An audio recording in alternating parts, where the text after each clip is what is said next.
don't care enough to make you my enemy. Boy, you did good leaving me then and there.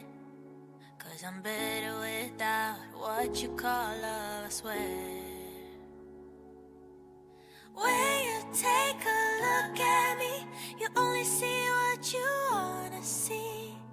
Somebody who can move on. Don't tell me you're sorry, I don't want your pity. Baby, you got it all wrong. You think I'm missing you every night. You think I'm sad and alone, also alone. But don't take credit for these red eyes. 'Cause baby, all I've cried are tears of joy. Boy, you must think I'm hurt. Thought I was under your spell, but looking back, I was cursed. You left me to drown and sail away on your ship. But I don't give a damn, it's water under the bridge. When you take a look at me, you only see what you wanna see. Somebody who can move on. Don't tell me you're sorry, I don't want your pity. Baby, you got it all wrong. You think I'm missing you every night. You think I'm sad and alone, also alone. But don't take credit for these red eyes. 'Cause baby, all I've cried are tears of joy. Yeah.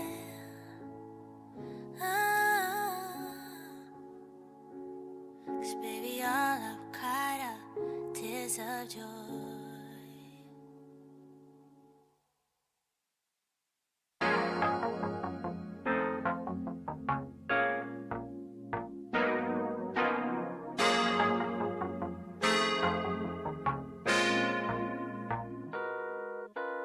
Never let him get you down.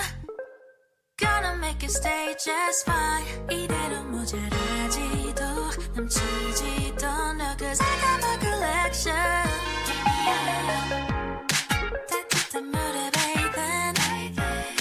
향기 가득한 로션 촉촉해져. My cocoa bomb. Oh, I don't care what they say. I like it, I go la la la la la. I like it, I just want. Oh baby, say it and make it a day brighter day. I like it, I go la la la la la. I like it, I just want. Oh baby, it's alright to be right. 'Cause on and on, yeah. 뒤투얼 한개 하얀 벚꽃만 바랬던 날. 거꾸로서길 바랬던 예전 소원 이룬 날. 너의 문자 사탕 같은 말. 숨길 수 없는 payday. 고소한 coffee, yes. We go on and on, collect them all. But I don't care what they say. I like it, I go la la la la la. I like it, I just want. Oh baby, say it and make it a day brighter day. I like it, I go la la la la la. I like it, I just want. Oh baby, it's alright to be right. 'Cause on and on, yeah. 사라질까 두려워, fight for it. To make it stay just fine, yeah, yeah. I like it, I go la la la la la. I like it, I just want. Oh baby, say it and make it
morning to you all out there joining us here in Streamland. Thank you so much for checking Role Playing Unlimited out here at the 100th Meridian with your host, Tragically HP.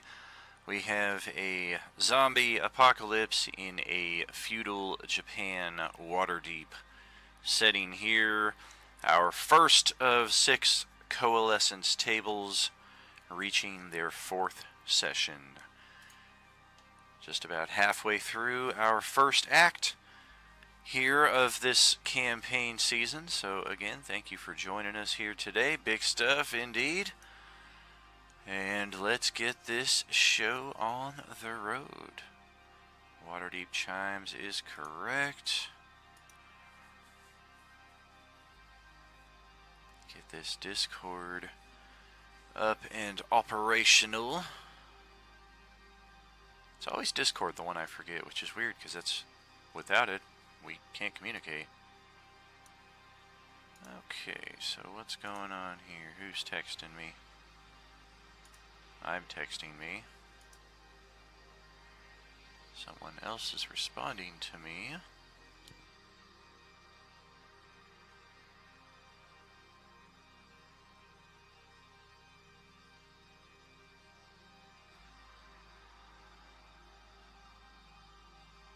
Oh, interesting. They took away the crossbow cheese in PHB 24. Just taking a brief look at it.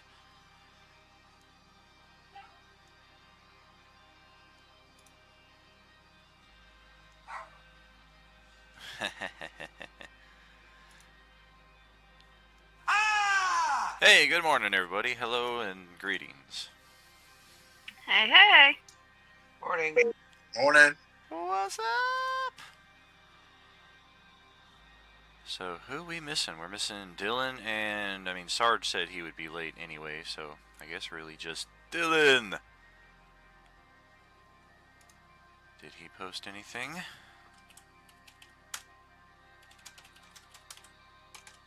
Well, he logged in for his red card draw.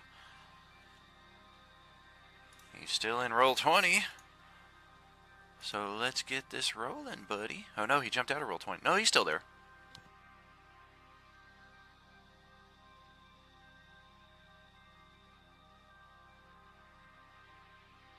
So I believe this is where we left off. Yep.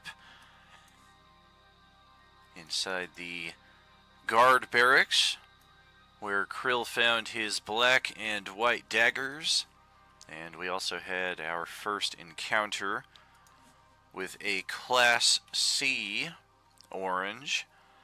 You guys beat the crap out of it. It had eyes only for Grove to Riley here, but it never got to him, as you guys just attack of opportunity reaction killed that thing before it really got too far inside the house.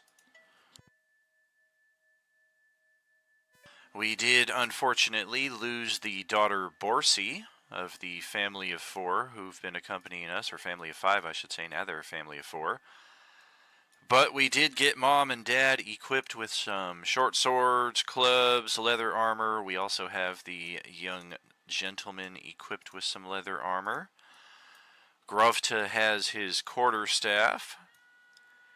And for our NPCs, we have 2 of them that are going to wink out of existence here tonight, as Alexander steps back in to the adventure, hopefully. Oh, yep, there he is. Yep. Welcome back. So, yes, we have finished this encounter. We did also get a long rest at the conclusion of that, so any of you who did not do that already, Dylan definitely would not have and probably could benefit from one as well. Otherwise, this guard barracks, as we stated last time around, is not likely to be a permanent situation for your characters. You're likely to find this place in a much different situation if you try to return to it later today for your next long rest. Additionally, we have been aware for the past 13, 14 hours or so that the streets and seemingly buildings all around us are just positively stupid with undead. There were those bells ringing in the distance off to the south, which you guys actually moved to the north last session, so it's been a number of hours since we've heard those bells. We didn't hear them at all throughout our 8-hour long rest, which is the longest span of time that we've gone without hearing them. But we do still hear the sounds of undead roaming the streets, knocking things over in nearby homes. At least we assume those are undead. Hopefully it's not living drawing attention to themselves. But in any case, we are aware that we are still very much in a state of danger. We do have 2 player characters with ambitions to continue further north, hopefully in pursuit of missing family and a bounty. Unfortunately, both of those characters are the 2 characters who are not here today, so I don't know how much focus we want to put on that with the remainder of our group here. But otherwise, I will leave it to you guys to determine our next direction and next objective. Alright, Carl says to the group, "What we do now?"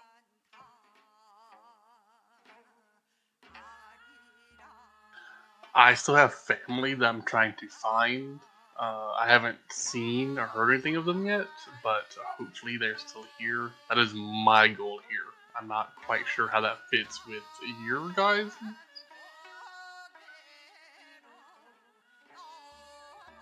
Well, Carl doesn't have anything specific that he needs to do, so he's down for anything. Whatever helps the group. Kind of would like to get rid of those stupid ringing bells.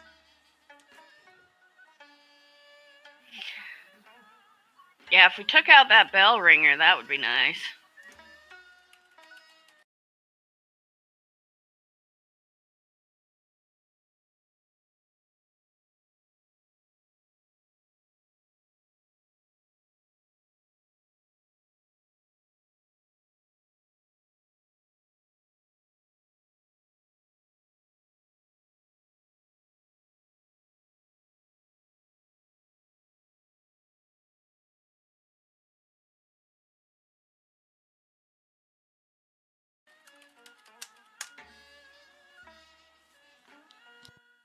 And who knows, we might be able to find something about your family while looking up for the bells. We probably don't want to do the bounty hunter stuff because they're not here, so we don't want to go into their area because Yeah. they'll miss it. So, what does everyone else think? It has been at least almost half a day since you guys last heard those bells. Ideally, you would probably use them to trace your path to getting to them, but if they're not sounding, you're just kind of, at this point, like, they're that way somewhere. And if the objective is to stop the bell ringer, who hasn't been ringing the bells for half a day, maybe mission accomplished. Also, Well, maybe Wednesday already did it for you. Oh, Mm. I'm not up to speed with that. But I would assume that we've heard these bells ring 3 times, so we must have a pretty good idea which way we'd be walking. Correct. You guys did hear them a few times throughout sessions 1 and 2, but since we've begun our long rest, we have not heard them in a number of hours. Of course.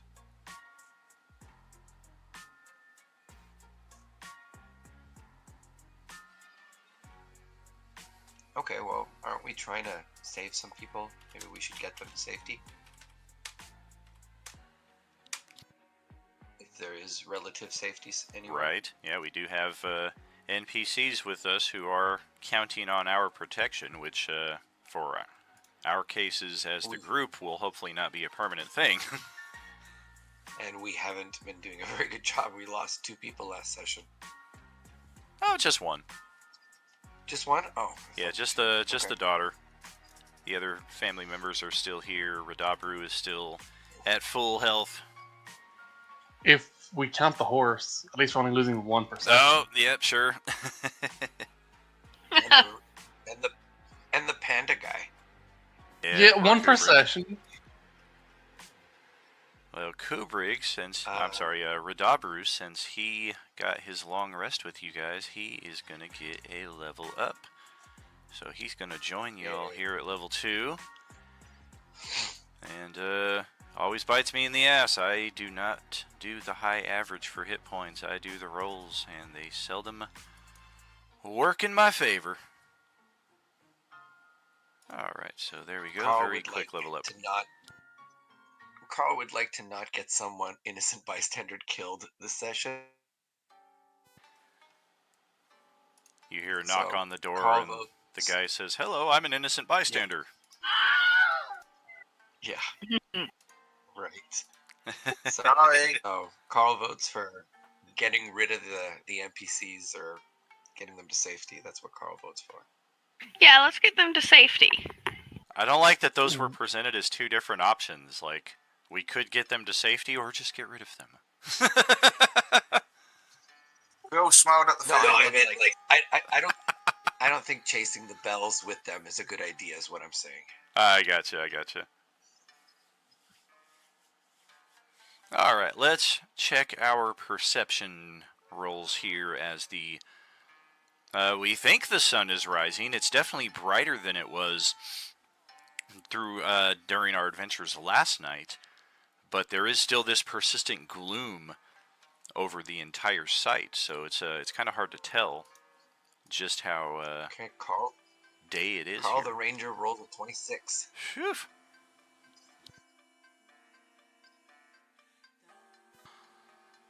Well, let's go back to here.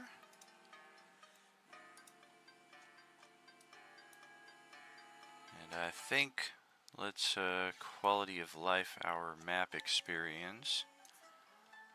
And instead of everybody moving a token,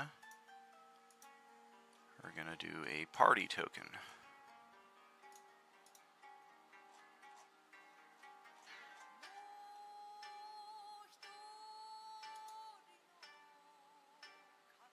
Eventually. There it is. Perfect. So that will represent the party. All of you have control over it. And yes, we ended off in this, or no, we actually did proceed a bit further from here. I just haven't revealed the map, so let's do that.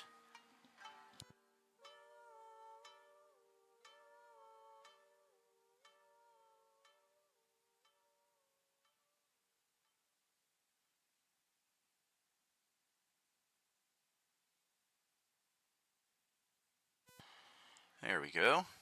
Nice pitch black area between there. Alright. So this is where we spent the night at the guard barracks. And we believe further north is the destination.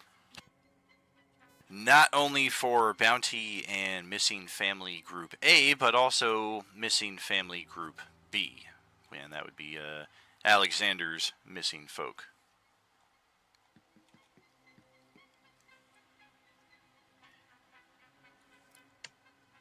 And if we were trying to get these people to safety, would we be going east to get them out of the city, or? Well, east is Or where would we we take came them from, west? and there were like those 200 plus undead over here at Grove to Riley's place that chased us into the city. And then ever since then, we've kind of been trying to achieve objectives while also staying alive and avoiding the undead.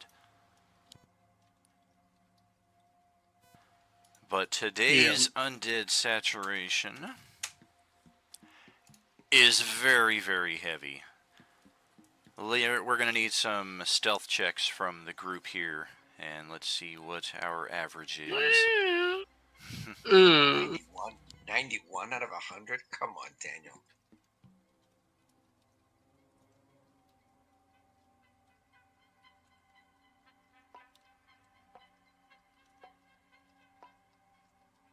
Oh, damn. Oh, dang. Damn. Look at us. Wow, how does the rogue get second to last on the stealth check with the best bonus? Well, Carl's got equal bonus, but still. Carl Yowie, is wowie. madman. Alright, so we're gonna need a street encounter, I do think. Possible encounter. Entirely up to you. Let's go here.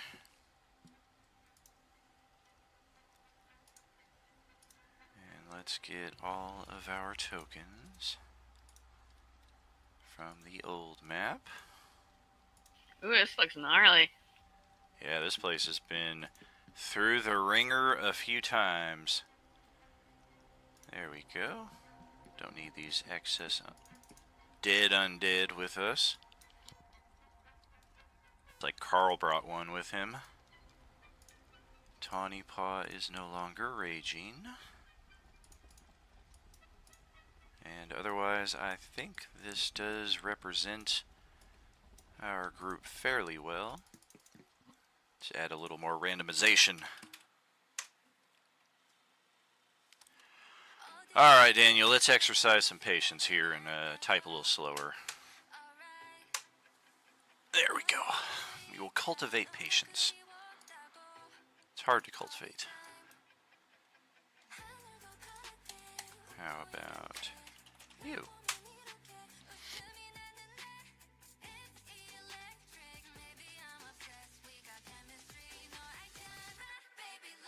Is this freaky art in each of the houses? Say what? Is there freaky art in the houses? There are in some of them, yeah. Yeah, this is I an see artist a wave, district. I see a freaky demon mask, I see some little monster demon looking creatures. Yep. Yeah, I did not dynamically light these maps right here, as they're just intended for random encounters. But yeah, this is a ravaged artist district here in our feudal setting. Cats! You found the cats!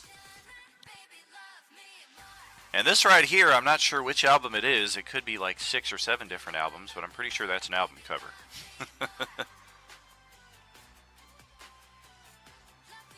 Okay, so we're gonna actually pan down a block, and yes, we are coming through this way.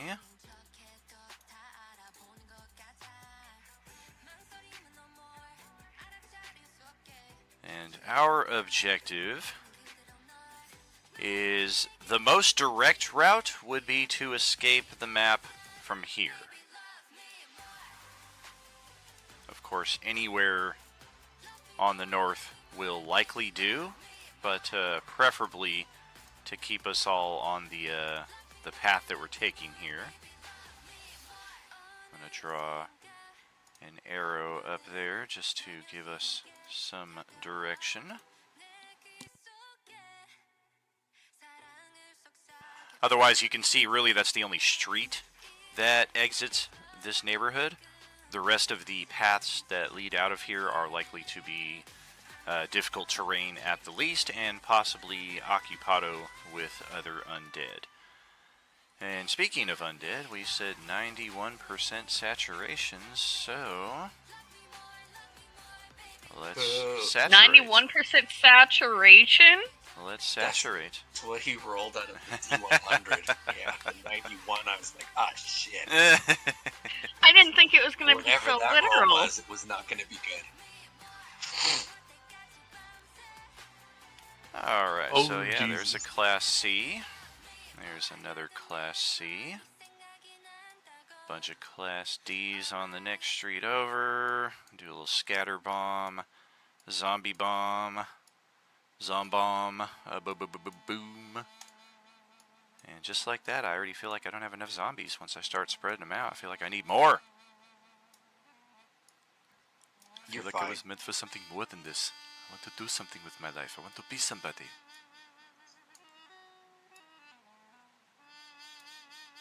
And yeah, you guys can hang out inside of there. And okay. Definitely got to have some in the immediate hello vicinity.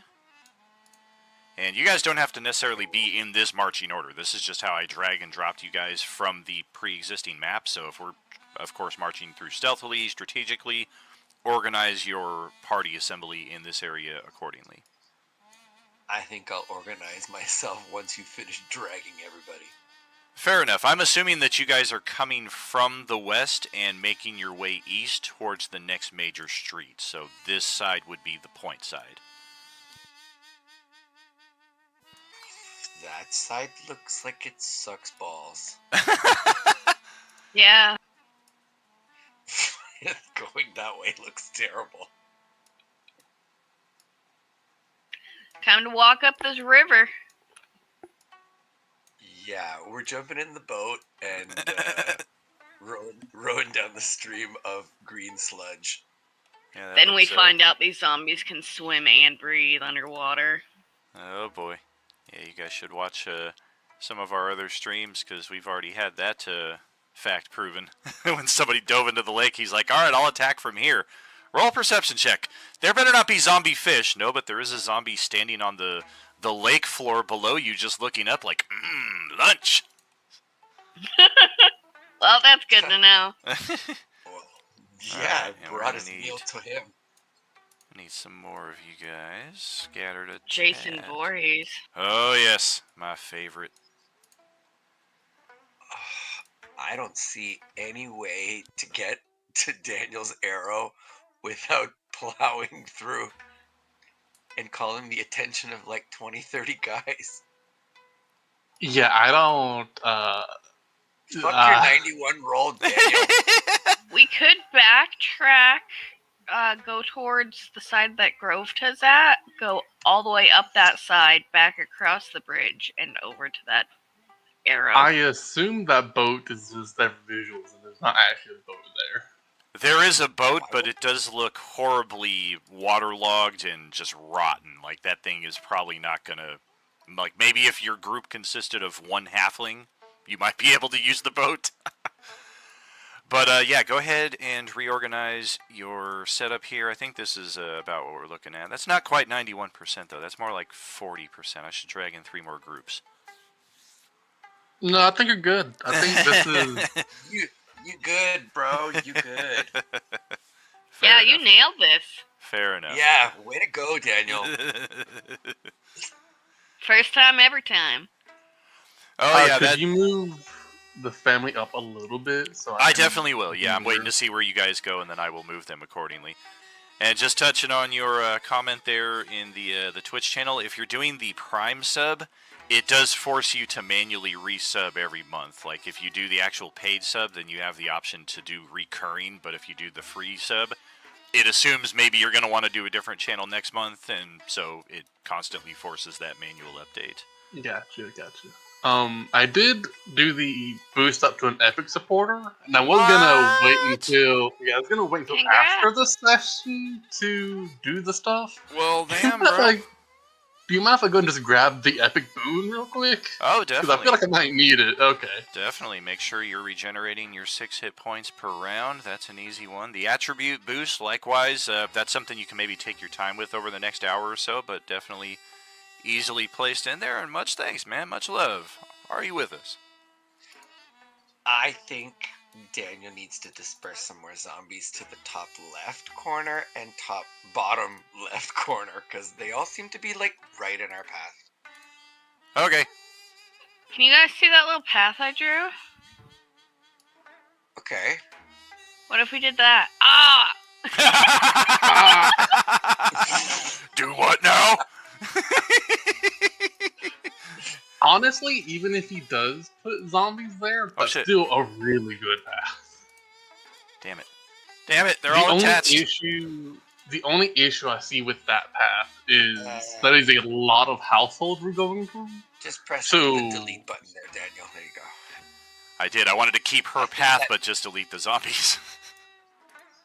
I was trying to delete the path. Oh, good. I saw it. I think that path is great. I think that's inspired leadership. Well done. Thank you. So is this Is this marching order okay with us? Red is okay being up near the front. He is a frontline fighter. Varys is not here with us yet, though, so we just lost an ally. Nah, Carl will go to the front. Alright. I'll stay close to the family. Krill did have time to attune to the daggers. We did get that long rest. And, I mean, technically we're starting this session at the tail end of a long rest, so no reason you couldn't also attune to the Sunblade, if you so wish during that time. Who knows when we're going to get our next hour. Nice, man. Good job. Heck yeah. Oh. You guys saw that Nihilus mask that he handcrafted for me? Super freaking cool. It was a lot of fun. What? Oh yeah, I wore it during our endgame streams a couple months ago. Oh, sick. I couldn't find that. Yeah, I couldn't find my my black robes because I wanted to do like full cosplay, but it would have been just the worst, like being here under the streaming light in the middle of July wearing thick black robes and a you would have mask cooked. in Las Vegas. I'd have been like, ah! But it was still pretty cool. I took a couple pictures while I was exhaling some gardening, and Nihilus was extra ravenous that day. All right, so we start sneaking and taking Tawny Paw's route.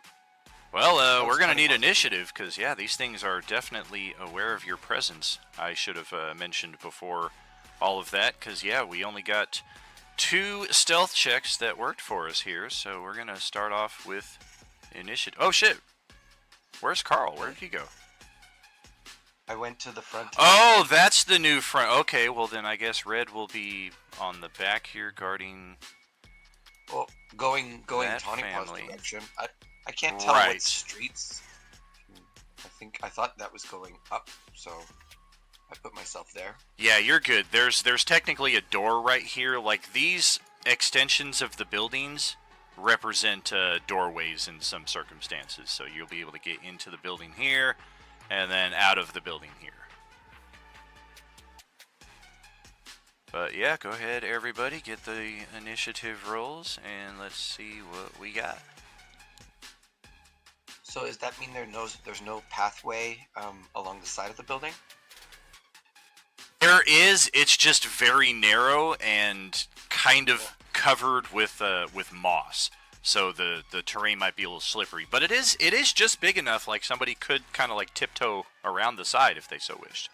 Yeah, I wasn't gonna go through the building. I was gonna go around the side. Yeah. Oh, so good. basically, we're all I'm not running. here for 30 guys, minutes. now. Is that what I'm not here for 30 minutes, and I see the map surrounded by zombies. What the fuck? 91% saturation. There should be more here, but There should we're be being more. blessed. Yeah, he rolled. I'm gone for 100. 90 damn minutes. What the fuck? Oh, Yeah, so we're basically running. Alright, so yes, everybody get your initiative, because we need to determine what order we're doing all of this movement in. Likewise for the zombies, I got that. And I got for the Class C, a mighty... Woo woo woo!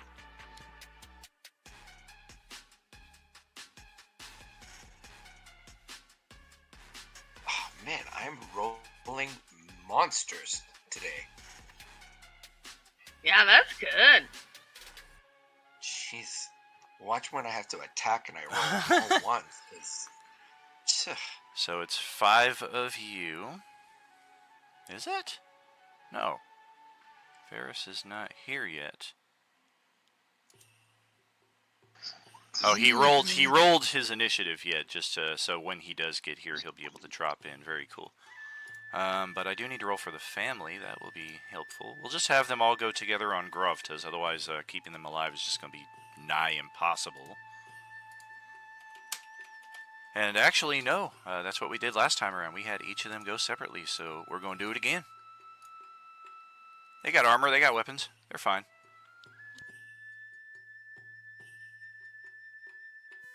Where is the other? There you are. Alright, 1, 2, 3, and 4. In that order, Grovta got a 19. Marl got an 8. Yesna, a 17. And Avarice, a 10.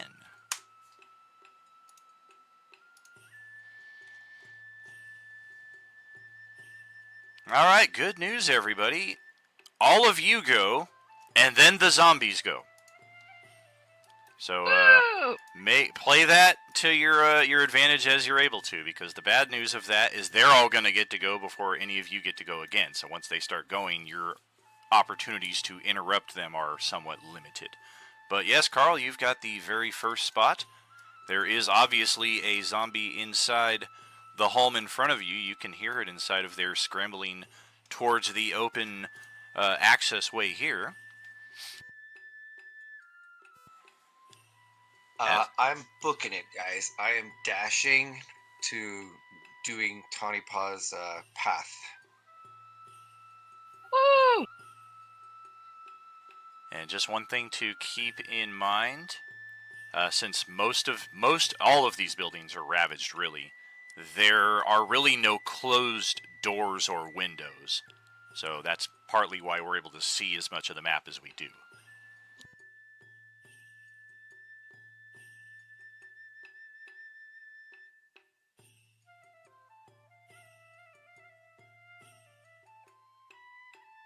Hey, what the hell, man? It's called pass defense. You made your choice. He's there. Fuck, I lost my count. 10, 20, 30, 40, 50. You're at 60 right now. By the most direct route.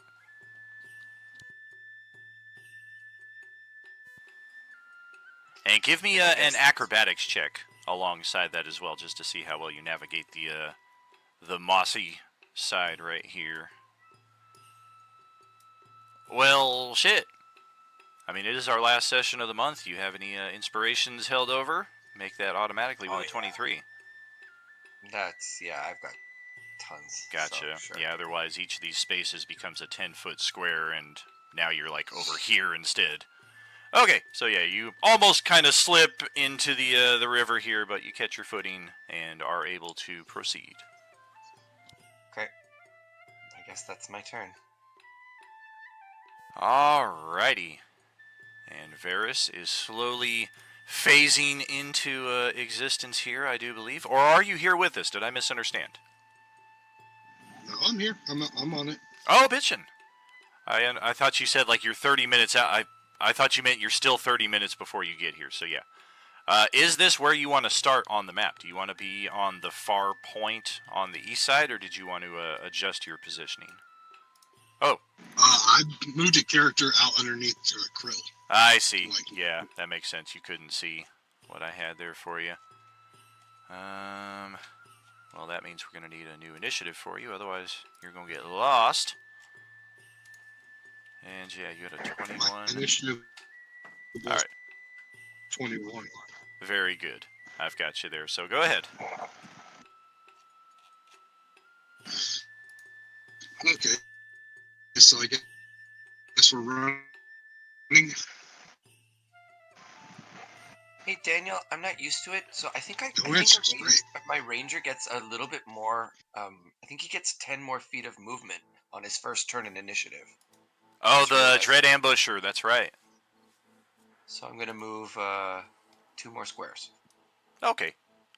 Sorry for the interrupt. All good. And yeah, go ahead, continue there, Varys. Okay, so we're running. It looks like it. Yeah. Oh, I missed Red's initiative, Either thank no one you. can hear me or everyone. I hear you just fine, yeah. Fine.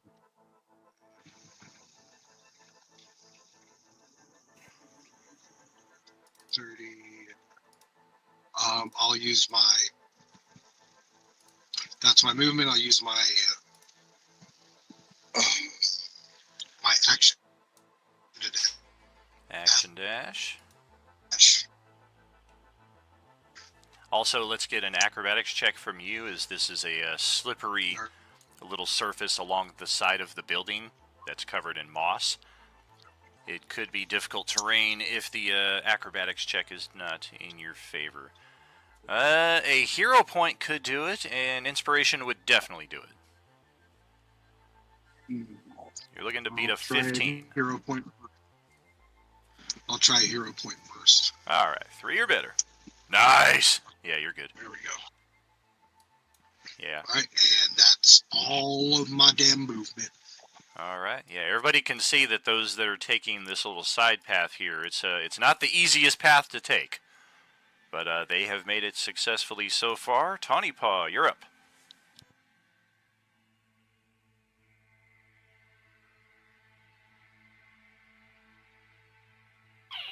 Can I hold my turn until the family has gone?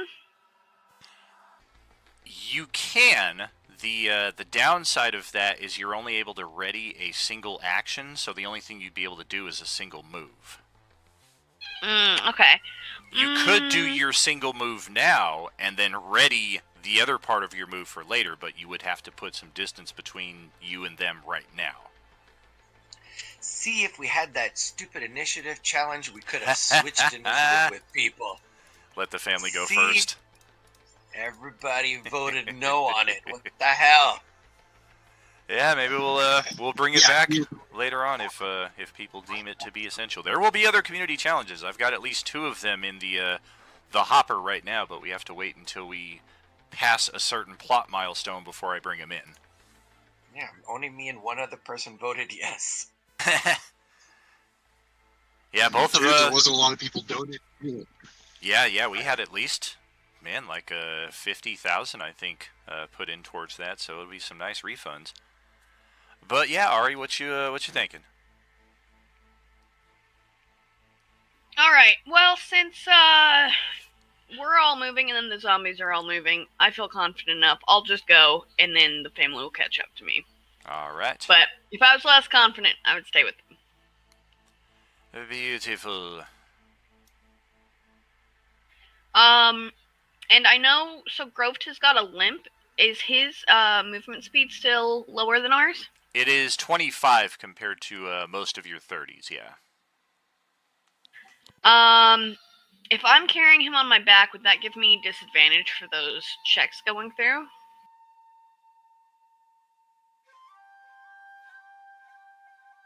I don't think it would give disadvantage. I think the DC would just be higher. Okay, because I'm worried that if we're all going, Groved might get left like 10 feet behind us, and then he might get 8. Uh-oh. That's some foresight right there for sure. Could be. Alright, I'll give it a shot. I'm gonna piggyback Groved and try to make it through. Alright. That is, just touching on that. Go ahead, roll your acrobatics, if we're taking that exterior path. But touching on the chat there, in our Twitch, it was Ben who was the first one who ever saved... Oh my god! Whoever saved up 25,000 Beskars and brought in the Deck of Many Things. What? He was so excited. I've never seen that before. Really? Oh, man. I've never seen 2 nat ones rolled together. I've seen two crits rolled Groved and I are swimming now. Unless we've got an inspiration that somebody wants to donate. Ari is also a Twitch subscriber, so you do get your weekly inspiration as well. I can give Would that give me a reroll? It does. I'll do that. All right. Get it. Let's see how this goes. Hopefully you don't pull a Grant here and get 2 more natural ones. Wow, close. Wow. Grant took the cake. He got 4 natural ones in a row. Somebody did the odds on that, and they were like, dude, you should have fucking went and played Megabucks or some shit. And I was like, I don't think he should have. He would have lost all his money.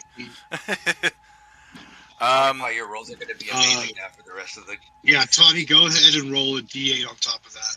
Yep, you're I'm looking going to throw one beat of my a heroes. Bless. DC. Thank you, guys. You need a 7 or better. You're looking to beat a DC 20 since you've got Grovta on your back here.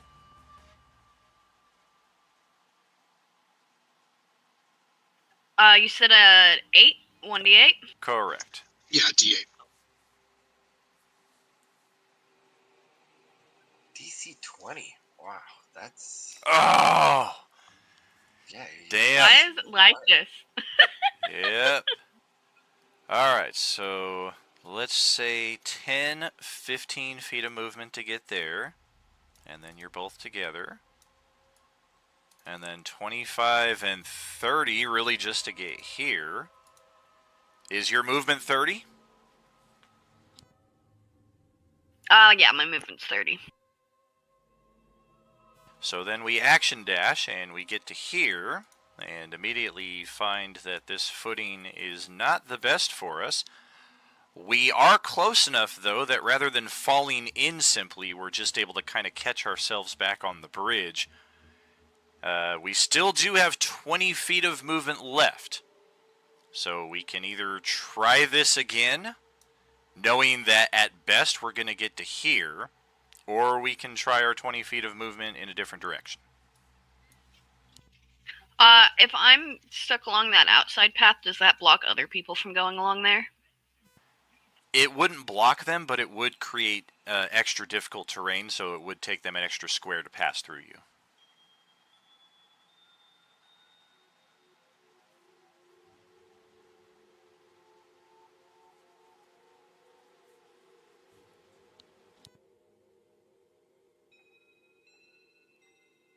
Okay, I'll give it a shot.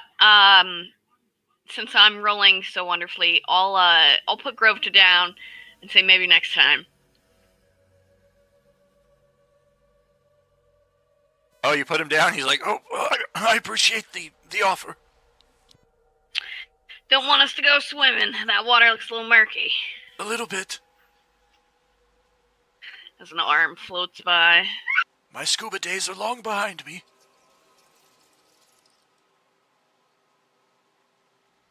Okay, well, by yourself, the DC... Oh, all right! Right? You could have carried him this time. By yourself, the DC's only 15, so... Yep, you're able to progress the other 20 feet here as he reaches out an arm at the last minute to be like, no, take me with you! Oh, damn it. 5, 10, 15, one more. There you go. Yay! Alright. I'll stand there and in my turn. Okay, so Grovta is up next. Ah, shit. I'm going to try a free action here and see what kind of response I get from... And there's only 2 player characters left here now. Is anyone planning on going inside the building? I'm hesitant to take that path. Yeah, you can go ahead and climb on my back. We will attempt to get through there. Oh, okay then. Well, then he's just going to step back here and hold his action. Yesna is shouting at Marl and Avarice, let's go, let's go! No, that's not the way we want to go. That's 5, 10, 15, 20, 30 to get there. And her acrobatics check. Uh-oh.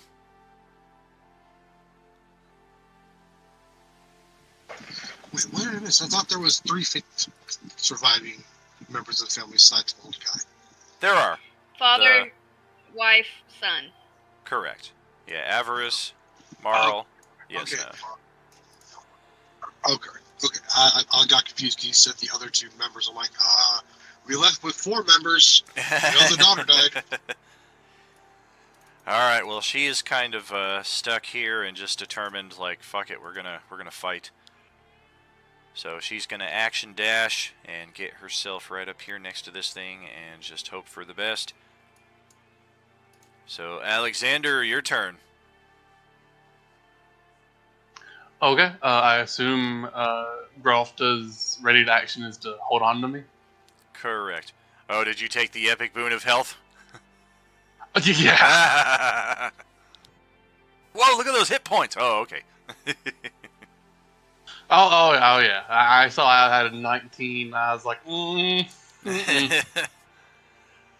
Well, all right. Um, The acrobatics DC is a 20 if you're carrying him on your back. I'm going through the building. Oh, you're not going through. Then in there's a- no check at Oh all. yeah. Yeah, we'll just roll with you.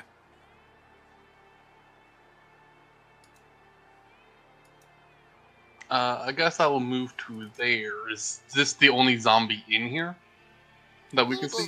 You did the redemption to change my voice to Sebastian. Uh, I see what you're doing. Yeah. Okay. What was your question? Is this the only orange in this building? It is, but there is something else of note in here now that you've come in. Cool mask. Regret, so much regret. Regrets. There is a cool mask. Why Oh, the it's an actual mask. Oh. Why the fuck is there a nihilist mask in here? There is.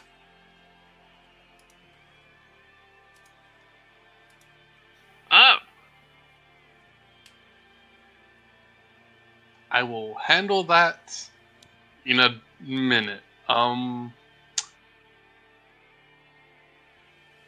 Yeah, I'm gonna go ahead and smack the orange because Do we you have need to any get through extra? here. If you have extra movement, like 1 square north, you'll get that loose flank. Yes, I have plenty of movement left. Bitchin'. Yeah. So, okay.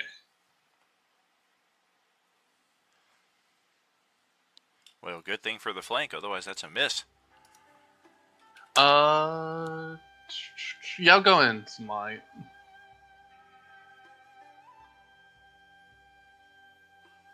Okay. Get that extra little Extra. radiant damage in. Ouch. Would picking up the mask be an action? Or like just grabbing it off the wall as I'm going by? It's just sitting on the floor, but you do have your 1 free object interaction per turn, so you could use it for that. Okay, I will shuffle up here, then using that free action, grab and pocket the mask. I will check that out later. Okay. Just one little bit of fun here. Takes over your soul, you become nihilist. Yeah, exactly. It was Grove all along. This is what he was really wanting. Oh Well, you suffer the effects of his Sith Drain attack, and since Dylan was not here for our endgame event, this will probably be an eye-opener to him as to what our characters faced at the end of our last campaign. You're dead. You're dead. You're dead, dude. Ah! You're dead. You're dead. There's You no. found There's him. no. Ouch. Ouch. Ouch. Yeah, what that's a... the hell? I stepped away to do laundry. What the hell? no! On one hand, I got the deck of mini thing. On the other hand, that. Yeah, I was just giving him an example of what Nihilus did to you guys last campaign. Oh, hell no. Oh, It's okay. like, that son of a bitch is back? He did just find a Nihilus mask inside of this House of Masks, which is why this topic has come up. He used his free action to pocket the mask. This is it right there. And we will address just what that is about at a later time. The deck of many things, though, since you have redeemed it and it is instantly in your inventory. I wanted to finish my story there, though. Ben Sorry. is the only one who saved up 25,000 bucks, Beskar bucks, and redeemed it for the deck of many things. He drew his first card. It was the Void card, and he lost his character. Oh no. Oh, no. Oh, hey, you might get a level. You might be making a new character. You never know. Is that a Exactly. joke? Or is it a No, joke, it's Daniel, it's or- in all seriousness. It was during our enemy. Because you laughed after, so I was like, ha ha ha, Oh, ha, yeah. joke's on you guys. Oh I'm yeah, joking. no, it totally happened. The cool thing about it is because it was the Void card and because it was a memorable character, we kind of wrote the characters going to the Void and rescuing his spirit, because the Void means that your body just falls basically comatose, but your spirit is locked away somewhere. So it's not like the donjon where you're physically removed. So they basically had to find a hospice. They put his character in a hospice for like a year in game, and then they quested. They finally found the spirit, and they rejoined it to the actual character. So it was kind of a cool sequence in total, but right there in the moment, it was like, wow, somebody finally saved up that 25,000. All right, let's see what you get. Oh, the void. Wow.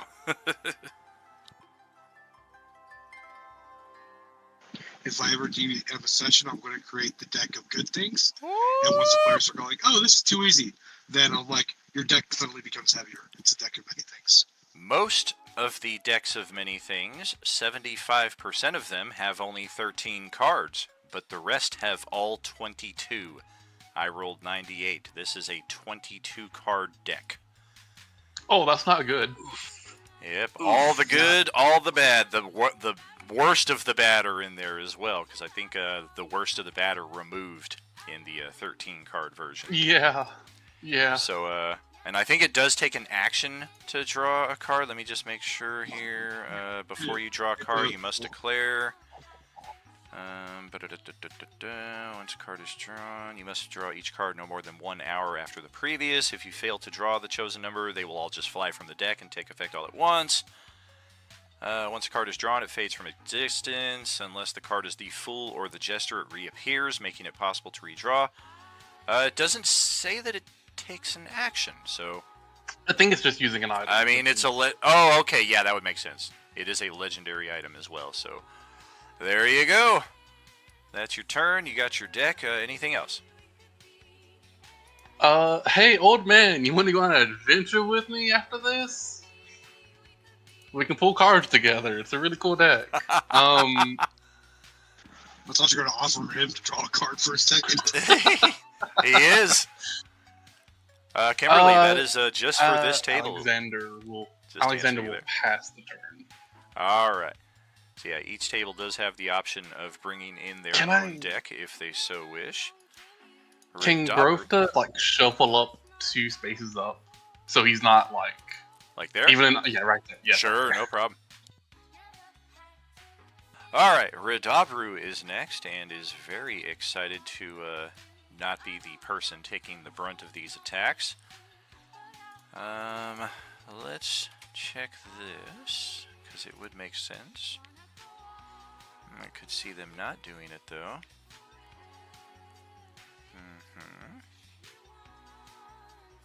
Okay, sure. 5, 10, sploosh! And I've got a nice hold breath ability, so we're gonna remove ourselves here for a bit. And swim under the boat. And hopefully that takes us out of attack range. Hopefully there's no zombies under here, but we'll find out if there are. That's going to be Krill, and then the final 2 members of the family before all these zombies start converging on your position. Krill moves next to Alexandria. Oh boy. Then he attacks the zombie with his new blade. Bitch. Oh! Use it! Use it! I do believe that's going to be an instant kill. Oh, yeah. Yeah, I only had 27 hit points left. This thing is just instantly slain as you draw the Blade of Light. And just cut right through this thing like a hot knife through butter. Beautiful. He just moves the rest of the way to, yeah. Kimberly's like, oh good, I didn't want that deck in my party anyway. Yeah, Krill ends it. Beautiful. Alright. So, Avarice is going to take a bonus action Herbage Break.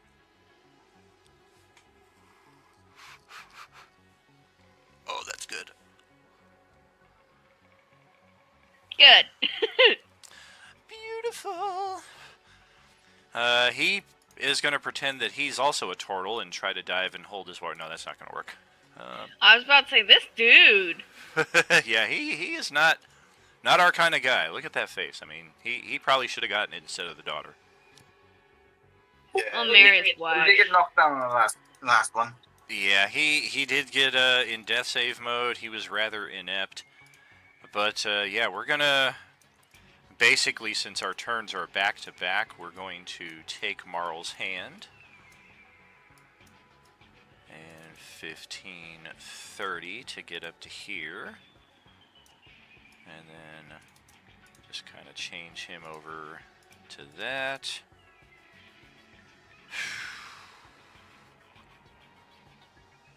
And I'm going to use my action to shove, and she is not going to resist, so I'm going to push her back 5 feet, just on the off chance that a zombie gets right to here and tries to attack one of the two of us. Hopefully I can body block Marl, and hopefully get Yesna out of reach. Alright, the Class C zombies, you can hear them screaming violently in the distance.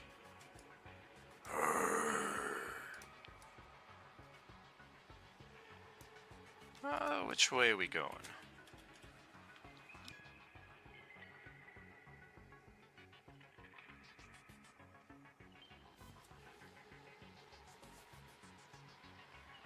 Okay.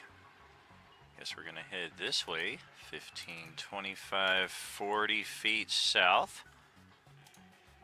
We will use our action to 5, 15, 25, 30, 40, right to there. And then we will use terrorizing advance. Bonus action, 10, 20, 25, 30, 35, 40, as it is carving right through that alleyway where your characters began. And those of you inside the building here can clearly hear it very close by. Our next Class C. Okay. Number 1, we're going to go 40 feet to there. 40 more feet to there. And then difficult terrain, that is 20, 40 feet. Yeah, this thing just goes into the river, and it's still like head and shoulders above the top of the canal here, as it begins making its way towards you as well. And then the bulk of the zombies here will take their turns. And we'll just kind of scatter a little bit more. Run around, run around. Aw, somebody tried to cancel me with some yellow markers up here. That's not cool. Yeah, I couldn't figure out how to delete it. Yeah, they can be tricky sometimes. Yeah, we'll move up, we'll move up. We'll move across.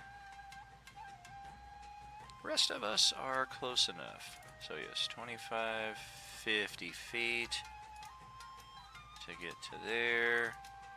45, 50 feet to get right to there. Closing on Varus. 10, 25, 2 targets. Carl and Carl. So we will get over to you and attack. We will get over to you loose flank and then attack. Okay, so first attack on Carl is a scratch. The grab will have the flank advantage. The scratch is a 10 AC. The grab is a 21 AC. That hits. Uh-oh.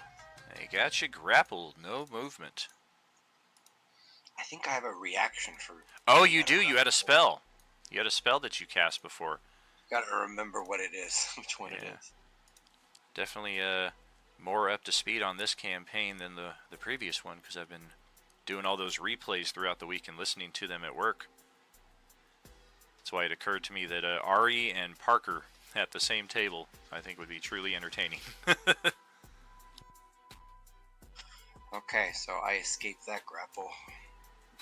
You use your spell attack roll. So, Oh, I have attack? So yeah, cast like a basic cantrip or something. You do have advantage on this roll, and it's a DC of 13. Do I do that now or on my turn? It's a reaction, so you do it right now. Okay.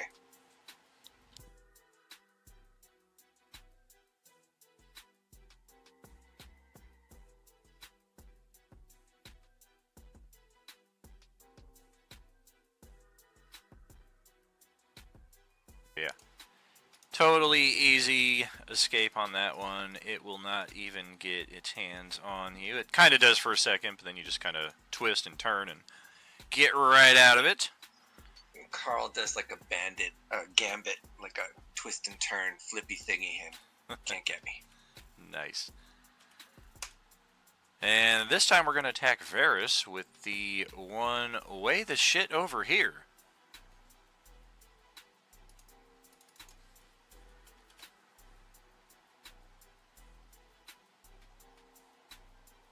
Waiting. Loading. Buffering. There we go. No. No.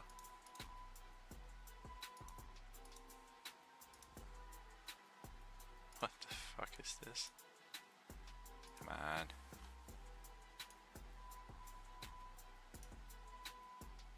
There it is.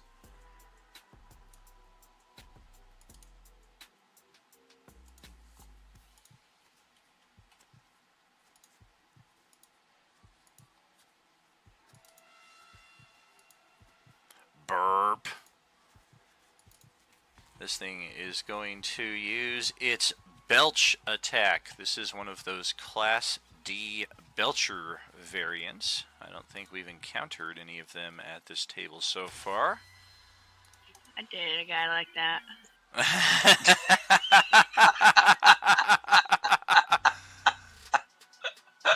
Oh man, come on mouse, don't fail me now.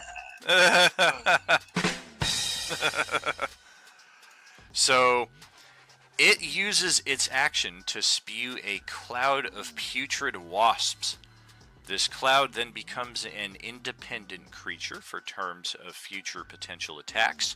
The Belch spawn uses the same initiative as its maker, going right after its turn.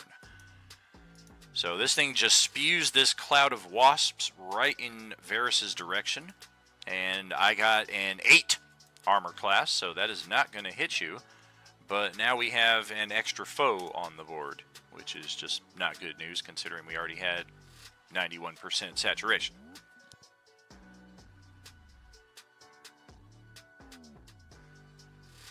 I'm going to roll a saving throw, and that is going to take, unfortunately. And Varys is the target, so this one right here is going to step up to the riverbank. Acrobatics check. A 23. The boat got a 14 on its saving throw, so while it does creak and splinter, this guy just jumps straight across and then beelines it for Varys. Oh. And that's going to provoke Tawny's attack of opportunity. Opportunity attack, Tawny.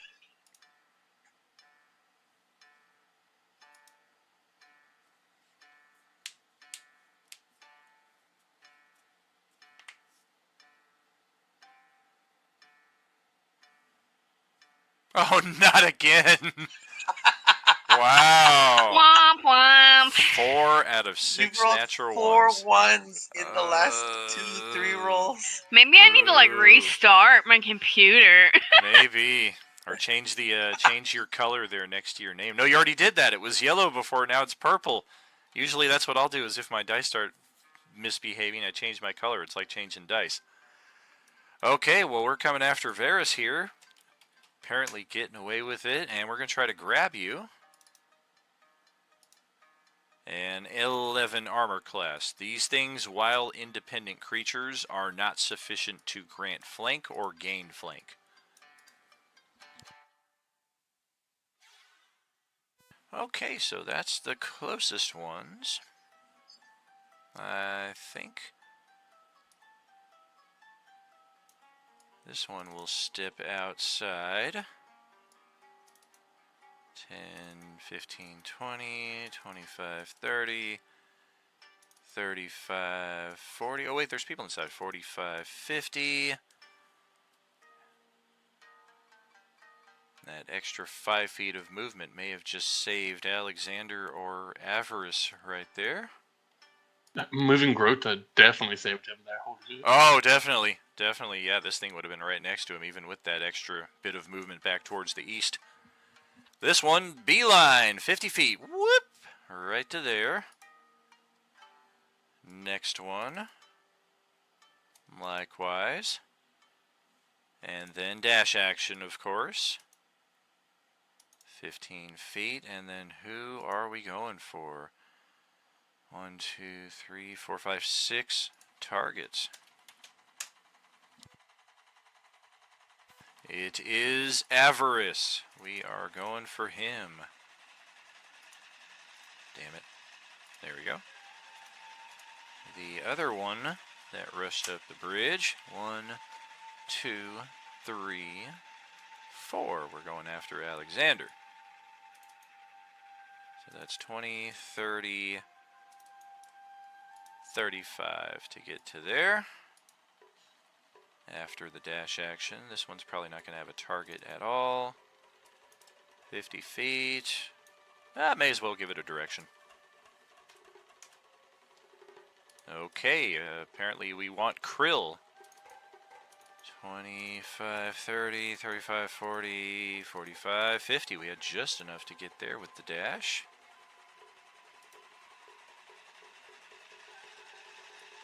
And sure, you're close enough. 60, 75, 85, 100 feet of movement to get all the way to there.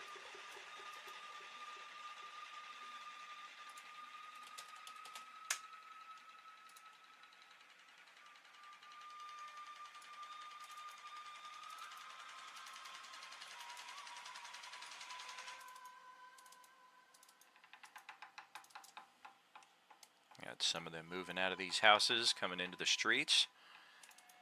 Seemingly aware of Varys and Carl.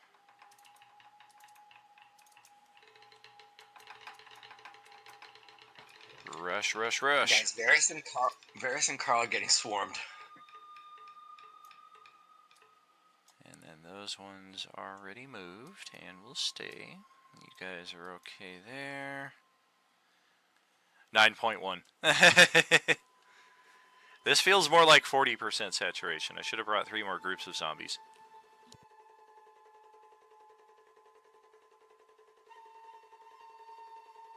Like this, you miss the old 3.0, 3.5 rules where if you're moving in a straight line, or no, you don't even have to be in a straight line. As long as you're doing nothing but just booking all-out movement, you can go ×4. Yep, I remember that. Oh, yeah. Yeah, I was about to say we made many a use of that in 3.5, but I don't remember many instances of characters running away in 3.5. If anything, it was a ×4 to get closer to combat because they started too far away. I think you guys are good. Yeah, these guys are going to step out, get to the bridge. We're going to start motioning in that direction. Follow me, guys. Fresh meat. Yes, me lord. Okay. I think that's everything I got, so we're going to start it back over at Carl's turn here after our halftime break. We'll catch you in about 10 minutes, friends. Are you with us? So glad I finally thought of the backstory before my character dies. What was that about your backstory? I figured out most of it. I just had like a bare minimum before because Varys was a henchman from the last campaign Yeah. I started playing. So I just thought up the rest of the backstory from pieces I told the GM before. So, oh well. Nice. Yeah, I'm still fleshing out all of Tawny's, but she's coming together more. Yeah, I really thought about it during my 3 hours driving here, so that's what I thought. Does anybody know That'll how do to it. build a? Does anybody know how to build a global attack modifier into the character sheet? For like, what do you mean Well, exactly? like range damage and stuff like that happens, but I have a fighting style called Duelist. So when I'm wielding a melee weapon in one hand and no other weapons, I gain a +2 bonus to damage rolls with. Oh yeah, it's what I use for like my divine favor. For example, like if I use a divine favor the spell and I attack the flail, just it does that. You just hit the cog on your sheet. You turn on show global damage modifier field. Cog. Global Yep, it's show damage. Global damage modifier field. Okay. You go back to core, and then below your attacks, there'll be the modifier for damage. All right. Cool. Thank you. Then, whenever you have something that will trigger it, like rage or divine favor, once you've built it, you can check it on and off. You just check it on, and then every time you roll for an attack, it will automatically attach the damage to go with it. Yeah, I know. I used to have a barbarian, so I was used to rage the global damage modifier being there. But now I got to type all this in because I did add it to one of my weapons, but now I have to go back and change that, so that one's fixed. So put that severe. Okay, thank you. Yep. I also think we might be losing more than one NPC tonight. That 91%, not the best. Yeah, well, after this, I still got to drive another 2.5 hours to get to Denver, Colorado.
Well, let me test it out. See how my guys makes this too. God damn it.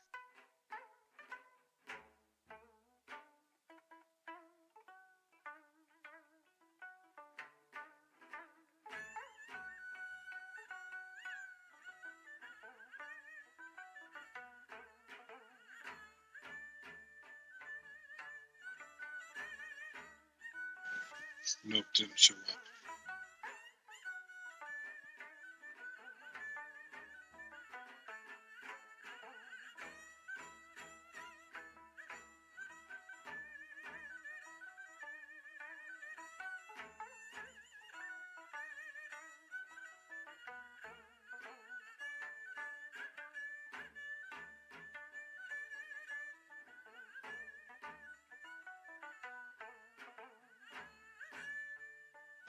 Okay, now it's showing up.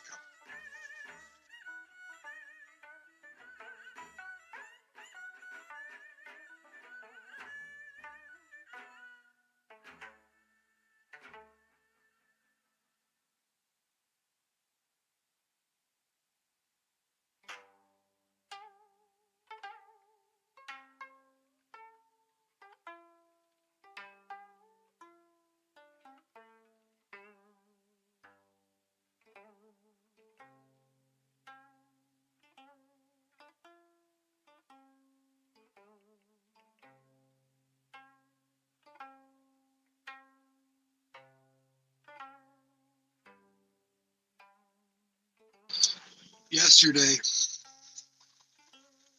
I woke up at about 4 o'clock. Well, let me see if I can remember this right.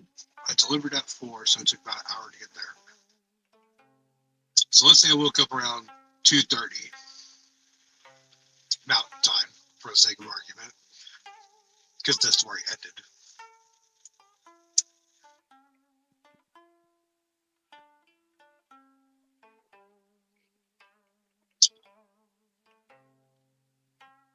So I started at 2:30 in the morning, and I ended my day yesterday around 8:30. So yesterday was a long damn day. Damn, sounds like it, bro. It was like, and then I have people calling me because they accidentally put the wrong load on me, and they called me like 5 times, and eventually I started yelling at them, so they'll stop calling me. Dope. I've done it before. My boss knows that I'm literally the only person that brokers will not mess with now, because I have the habit of yelling at the brokers for contacting me too much to try to check, well, where's our load at? Where's our load at? You need to figure out where the load's at. And it just got bad because one time the broker for Coca-Cola was just constantly on me all the damn time. And he was like sending me text messages and calls, and then I was trying to take a nap, and then he called again, and I'm like, look, dude, I have been here waiting to get unloaded for 5 hours. As soon as I'm unloaded, I'll send you a goddamn text message. But if you call me again, I'm deleting your number and deleting the app you're keeping me tracked on. So then this dispatch called me. He's like, did you tell the broker you were going to block them and delete the app it's being tracked on? Yep. They kept calling me and bugging me. And they're like, the broker said that it's okay to send a text message. I'm like, okay. Oh, man.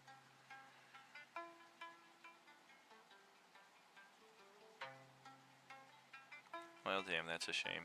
If I had cash on hand, I would just have the dispensary deliver it right to my front door. What a country! Instead, I gotta get off my ass and drive down there after the stream is over. So this was America! America! Just DoorDash it. Got a call about your plumbing? Something about empty pipes? Secret code. Come on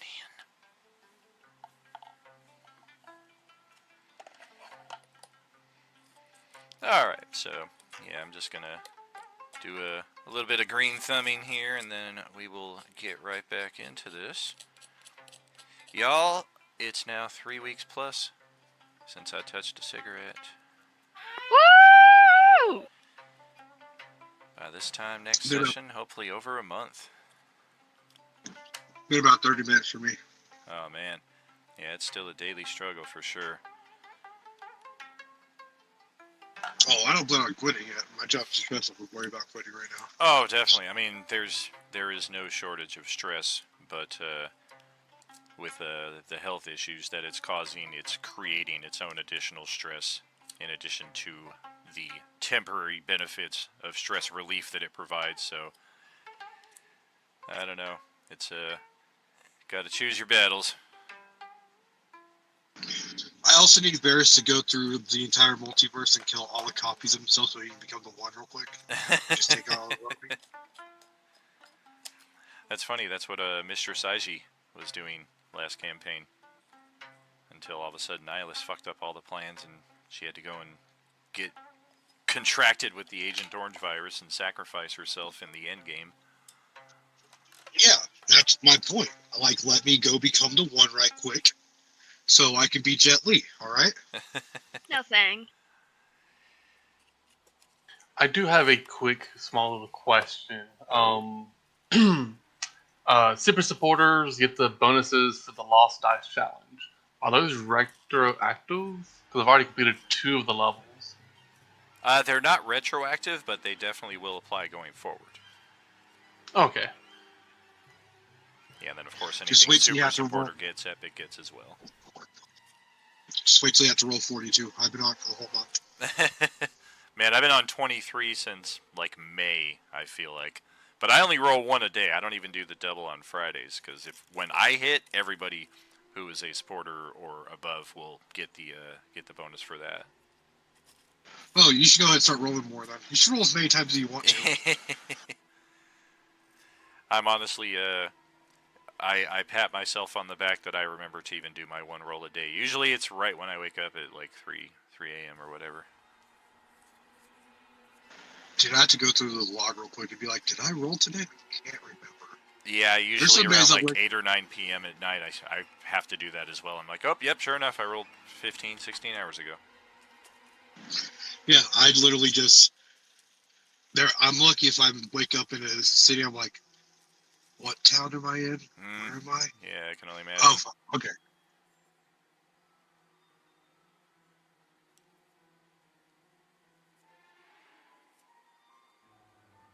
It's pretty cool that my job said, yeah, you can go ahead and stop for 3 hours and play D&D. It's all right, as long as you get there by a certain time. Nice. That is pretty cool. I told him, hey, so like 2 members of our party aren't going to be there, so I kind of need to be there in case they get It's swarmed like by pretty zombies. important. That's freaking awesome. That's an understanding boss right there. I like it. Also understanding dispatch, I don't think they told the boss. Oh, gotcha. As long as- Yeah, okay. As long as I get my orders on time, my boss is like, you're doing a good job, here's a 2024 truck. Yes. Right, absolutely. That's what it should be about. It should be over quality, not quantity. All right, Carl, you are up at the start of our round here. And now that I'm back on camera in the live stream, I'm going to jump off camera to tend to some more greenage here.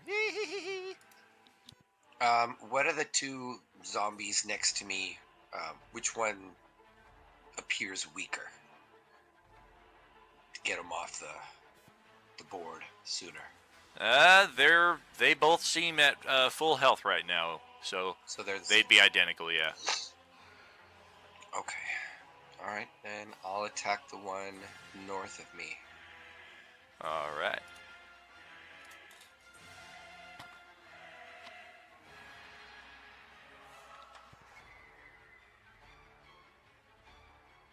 We could head off the map to the west if we want, but there's a possibility that we're just going to have a whole other group of zombies on that map as well. Oh, damn! Well, nat 20. They're pretty much everywhere at this point in time. 11 is okay. Ouch. Except for Tawny. Wait a minute, you're hold on a second. I need to fix Diego's character sheet here. You got shorted. What about me? You got shorted 4 points of crit damage. Why? When you roll a crit, it shouldn't roll the damage for it. It should just automatically do the max. So where it says that +2, it should be +6. So whenever you roll a crit, it should just always be an extra 6. It's one of our house rules here, so that you don't roll a crit and be like, yay, I did an extra 1 damage. Crit should mean something. Alright, and I will bonus action attack again. Okay. Son of bitch. Wow, look at that. Let's see, I gotta kill one of these guys, at least put a bigger dent in that. Let's use inspiration so we can re-roll that. Well, if you use the inspiration, the +2 is from archery, so yeah, the 14 would hit exactly. That's another 11 damage. Okay. Got this thing halfway down, more than.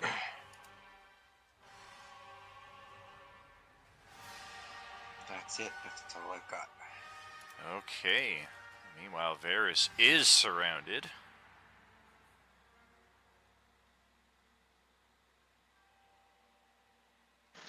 Yeah, surrounded. Enemy almost at.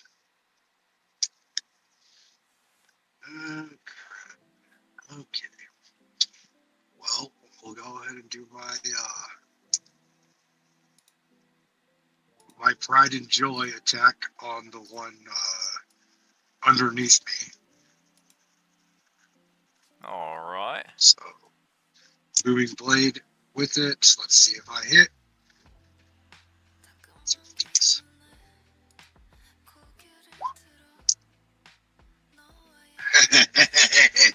Oh, baby, baby, baby. Alright. So 11, 12, 13, 16, 20 damage even. Alright. And it has the effect of moving blade on it. So if it moves 5 feet willingly, it will take a D8 of thunder damage. Okay. I think it's still D8 unless it went up. I don't think it went up yet. I check what level that is. Hold on. 5th level. Okay. No.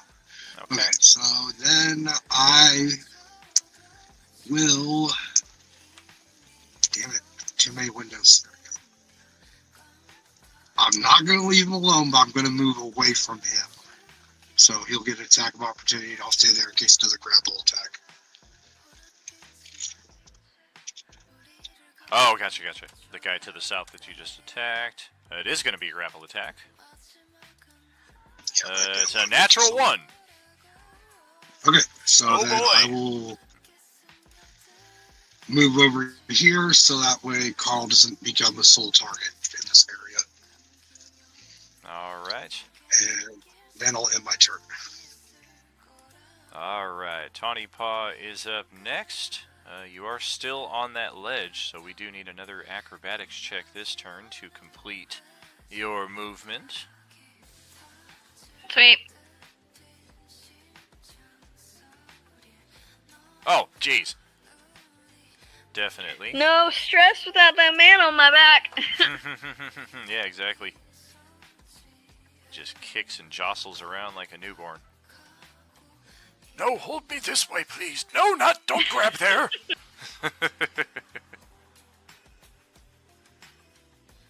Let's see. Okay. The building to my side, is there like a window or anything that I could possibly get in through the side? There is a window right there on that spot, as a matter of fact, yes. Okay. And those bars have been broken through in all of the catastrophe that's happening here. This doesn't look like a site that just underwent a zombie attack like within the last week. Like, this is months and months of decay. Interesting.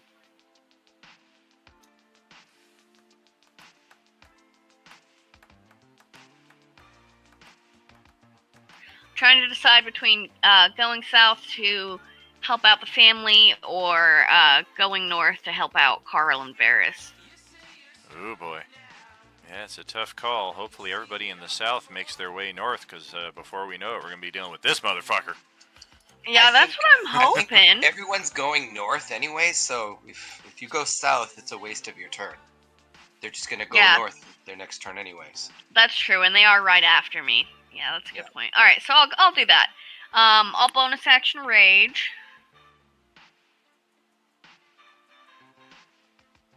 And then how big are the squares? 10? Each square is 5 feet. Sick. So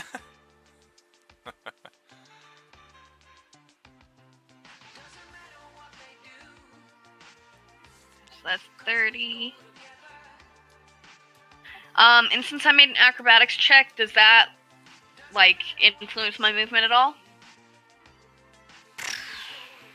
I mean, let's say you did a long jump as part of that, and the natural 20 kind of enabled you to get that running start that you probably wouldn't have. So let's say you get like an extra 10-foot jump.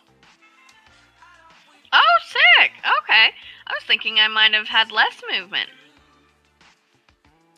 Oh yeah, like if you start right here and like say you kind of jump through the window, like this would be your starting space, and then 30 feet from sick. here.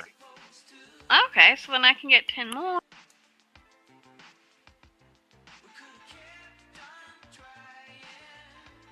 If you're 10, 20, you could get all the way up to here with 30 feet of movement, and then start whipping up on this one with the loose flank from Carl.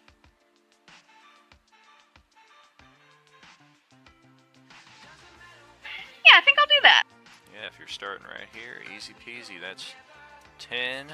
That's 20. You still have 10 feet of movement left after that shit. Man. Alright, well, If I you will had swing me at do it. him. Cool, cool. Oh, alright.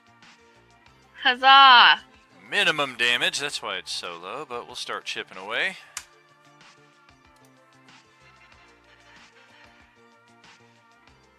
And that'll be me. Okay. Well, Grovta is still holding his turn because his movement is based on. Well, no, we're not holding our turn. We're fighting. We can still be carried and still be somewhat effective from like right here. No way to eke out a flank and still kind of be protected though. So let's just the true die attack. Natural 20. Fuck, half of it. Not quite enough. Alright, so Yesna is up. And yeah, this was the plan. Just like Avarice did last turn, now we're going to take Marl's hand, and we're both going to move 30 feet. And oh shit, this does not look good. We don't want to stay in here, though. Alright, may the force be with us. 10, 15.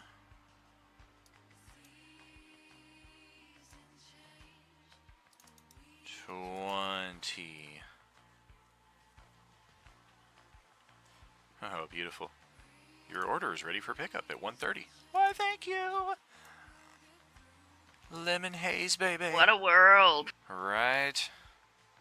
So hard to believe it's almost been like the better part of 10 years now since it's been legal here in Vegas.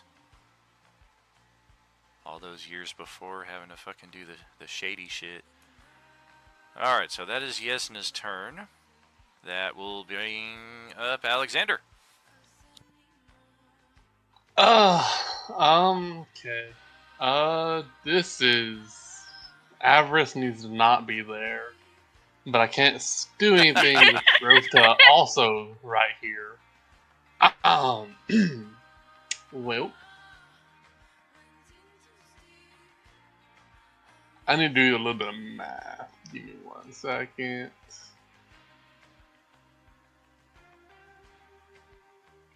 That's not very far. Nope. But if he does the thing... Yeah, 60 is not a lot on this giant-ass map. Especially when you got creatures that move 50 feet in a single move. Maybe worth exploring your opportunities trying to head west into a different section, but it's going to look more or less the same as this. I'm thinking just for ease of transportation, what I would probably do is just like loop your characters around over to here or something.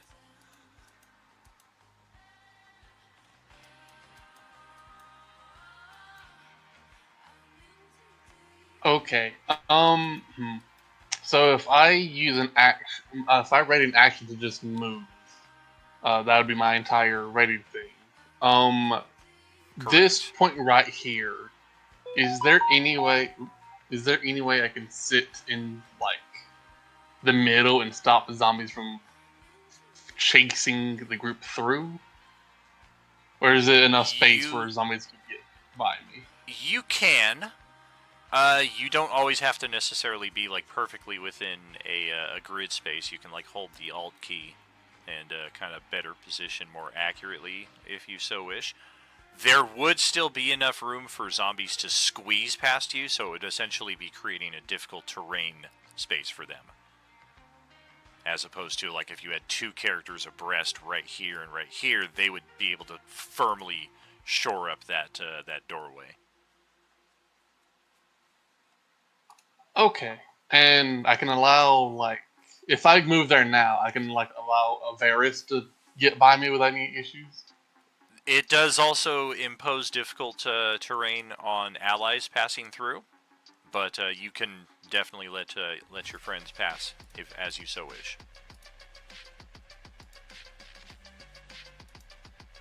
Yeah, okay, he can do that. Okay, I'm going to be taking 2 attacks of opportunities, but it's worth it. All right. You're just going to move the 10 feet right now just to get the attack of opportunity out of the way. Hopefully they don't grab for you. They're grabbing for you. And the other one's going to bite for you.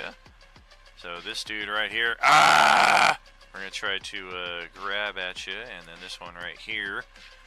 Nobody has been of any assistance helping him find the bottom half of his face. So we're going to bite you in response because, yeah, this is How does that work? Well, he still has...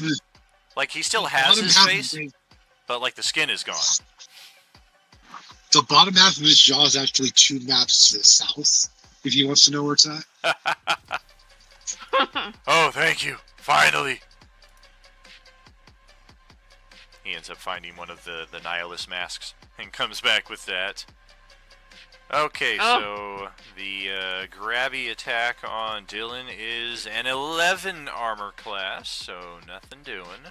The bite attack is a 24 to hit for 6. I can take that. Oh yeah, that's your regen value. That's not too bad. Yeah, anytime an epic supporter takes a 6 point of damage, it's like, yeah, that's fine. More than that, it starts to become a little bit problematic. Essentially like being able to take a free hit. Yeah, having the plus 40 health is also very nice. Oh, definitely. Okay, plans here, guys. You get out, I will try to keep them contained for as long as I can. Get moving. Careful not to die. Yeah, that's the plan. To not do that either. Or get so completely swarmed that you can't move. That happened to Richter on Sunday night, and he's got a character with the epic boon of fortitude, so he was just like, yeah, I can take all these guys right here, everybody get away, and then they did. They got in the van, they started to drive away, and he was like, fuck, I can't get out.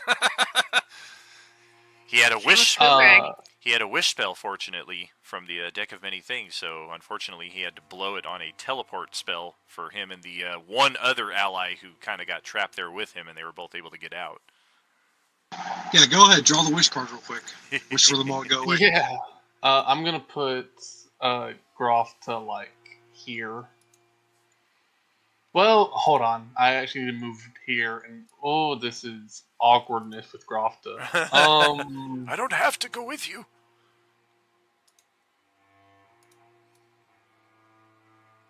You're not gonna stay right where you were, old man. No. Well, no, I could take the rest of my movement. Oh yeah, no. Then go direction not here. I should stay inside the house? No, leave. Go to your family. Yes. Alright, so he was here. He has 25. Classic NBC. So this is 10, 25, moving right there. Good. Is this like 2? Like, is this the artwork is making this a little bit hard? Is like this one row the hole, or is it both rows the hole? Like, this would be more appropriate, like, if you're trying to block up the doorway by yourself, like right there. Okay, good. I will sit there and use my action to cast Protection from Evil and Good. Oh. On myself. Post that up.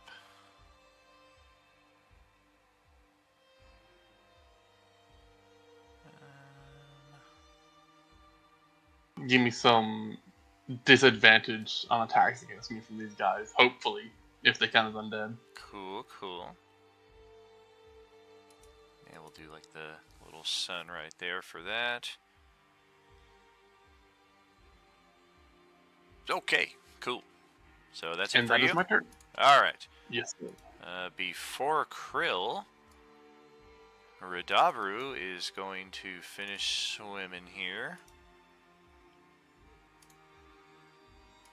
You forgot all about me, didn't you, motherfuckers? And he comes out of the water here. Oh.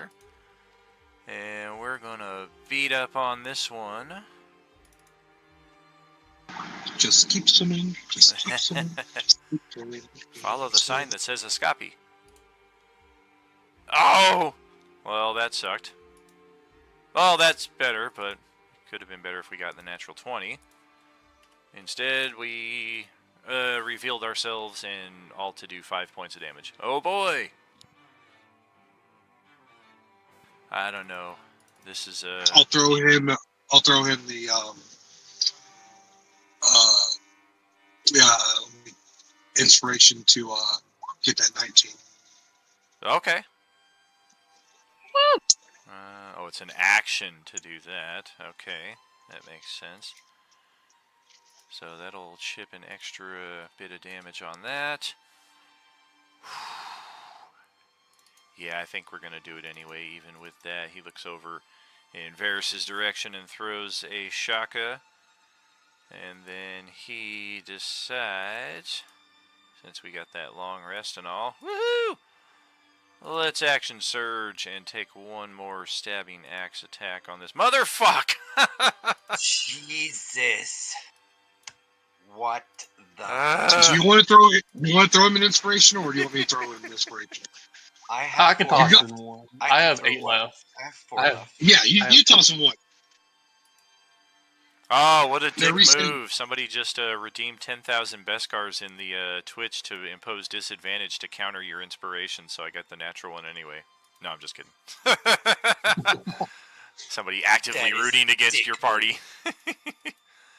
Alright, so somebody gave me an inspiration. That is going to drop him to 0 and prompt... Well, nope, critical hit. That's instantaneous death.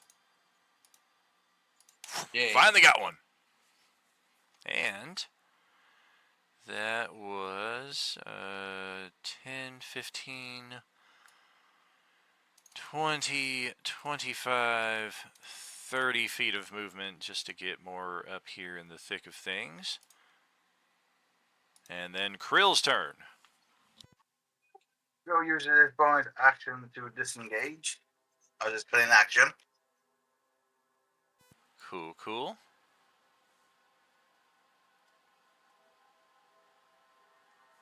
And he moves up by tiny part.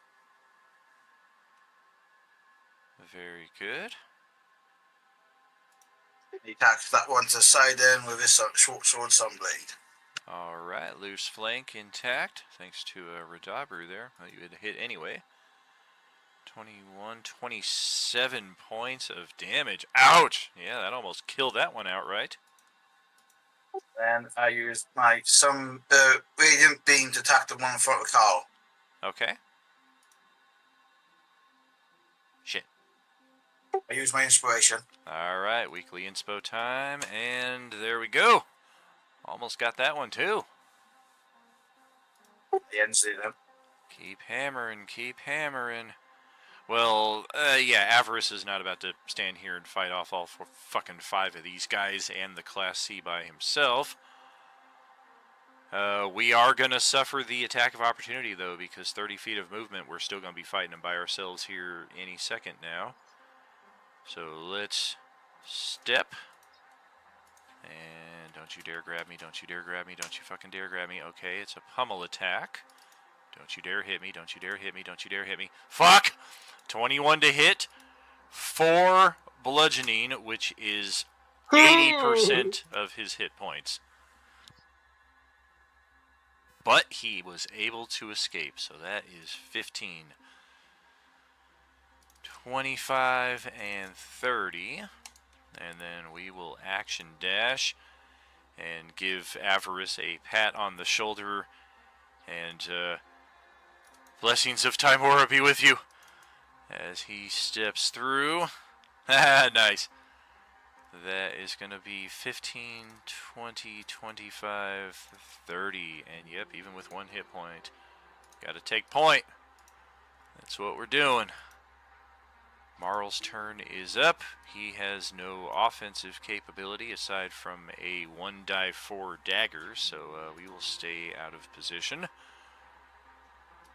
And the Class Cs will then take their turn. Oh boy. That's 40 feet.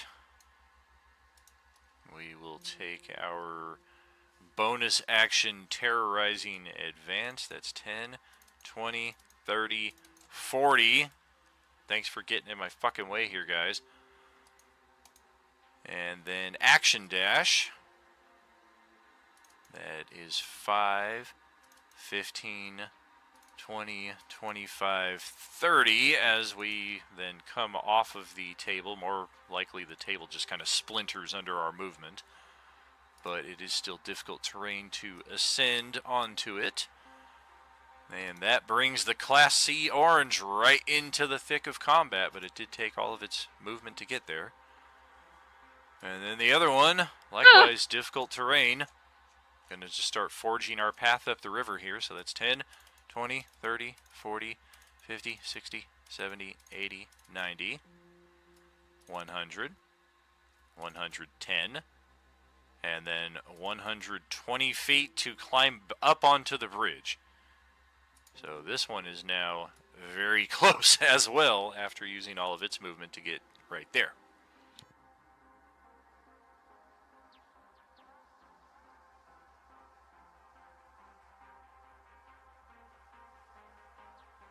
Well, alright.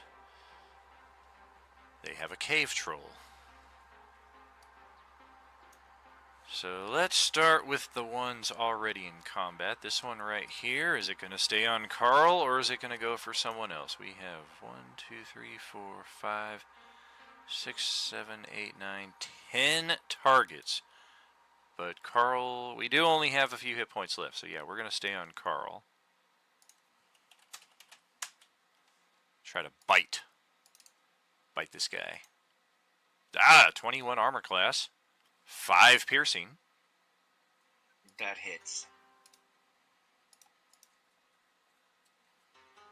Deal a little bit of damage there. Don't forget your 3-point regen on your turn. Some people have started using this little icon here as well for their regen, because that's actually what it is, like just a little health plus as a reminder. Yeah, your turn will be up next here anyway. Yeah, I just put it now, so. Okay, well, hopefully I don't wallop on you too much more here. This one is likewise in that same state, but we've got 5 targets in reach. And Tawny Paw is the short straw this time around. And we're going to try to grab you. Creep! Oh, it's a 15 AC. Not quite. He was rebuffed. Come on, just give me one chance. One Friday night. Easy pass! Alright, calm down and Rebecca Black. And this guy Oh, that's here, the name I haven't heard in a while. we have 10 targets. Number 1 is Carl. Okay. So we will step into flank. And then, rolling a 1d15. No, it's supposed to be 1d5. Still get a 3. We're going to go with a pummel attack with flank advantage. Oh, 24 to hit for 7 bludgeoning on Carl. That okay. Carl can take it. We got this one here, likewise, 10 targets to choose from. 1, 2, wouldn't you know it, number 3 is Avarice. So we're going to step over, and then step inside the middle of all this to get to him. Radabru's going to take his AOO. What do we got? Anything that might do something here? Nope.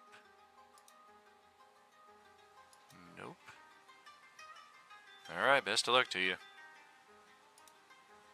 I at least can hit the guy for 4 points of damage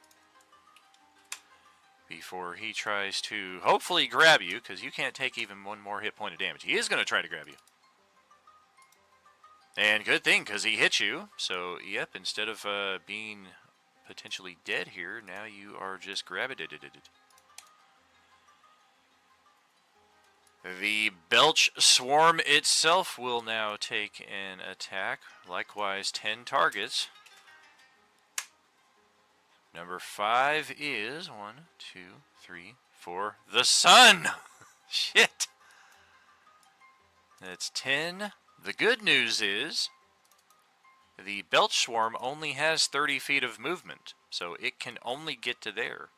It shows a target outside of its range. You will notice that happen occasionally with these undead. They'll just choose somebody randomly. You guys, of course, are more intelligent in planning out your movement, using the measuring and what have you, but sometimes these things are just like, that guy, and then they run and they're like, oh, can't get to him. Okay. So how many attacks of opportunity do we get? Well, Varys would certainly have the opportunity to get one there. And then Alexander, likewise, if I am still alive after that. Well, let's see if I can hit it. AC is a little higher on these things. That's a miss. I'll spend a D8 hero point. So that. Need 3 or better.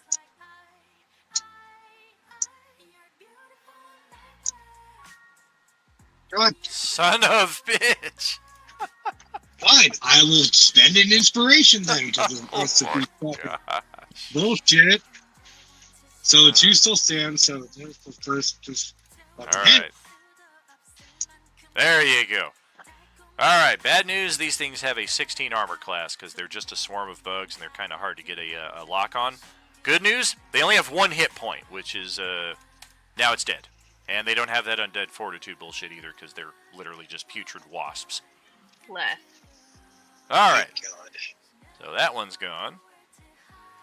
Here's the thing though, if you guys did not note in the Twitch stream, holy crap, and this is a fantastic example. I rolled a natural 20 on the attack from this this Belch Swarm right here, and okay, apparently we're gonna copy and paste that from much earlier today. How about this? There it is. Natural 20, it just did 27 points of damage. So these things are quick, they're fragile, they are literally glass cannons. good to know. And then the one who belched lets out a roar at the sudden loss of his spawn. And we're going to choose between 10 targets. Number 3 is the dad again. So that is 10, 20, 30, 40, 45. We're not going to have enough to get to him. We're going to have to squeeze with an action dash and then squeeze around through here. Now they're just kind of cutting them off more than anything. That's bad. On that movement, Krill would get an attack of opportunity on it. And so does Tony Paw. Oh shit, yeah, you're right. He was out Tony Paw's reach. Yeah, both of you. Both with flank, too. I was gonna say, I don't know how I missed that, but I definitely do know how I missed it. 13, 21, 27, 35 points of damage from attacks of opportunities. Holy crap. Ow! Damn. Okay, this one definitely don't have enough movement. So yeah, 50 feet. 50 feet. And yeah, 10 targets. Finally, somebody who's not a family member. Actually, I think it is. I think that's Grovta. 1, 2, 3, 4, 5, 6, 7, 8. Yep, it's Grovta.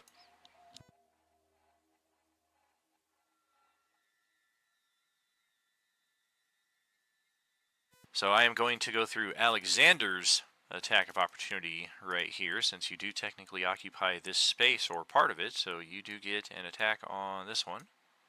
Just gonna get rid of that swarm.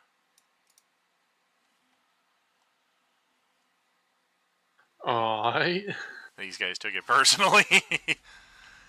Yeah, they did. Hey! Not the 3 rating, just the 5 bludgeoning.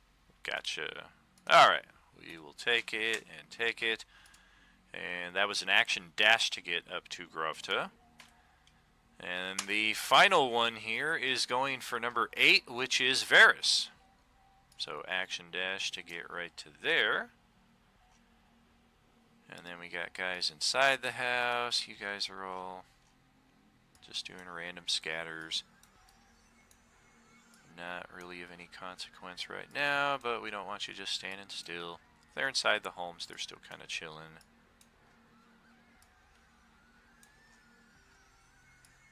Yep. Random. Up, down, left, right. BA, select start. Yes, select start. 2-player mode. Control all delete themselves. Ah! Ooh, let's go check out the hatchery. That looks like fun. Maybe my face is in there. Damn it, it's not! Okay, and then that's right, these guys were Map south, 2 minutes south. Oh, I thought you said 2 buildings. Nope, 2 maps. Gotta go full 2 maps away from all of us over here. Okay, so zombie number 1, we are likewise going to go for 10 targets here. Number 9 is Varys, so we will do 10, 20, 30, 35 to have to squeeze past Alexander. And unfortunately, he already used his AOO. So I got myself a flank on Varys, and it's going to be a bite attack. That's a 15 armor class, nothing doing.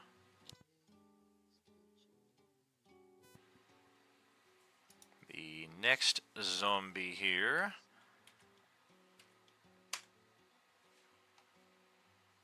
Likewise with 10 targets. Krill is the unlucky one here, so that's 30, 40, 45 to get to there. These ones are unfortunately just too close that's extra few feet of movement, 20 feet for them to get past you here. It's not really imposing too much on them. And we've got a flank on Krill. Gonna be a weapon attack. Oof, 17 to hit for 7 piercing, as this one just has a blunt. Yeah, you're pretty sure that's a rock or a piece of a brick or something that it just beats you upside the head with. Next up, 1, 2, 3, 4, 5. Wait a minute. 1, 2, 3, 4, 5, 6, 7, 8. Now my count is off.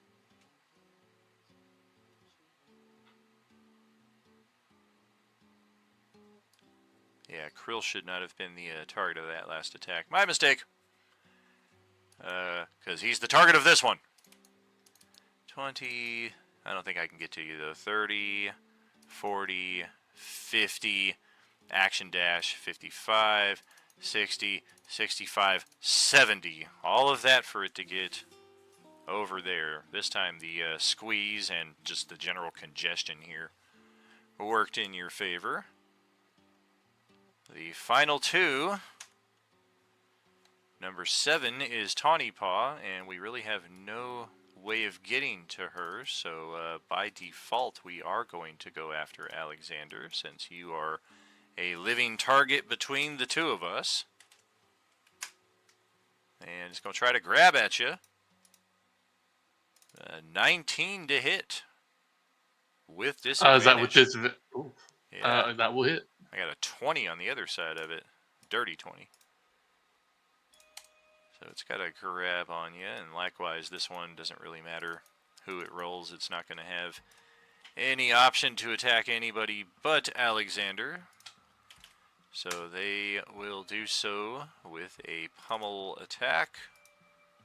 And with disadvantage, it's a 15. Otherwise, it would have been a 21.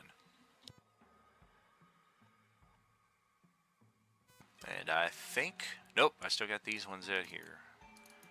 25, 30, 40, 50. Fucking clerics turn in, that'd be so helpful right here. Oh, man. Yes, it would. We could really use Raph right about now. 50 is there. And 50 is there. So, yeah, there's more coming up from that building to the south here. Or a well-placed meteor swarm ought to solve the problem for you if anybody's got a wish spell and they just want to simulate that, that badassery. All right, Carl, it's your turn to start off the next round. Pick everybody draw from the deck of many things.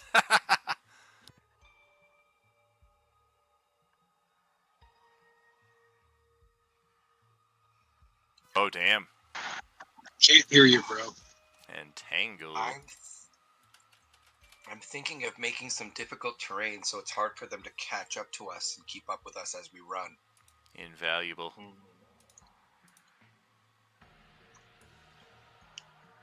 Range 90 feet. Oh, that's great. Thank God. Okay, I'm gonna start it. Yeah. You see what I'm... Oh, I just happen to place it right there. But you have control over that if you want to move it elsewhere. Bro. Oh, you're kind of cutting in and out here really badly.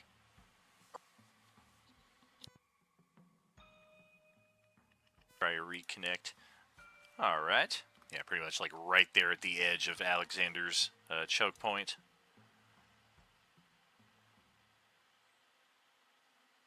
And then any who are in this area when you cast it have to roll the strength save. So I've got 3. 2 of them are class Ds. 1 of them did not. 1 of them did. This is the one that did, so this one restrained. Just use the down arrow. And the big guy will never live down the embarrassment if he fails this save. And he did by 1! He got a 13. Oh, don't look at me. It's embarrassing.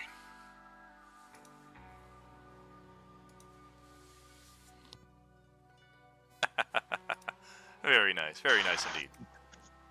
Just get the big one psychic damage to 0.5. Say again? I said give the big one psychic damage by pointing and laughing at it. Everybody just breaks out the full Nelson Muntz.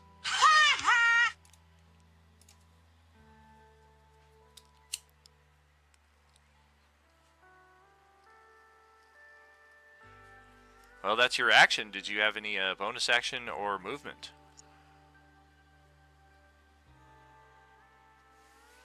I don't know if he's trying to talk. We're not getting anything now. See, he's typing. His name's on. He's trying to, yeah, something's just not connecting, unfortunately. Try to connect and disconnect and reconnect. See that works. Right, yeah, the old... Alright, can you hear me? Hey, much better. Oh. Alright, I'm not sure if I can move without getting opportunity attacks. Let me see if there's any way I can scooch. Yeah, if you have like a Misty Step, that would be an ideal way to get out of this. Otherwise, you're looking at 5 attacks of opportunity. That's also a way to draw those attacks from everybody else who might be moving after you. So, tactics on multiple angles here.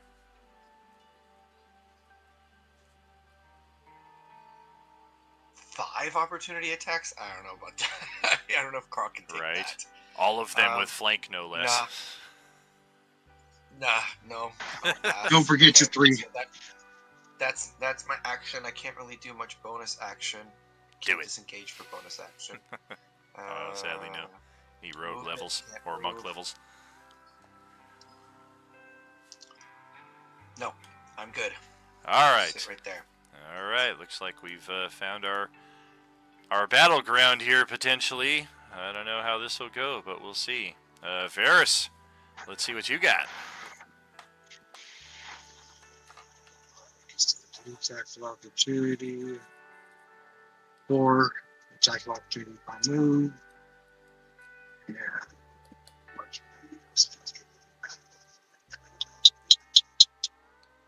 Okay, well, yeah. Okay. I'm gonna attack the one that's above Johnny Paw. Gotcha. This. Oh, Nice. later. Boink. Yep. Just move these And, corpses out of here. Throw them in the Well, dirt. technically they're all corpses. Technically they're all corpses here, so throw them in the that'd be great. Yeah, And, very true. Sure.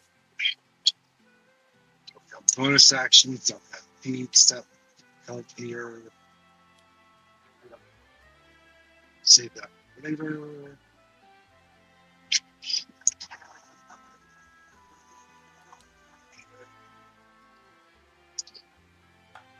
Yeah, I guess I'll just stay there and end my turn. Oh, fuck.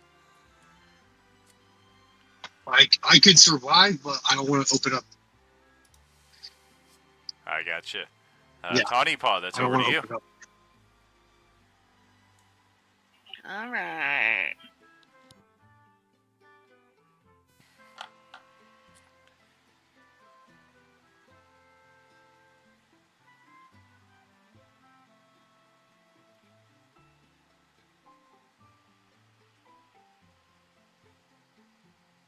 Okay, I'm going to attack the one to Grove's right. Got it. Oh, and I'm gonna. No, I'll hold on to that. You going rage or holding on? I'm already raging. Oh, I missed it. There we go. Ouch! Wait. 16 damage. Whew. That is very hurtful. Ow!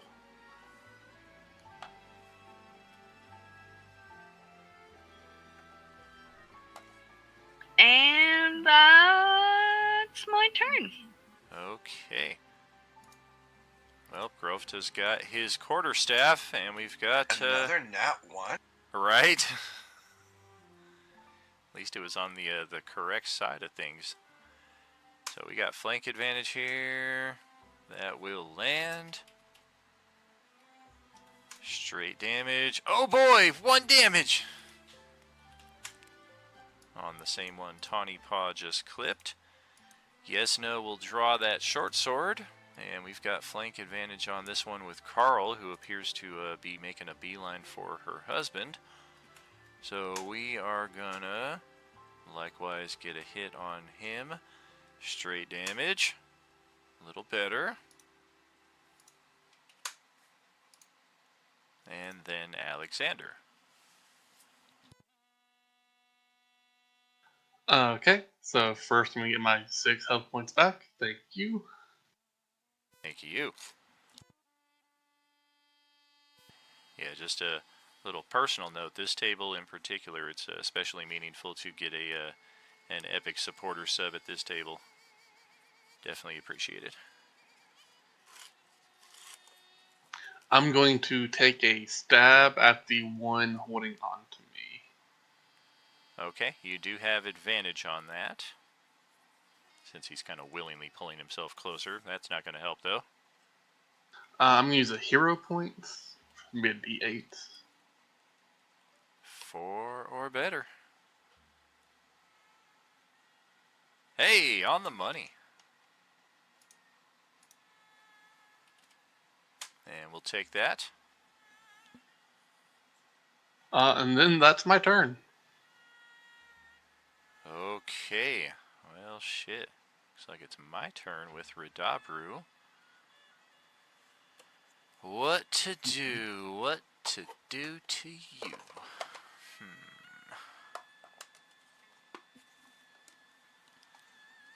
Think we can be better effective, but we do risk an attack of opportunity.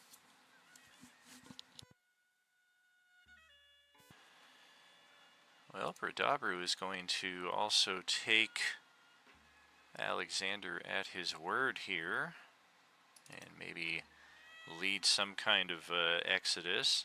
What do we have? What do we have? Fuck.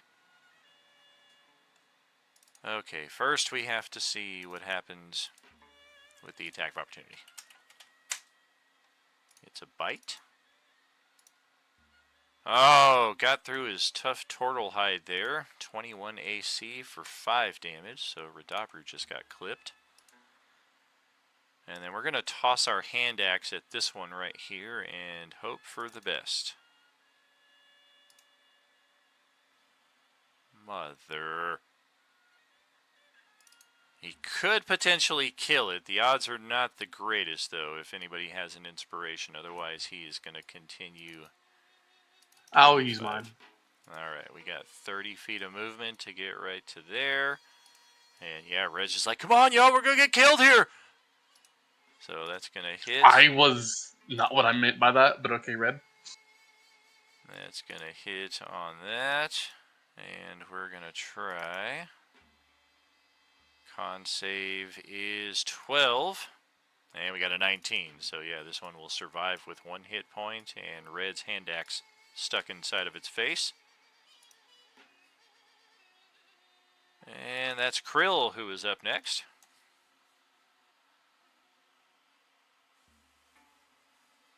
You'll attack the one that's facing Mao.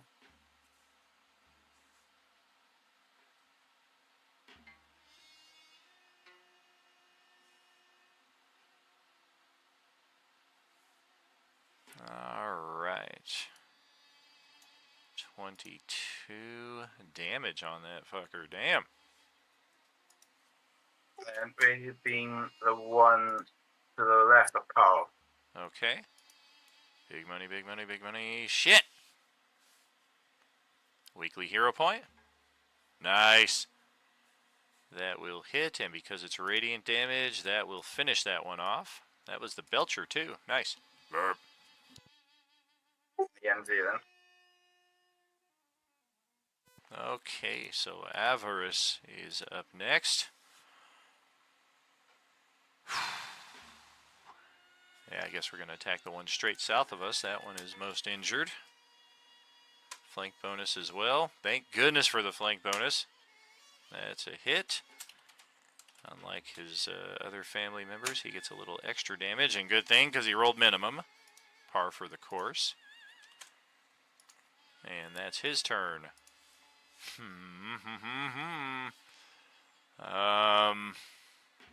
Marl will grab his dagger. Not even really that, more like a little knife. And let's... He's just a boy! Let's do this. That'll hit. 3 points of damage, did just as much as his dad with this tiny ass little fucking knife. It's a kitchen knife. It sure is. Okay, well, the Class C has no choice here but to attack Alexander because I cannot get through. Restrained, I believe, will be disadvantage on said attacks. Restrained, yes, attacks against me have advantage, my attack rolls have disadvantage, and I have disadvantage on dex saves. Do I get an automatic save, or do I have to spend my action to get out? Can use its action. Okay. Well, screw that. We're not using our action. We're going to start beating down on the big guy here. And we've got multi-attack.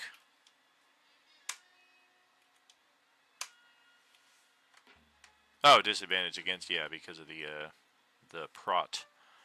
Okay, so we're going to do a bite attack and a massive weapon attack here, both at disadvantage. That's a 12.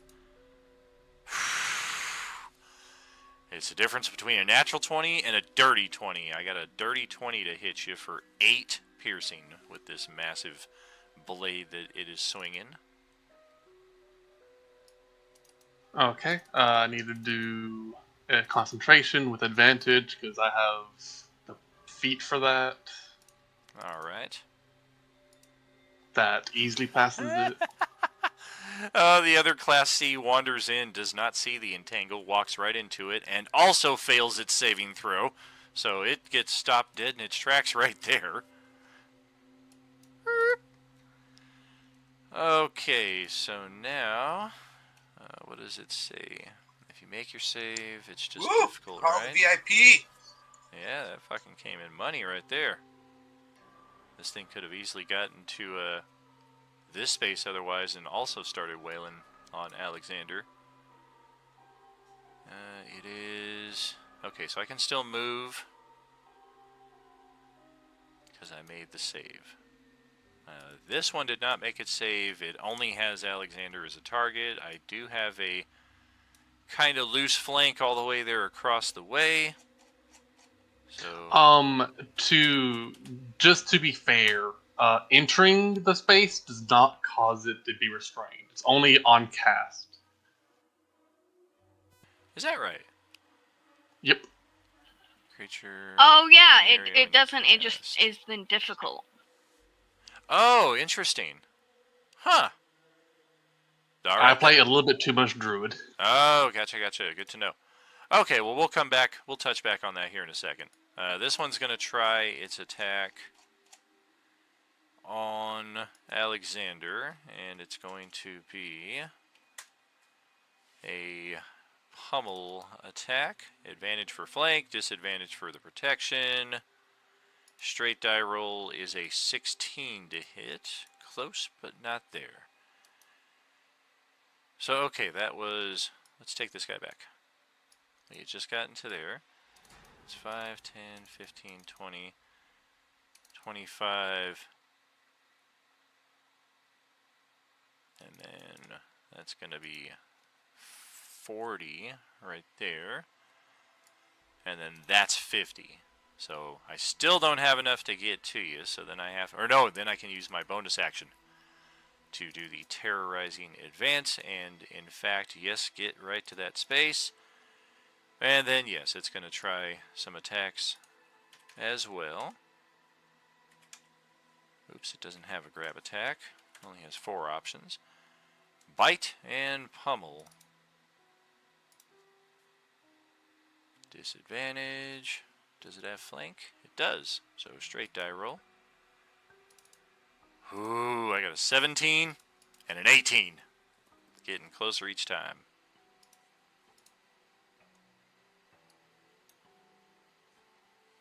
Well, shit. So that's 10, 20, 30, 40 for this one to traverse all the way through. That's the one that made it save last time. Also a flank attack on Alexander. A grab attack. Straight die roll. Natural 1.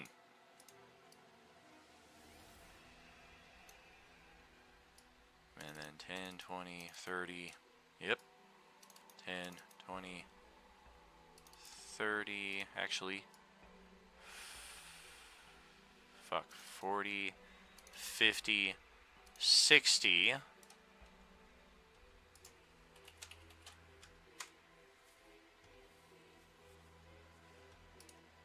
1, 2, 3, 4, 5, 6. Marl is the target. So we're going to step through here. Alexander gets the attack of opportunity. Nice. And we have enough movement left to get there with the action dash, but no action to do anything with. And likewise, this one here. Who are we going for?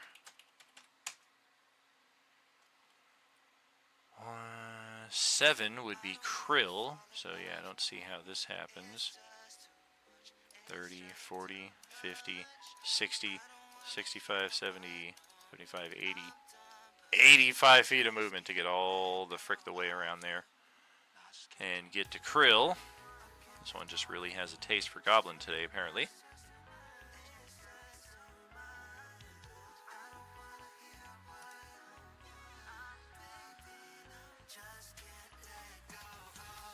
Okay, and then the ones that are already here, that's going to be I'm going to kill the ones real quick that cannot attack. Okay. So first the one that has a single hit point. 3 targets. It's going after Avarice. Step right there. Flank attack. It's a grab. Oh man. And that is a hit. So Avarice is now grappled No. by He's 2. gonna die. Well, no, he's grappled by this one now. He just got free for... Or no, this one's grappling him too, because this one is still technically alive. Why is that one... Wait a minute. No, it's this one that just moved in. This one can't attack. This one was here last round. This one can still attack. So yeah, Avarice is now grappled by both of these zombies right there.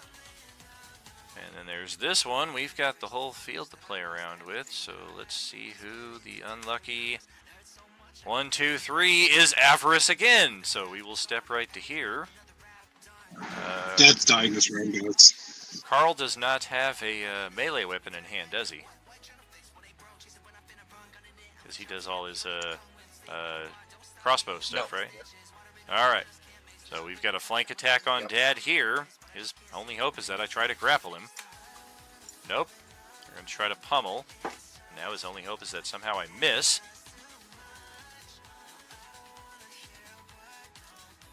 That is a 16 to hit. That will drop him to 0. So now we get that free infection bonus action bite attack. That will hit. Now Avarice needs to roll that con save. DC is 18. He gets a +1.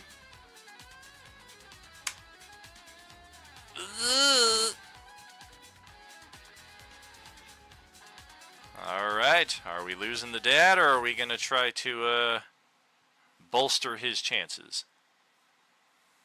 Can I use inspiration? Definitely. I will do so. Alright, so we will get a reroll on that. Oh man, if he gets a hero point, it's guaranteed, but he's still I will gonna... use one. Alright, so he's in death save mode now with 1 failure. He is also 2 levels of exhaustion now because he was already 1 level. So if he survives this, he is really going to be in a bad... Or no, he shouldn't be at 1 level of exhaustion anymore because they got that long rest. Yeah. So he should be at 1 level of exhaustion. She should be at no level of exhaustion. And yes, that is accurate. Okay. Well, shit. The one that already has him grappled, I'd say it's a good chance we go for him. So I'm going to roll a d6 here. And 2, 3, and 4 will be him. 4 is him. So we're going to try to attack this guy again with a bite attack. That is a dirty 20. And that is technically considered a critical hit because the guy is unconscious. It is a melee attack against the unconscious opponent. That counts as 2 failed death saves. The bad news is that he's dead.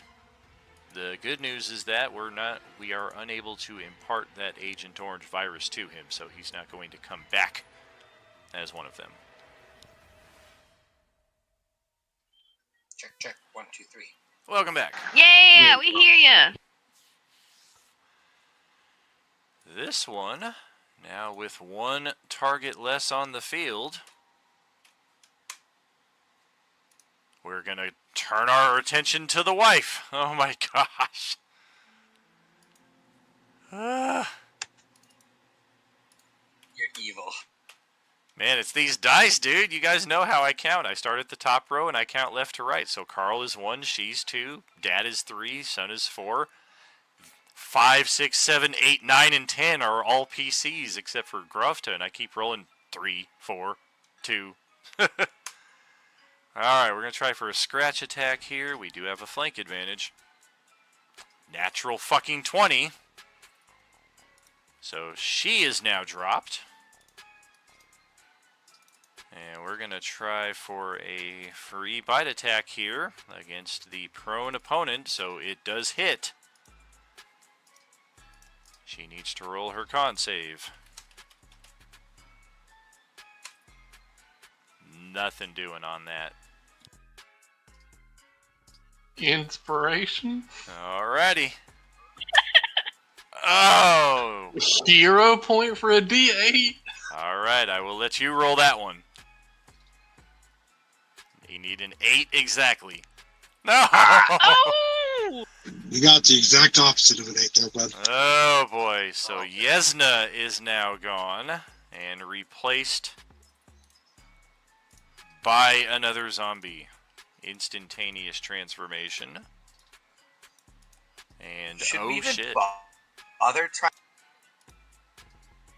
Oh, What you're was that? breaking up there again, damn it. I said, should we even bother trying to save people in this game anymore? Well, we could piggyback Groveta and Marl. Do you want the in-character response or the out-of-character response?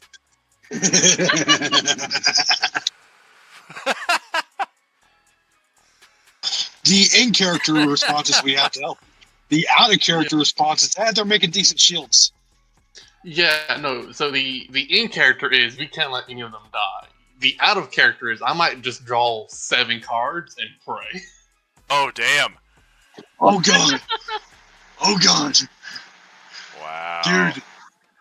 That Because I was meaning you guys kill the outside zombies, but I feel like that's not happening anymore, and I am now in a situation where I really needed those outside zombies dead.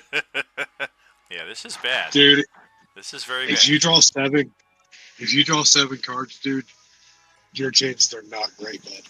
If anything, these random encounters are more brutal than the planned encounters. If anything, if I you would draw just 7 I would cards, just feel sad that I bought the deck and then you immediately died before getting to use the deck. Yeah, that would suck because then one of the other party members just picks it off your body and then they get the blessings or the curses. All right, so I wouldn't mind them grabbing it. The issue would be, can they grab it? Sure. All right, well, this one is next, and now there are only 8 targets. Went right from 10 to 9 to 8 in just 2 attacks there. remember the Let me one guess. that just One. the one that I was gonna say the one that just changed does not get action serve, right? It does not. Correct. Yeah, this one just kind of manifests as its action. Hey Daniel, is it possible for us to like taunt or get the zombies' attention more so that the attack isn't random, so that they attack our NPCs less that are so goddamn weak and attack us more?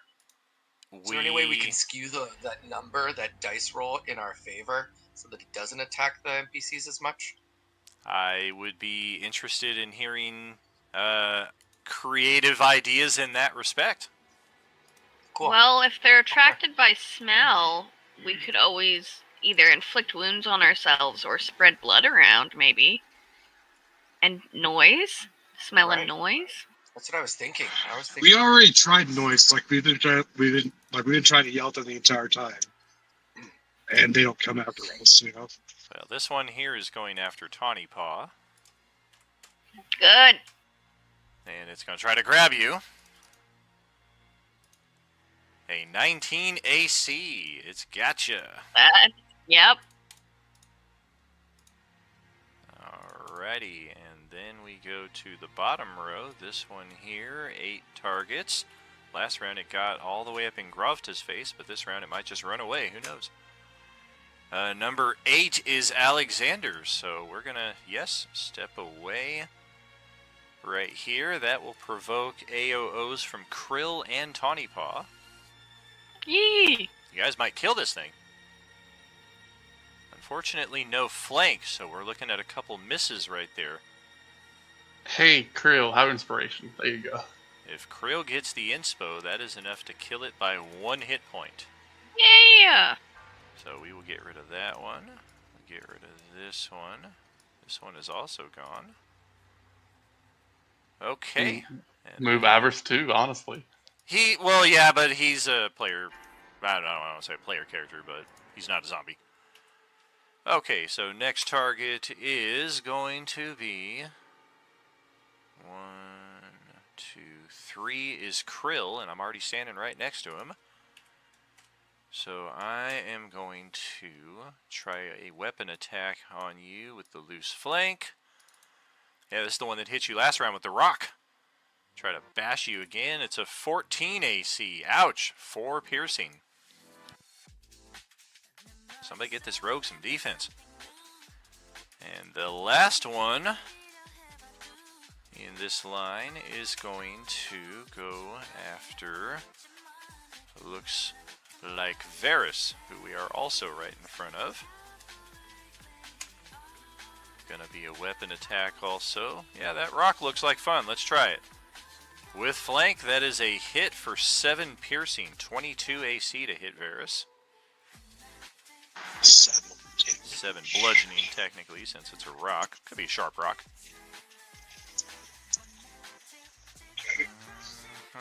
Alright, then we've got these guys here. 10, 20, 30, 40, 50. 5, 10, 15, 20, 30, 40, 50. And who do they like outside? Oh, this one likes Alexander, so we're going to stay in here. The other one, however... Was that with difficult terrain, Daniel? It is, yeah. Cool. Yeah, this one took all 50 to get here. This one's not going to get much farther with its action dash, because that's 10, 20, 30, 35 just to get there. Son of a bitch is fast. Oh, yeah. So Varys is the target, but all we can do really is action dash over to your position. And a little bit of random movement again from some of our stragglers.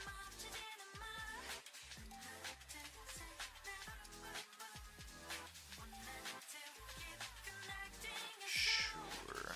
Yeah, you do that. You do that.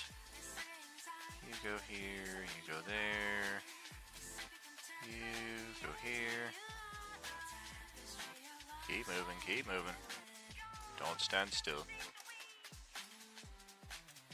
I can only imagine how much system strain it would cause, but I remember in 2015 when I first did the Roll20 conversion, there were APIs then that you could plug into a token and they would automatically walk like on a path, so you could pre-program their movement.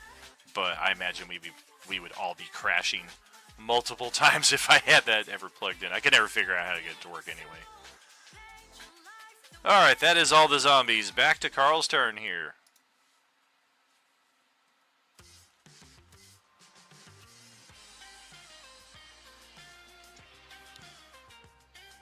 Alright, who's left? Let's see.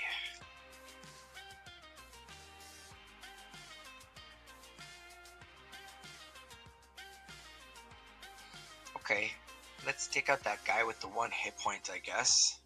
First. Come on, crit. Or radiant damage, if you got it.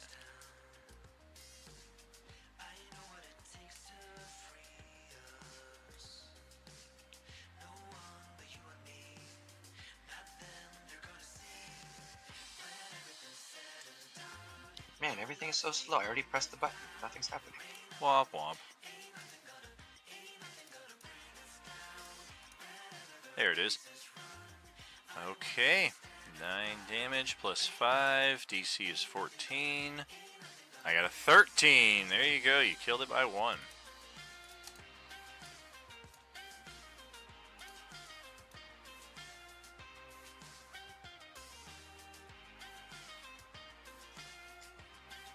Okay, let's hit that other guy who's a little bit weaker. Next to Marl, I guess. He's pretty low. Let's hit him. Okay.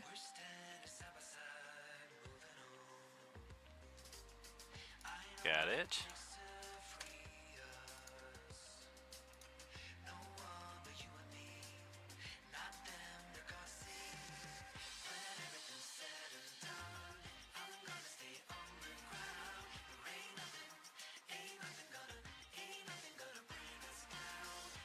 Okay. I guess that's my turn. All right. That's back to Varys. Yay.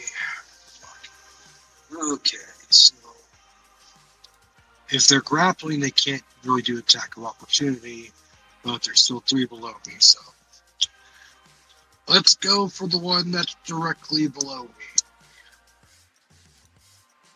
Okay. You got 4 at full health surrounding you.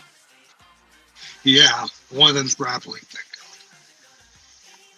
Yeah, they got Tawny Paw. God. And it also has the effective moving blade on him.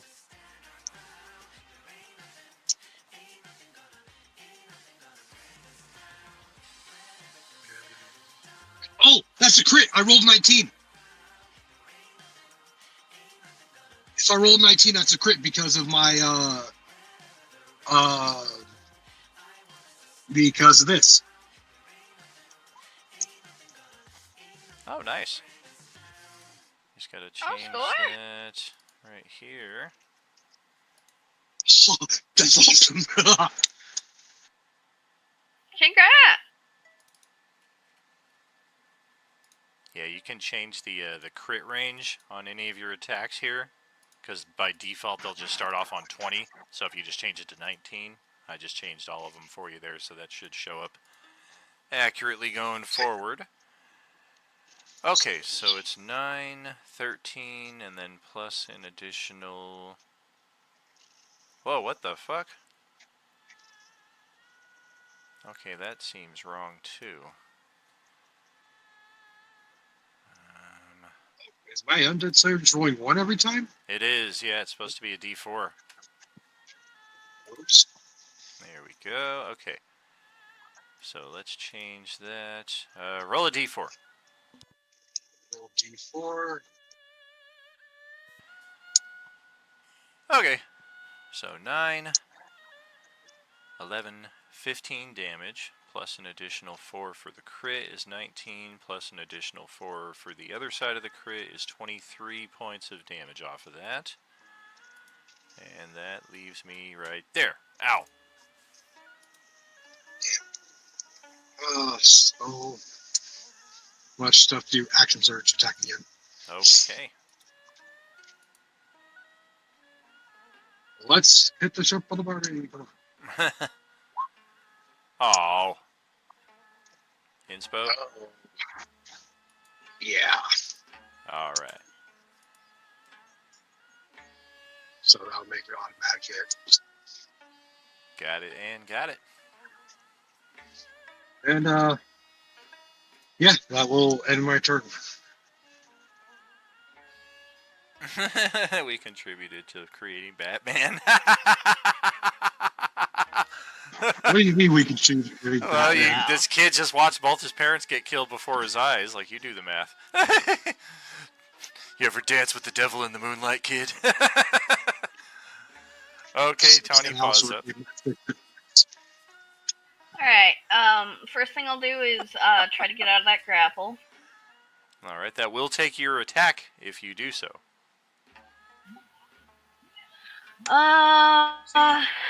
Or you can just try to kill the thing. If you attack and kill it, it does the same thing.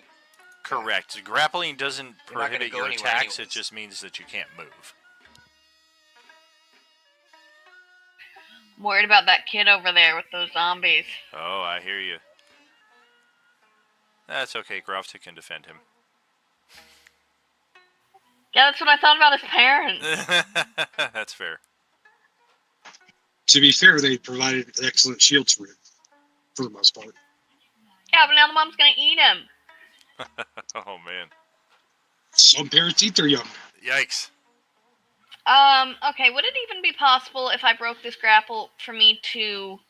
I would be able to run past Krill, I guess down past Groveta and pick up Marl? You could.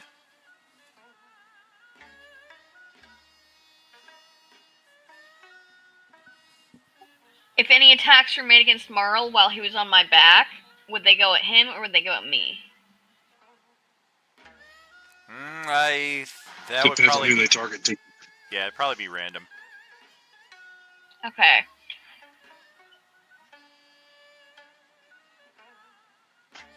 But you gotta look at how many attacks are too. That's 1, 2, Oh, yeah, that's 3, right, 'cause I 4. was thinking about disengaging as well, but I wouldn't have enough to do all of that. Yeah. You don't have action surge like me. You can't do that. Yeah, no. Alright,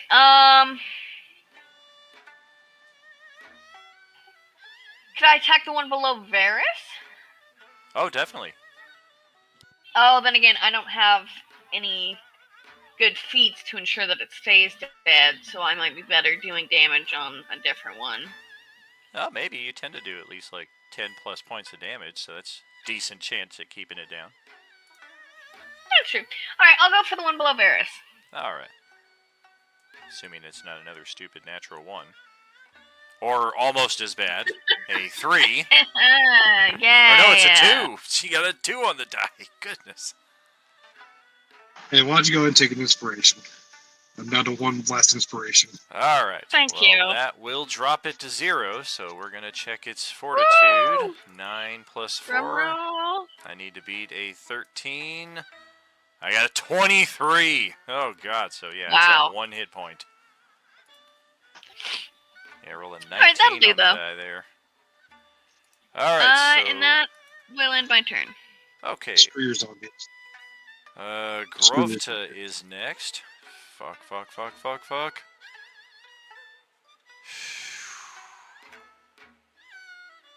Oh man, this is just bad. It's like the worst place to be. It was the best place to be a few rounds ago.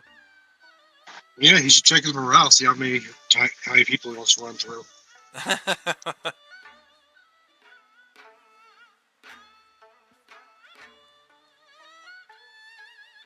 I think we are going to disengage.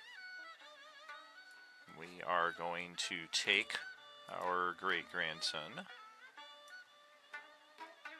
And we're going to try 5, 10, 15, 20, 25 feet of movement to get over to here. Technically, Yeah. that's where we are. We've got you. Prepare for a lot of people start scattering around because targets are moving away. Okay, and then bonus action. There's no point to it. Yeah, Groveta and Marl are just covered in tears after the events of the last couple rounds here, but determined to do their best to not join that grief chapter. Alexander is up next. How many cards you drawing? And so I have 2 very important questions. Oh boy. First one being, using the deck, it doesn't say an action.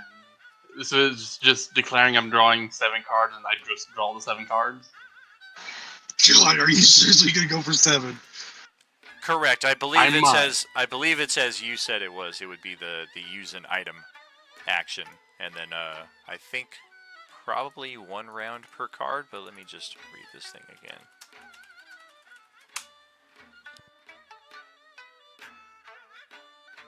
Dude, if you draw that many cards, you're like gambling with your life. I might have a way to put it a little bit into my favor, but we will have to see. You need to, what you'll need to do is simple. Go get a game called Payday 2 and build a dodge class. They gamble with their life the entire time. Yeah, I would say it would take.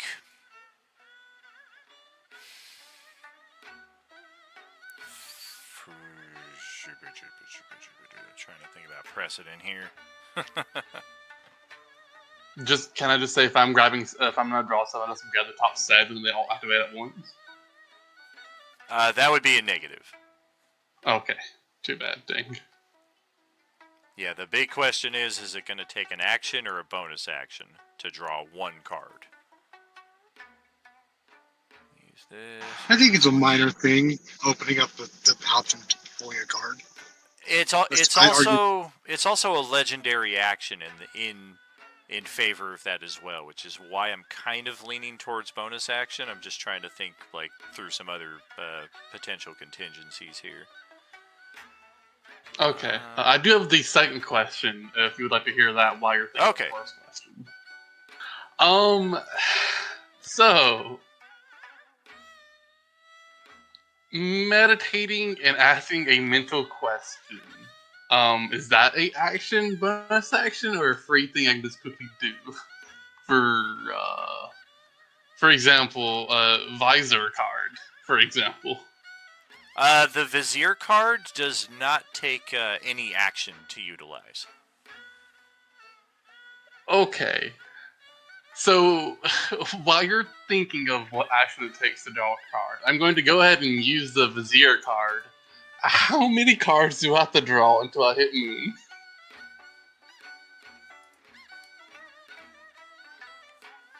Until you what? How many times do I have to draw from my deck of many things until I hit the Moon card? Okay. Well, I'm gonna need to... Fuck. I have never heard of that call. That is a brilliant combination. I'm gonna need to recall all of the cards. I've got all the bad ones in my hand. And then I need to shuffle. And just to be fully transparent, do remember that a card, if drawn, does get put back into the deck. So it might be a hot minute, but... It does not. Only the Jester and the other equivalent card. The cards that say draw 2 get placed back in, but the other cards, once they're drawn, they are gone. It's the reverse. Unless the card is the Fuller Jester, the card reappears.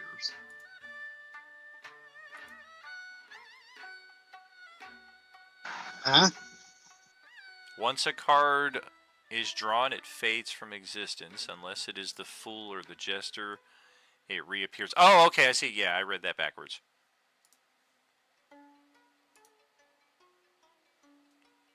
So it might just be like 2 cards. It might be 50. Who knows? I mean, I can't really answer that with the accuracy that I have here then, because if I have to do a reshuffle after every card draw, what I see right now is not necessarily what it'll be after the first draw. So the Vizier card is supposed to give you accuracy, but I can't guarantee that if we do that. Yeah. What I was thinking is you rolled you just 1 to 1,000 or whatever, something like that, and whenever the moon would appear, instead of drawing for that one, I automatically get the moon. Whenever it would come, like, if it's, yeah.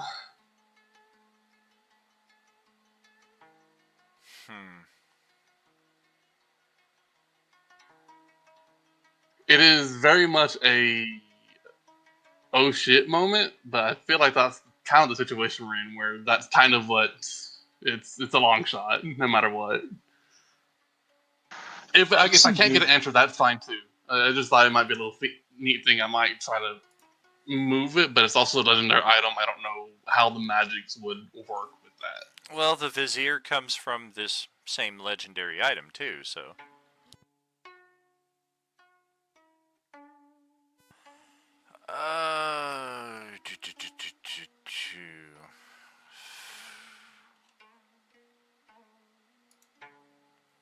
Alright then, so... Here's how I can resolve this. I've got it.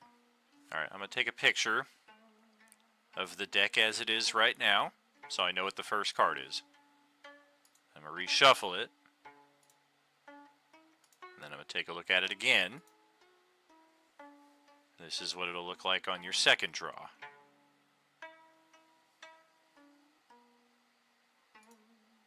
Likewise, shuffle.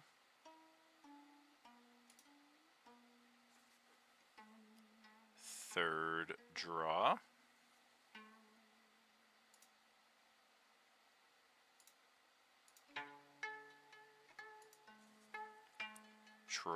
number 4.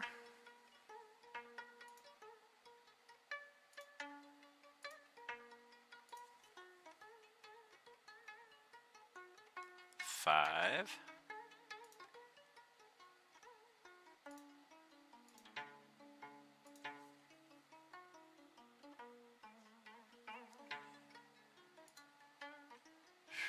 Boy.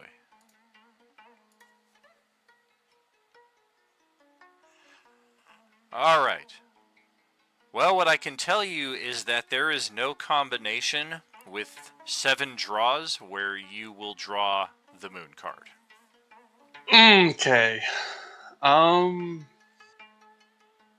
That will burn your vizier, however, unfortunately, as it That's may be. fine.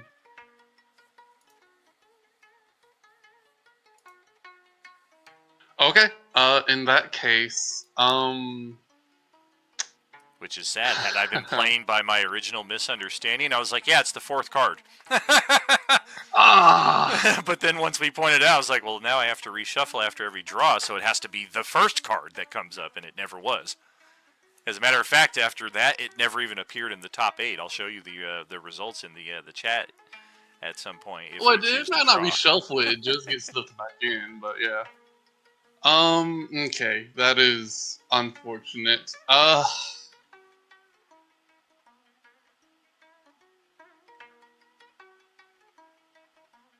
Who knows? Maybe I'll just get a lot of XP and like end up being like level 9 or 10. Yeah. Yeah, maybe. I'm gonna try to not take up too much time. Just one last question: Too if late. I do draw the, if I do draw the sun, how much levels is 50,000 XP? Advancement.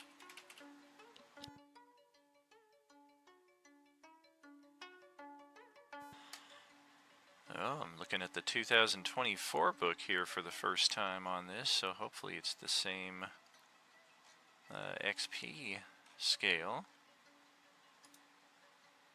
It appears to be. So you are currently level 2. So 50,000 would be an immediate jump to level 9. I hate that I was spot on with that, actually. Almost level 10. Well, 64,000 is level 10. Okay, well, since there's no real bonus to saying multiple times, because I assume I can just say 1, and the next round say 1, and the next round say 1. Correct. It's only if you don't draw them all within an hour that they'll all pop out at once. In that case, yeah, I'll go ahead and pull my card for this round.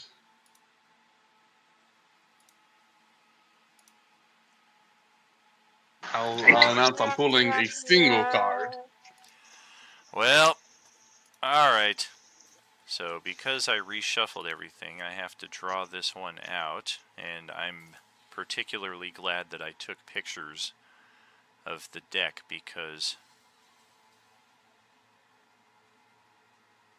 Alright, where the fuck did you go? Yeah, I do feel a little bad because I feel like it's a lot of work for no real result. Well, there might be a result. Give it a second. Oh! There it is! 2 for 2.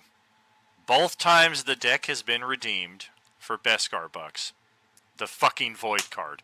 And I took a picture of it so I could prove that it was the first fucking card in the deck on the very first sequence when you said, how many cards is it? I was like, okay, let's grab all the cards out, let's shuffle it, and then let's choose. I was like, oh my god, the first card is the Void card. It doesn't matter where the fucking wishes are.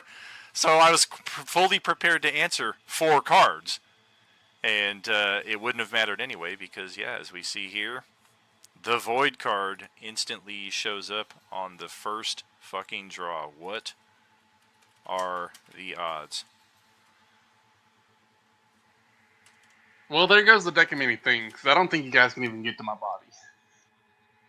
And the Nihilist mask. Yeah, and the Nihilist mask. So here is the effect. This black card spells disaster. Your soul is drawn from your body and contained in an object in a place of the DM's choice. One or more powerful beings guard the place. While your soul is trapped in this way, your body is incapacitated. A wish spell can't restore your soul, but the spell does reveal the location of the object that holds it. You draw no more cards. So yeah, his body just falls flat right there in that space. And the other 6 cards that could have been are not to be. As unfortunately, that's about the worst possible thing that could have happened right here. Okay, well, since.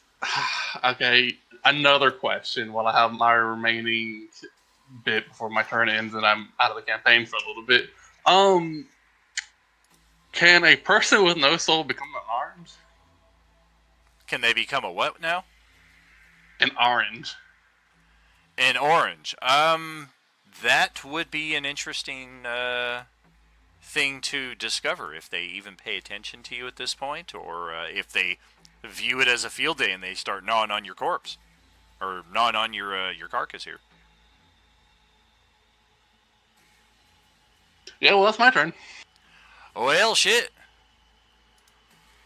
Red is just all kinds of in panic after seeing that epic level magic effect suddenly consume the guy who was basically body blocking the worst of the assault to come. Shit! What do we do, guys? What do we do? He starts shouting out.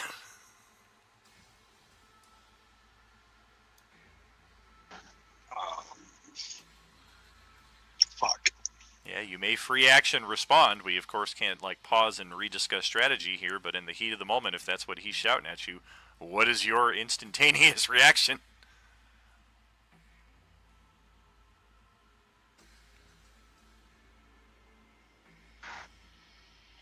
Am I just going to say retreat? Disengage and dash. Retreat.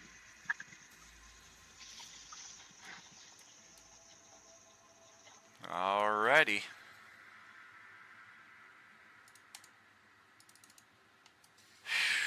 Which way to go? Yeah, let's just haul ass down the street. He calls out, he points your attention to this one up here, who last round just started wandering south in this direction. So watch out for that one, guys! And yeah, we are going to 30 feet hustle. And man, an extra 30 feet is going to put us way out there, so I think we'll just kind of hold right here. And ready in action to toss our second hand axe at that one if it comes into position, or potentially another one if it also fits the bill. Krill is up next here.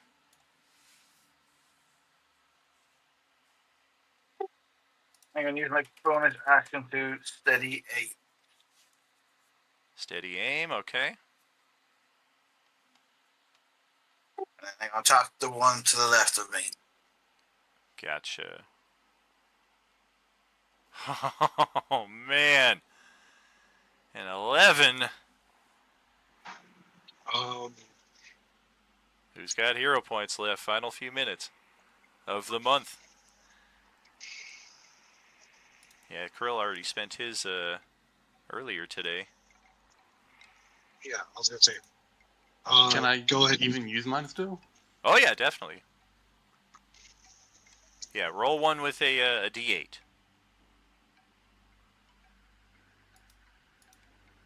Looking at a 3 or better here, hopefully.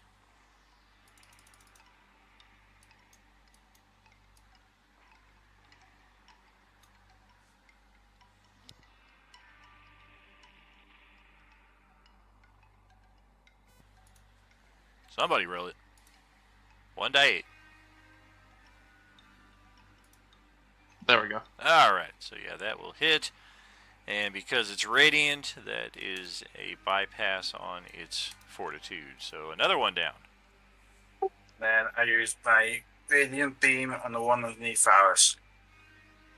Okay. Sweet. Alright, got that one. 2 for 2. Nice. And I end it. Okay, Avarice is dead. Marl is, yeah, we're going to get off Granddad, Great-Granddad here. He can't carry us for too long, and our movement is better. So 30 feet to get right to there. And yeah, we're not going to take point against that zombie. We're going to action dash, get behind the nice turtle guy. And here come the oranges to close out our session.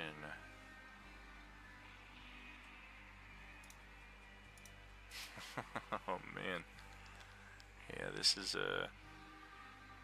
an unforeseen conundrum. I'm about to get rocked. Giggity. Boy.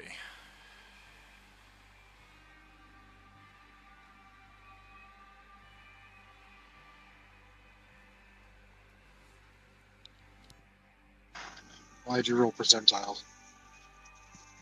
I can never see your roll rank. He's making a decision. Yep. It can't be a good thing. An additional It could be. 69% saturation of zombies show up here. But somehow it's very pleasurable. Fuck. Oh boy, oh boy. In the words of Diego last week, you dirty bitch. You hateful bitch. Oh, sorry, you hateful bitch. Oh boy, you reap what you sow. How can you roll already? We've only done like 3 rounds. That's not what only I'm. like 15 seconds. That's not what I'm rolling for. I have an Okay. interesting situation here Okay. that I did not plan for, so I'm trying to figure a We're little good. bit He's of seeing it. character Whether He's they're seeing gonna it motivation in the eat backdrop. Alexander. He's gonna see if fucking the zombies are all gonna start crunching on Alexander's laying corpse. That's exactly what it is. And then I'm trying to take into account Sararak and Zastam's motives in how they prepared this galactic epidemic. And yeah, just see how the zombies will respond accordingly. Nihilus Mask takes him over. All of a sudden he starts whipping out for 130 points of damage a shot. Take that, motherfuckers! All right, well let's just try this. One, let's see, D. 2, 3, 4, 5, 6. Okay. Okay. How about the other one? All right. So yes, indeed, the one that is restrained still inside of here is just going to lean down into the restraint and start attacking Alexander's corpse. We're going to bite, and we're going to bite. With advantage. Exile. That is a 19 and a 20 to hit for 19 damage total.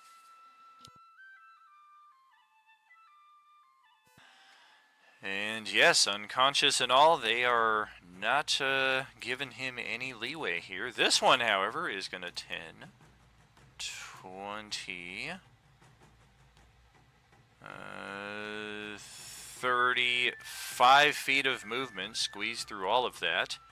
And we're going after Krill. At least with one of Pick up someone your own size. one of our attacks is going after Krill. The other one is going after Tawny Paw. Okay, so Yeah. we've got a pummel on Krill. We've got a weapon attack on Tawny Paw against Krill. Ouch! It's a 21 for 8 bludgeoning. And on Tawny Paw, it is... Uh-oh, do I have flank? Oh shit, I do. It's a natural 20 for 13 damage. Oof. You're raging though, so you only take out. Sure, so it would be 5 Oh, and yeah. 1. Yeah, you take 6. And that is it for the Class C. This one Still technically has a grapple on Alexander, but it may not stay on him. Nope. We're going to let that go.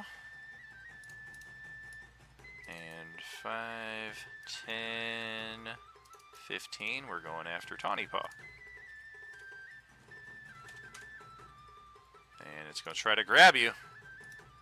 That's all they're really doing against you. The Class C is a 23 to hit, so now you're grappled from 2 different zombies here. This one, difficult terrain 10, now out of it 15. Our target is Krill. 20, 25, 30, 40, 45, and 50. Just enough to get through all of that to get up to you. Also with a loose flank. They're going to try to grab you also. A 18 AC, so they do get a grapple on Krill. You're going nowhere. I got you for 3 minutes. Okay, this one is still restrained and now has no targets to, we can't even, no, we did reach Alexander from there last turn, so we'll try an attack on him then. A weapon attack, for whatever reason. And we got a 10 to hit his prone armor class with advantage. Bink. Nope. And then this one here, 6 targets to choose from. Man, they are loving Krill this round. 5, 15, 20, 25, 30, 35 all through that. Varus does get an attack of opportunity.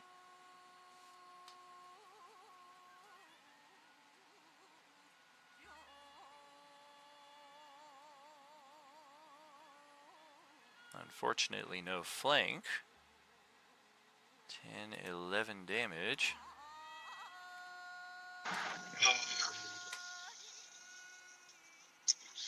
Yeah, I'll spend my last inspiration to get that last crit. Okay. Another 8 Yeah. damage. We'll take it. And our attack on Krill is another grab attack. That's a 20 AC, so now Krill has been grabbed from 2 different ones here. It's going to be hard to tell who's grabbing who with all these grapples going on.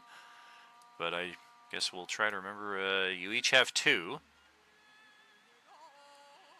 Okay, so that's for them. Now we have the ones that were already outside.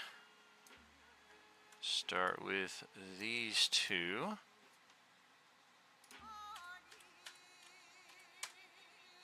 Nope, one of them is just going to hightail it and go after the supposedly easier to get Alexander. 25, 35. Krill would get an attack of opportunity against that one.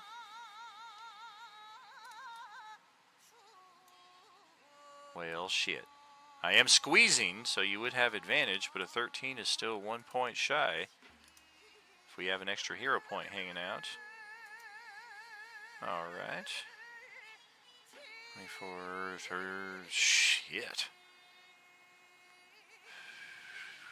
30 points of damage straight up. Ouch. Okay. And against Alexander, it is... It'd be funny if it tried to grab you. This is mine! We're just going to pummel the corpse. 15 to hit, though. All we end up doing is stubbing our toe on his metal armor. This one here. Who do we like this round? Is it Krill? Holy crap, it's not! It is... it's Carl this time around. Holy crap. So yeah, we will move up here. Get Carl in the flank. Try a pummel attack. 22 to hit. 6 bludgeoning on Carl. That hits. Alright. And then I think what we have left are...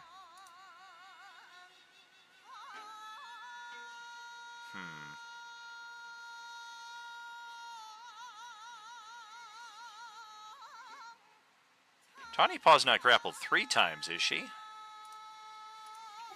Just twice, as far as I know. Yeah, I thought it was The twice. dude above Yeah, I thought it Varys was and two. the dude below Varys. So... I think it's this one right here that has a grapple on it that it shouldn't. Because I believe it's these two right here that grabbed Krill. The two between him and Carl. Yeah.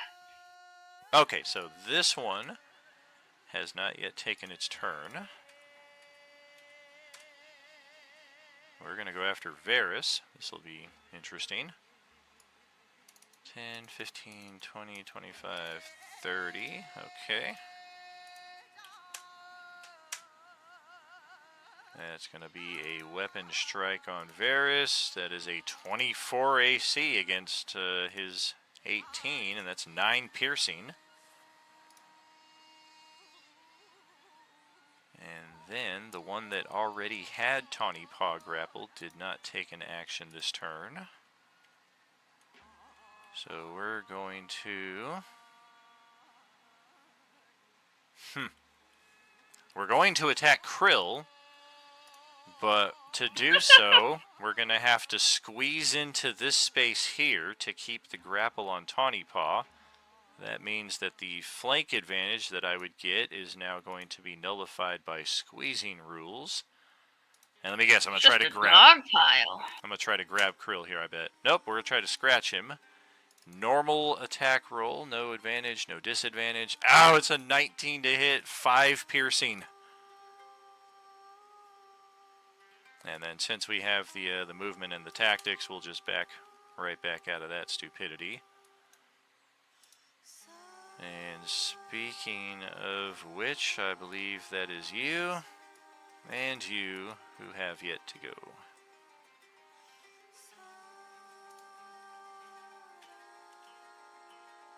Looks like Grovta is one of the targets. And Alexander is one of the targets. Okay. Did Tawny Paw get an attack of opportunity yet this round? No. I think she was the only one that didn't. So yeah, you would get one on this one. Or... Squeezing. Yeah, right. He's being a better taken now that he's unconscious. Alright, so we will step up. We will step up. Grovta. Alright, may the force be with you, buddy. It's a bite attack. It's an 11 AC. It misses. Tawny, do you have inspiration? She had the advantage because it was squeezing. Ah. Sick. So yeah, it did hit. I'm sorry if I didn't call attention to that. Okay, and then this one, yeah, we're going to step on down here to Alexander. Varys, did he or did he not get his attack of opportunity? I think he did. Yeah, I did. Okay. So against Alexander for our next attack, it is a bite attack. That makes sense. Oh, 23 to hit. 6 piercing. And then, yes, indeed, this one is going to start heading down. 15, 30 feet. Radabru is going to toss that readied hand axe. Hits on the money. Not the greatest damage. And that will certainly call its attention right to him. 30, 40 feet of movement. Radabru is going to be bitten. Oh, yes indeed. 18 AC against his 17 AC, I believe, is the total default. And he gets a 10 remaining hit points. And then, yeah, let's scatter some more of these guys out in the distance before we close things out. Yep, you guys can stay put. We need clearance. Yeah, we do.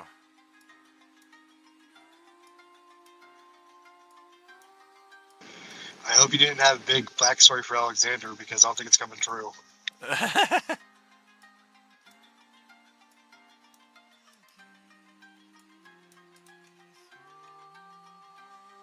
Alright, I do believe that is enough scatter from all the zombies out here on the remainder of the map. Kind of moving out, spreading out to different corners. As we can see, that will close our initiative for the session. One of you would be so kind as to track that, post it in Sunday G1. The usual spiel, as we know, we share the table, etc. and so on. Close out my NPC blocks here. Beautimous.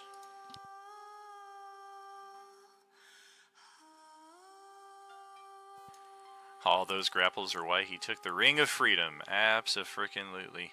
That is a very fair point, because, yeah, these things can really F you up, especially if they attack of opportunity you, and they grapple you in place. Like, that can really just F up any plans that you have.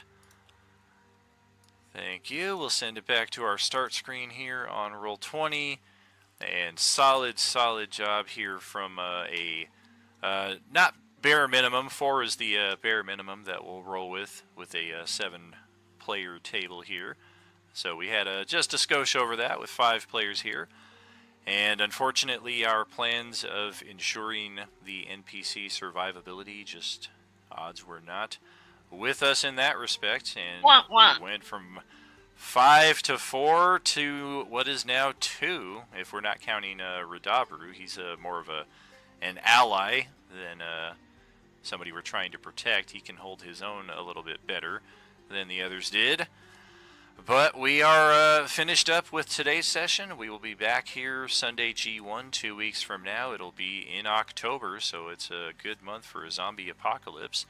Getting ready to conclude its first act of the trilogy here coming up over the next what is anticipated to be like year and a half, if it runs 180 sessions ish is the estimate between all 6 tables. So fantastic work here, friends. Thank you for the memories. Thank you for sharing your time here with us, both as players and for our streaming audience. Thanks for hanging out as well. We are at the start of our bi-weekly trifecta. We'll be back tomorrow night with the Monday table. We'll be back Tuesday night with the Tuesday table. And also Thursday table is this week as well. So it's a lot of games in a short span of days here, friends. So thank you again for joining us. It is always an honor and a privilege to share these adventures with you. And a reminder, of course, there is no RU without you. Have a good day, friends. All right, I'm getting back to work. Heading to Denver. Later, guys. Have a good one. Good game, y'all.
따끔한 기운에 고개를 들어 너와의 한 추억을 마주했고 급류에 휩쓸려 본질을 알지 못해 아무렇게 우릴 덮어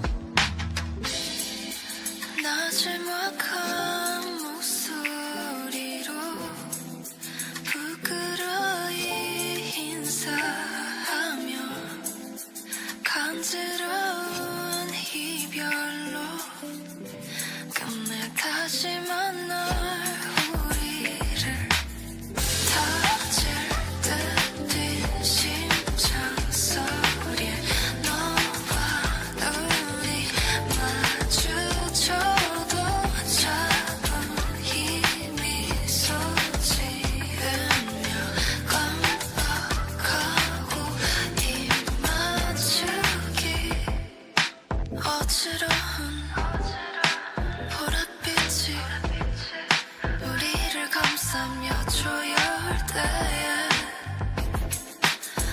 마지막은 또 없을 거라고 내 숨에 아름답게 스며들겠지 내가 지고 세상이 감기면 내게 잠길 수 있을 거라고 너의 손가락 끝에 올라타 끝나지 않을 외줄 타기 터질 듯 뛴 심장 소리에 너와 눈이 마주쳐도 작은 힘이 솟지으며 깜빡하고 입 맞추기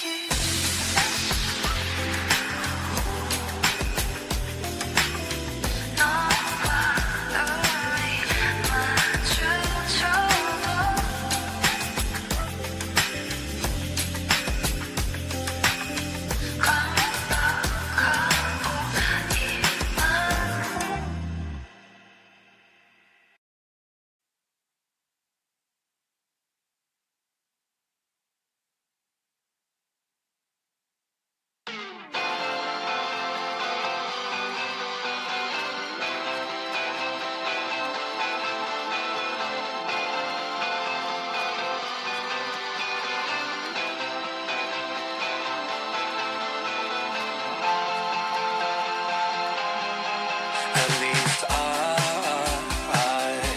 knew it was a lie. She's not very bright, but Jenny's alright. She tries, but then she gets tired. She tries to hide, but Jenny's alright.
Well, hello there, friends. How we doing out there tonight? Welcome back to Roleplaying Unlimited Monday Night Adventures here. Vacation at Turtle Cove.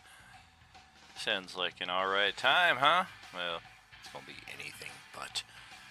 Welcome to Roleplaying Unlimited, live from the 100th Meridian, where I, tragically HP, will conduct the orchestral adventure for the next few hours here. Thanks for joining us here. Part of your week. We appreciate you.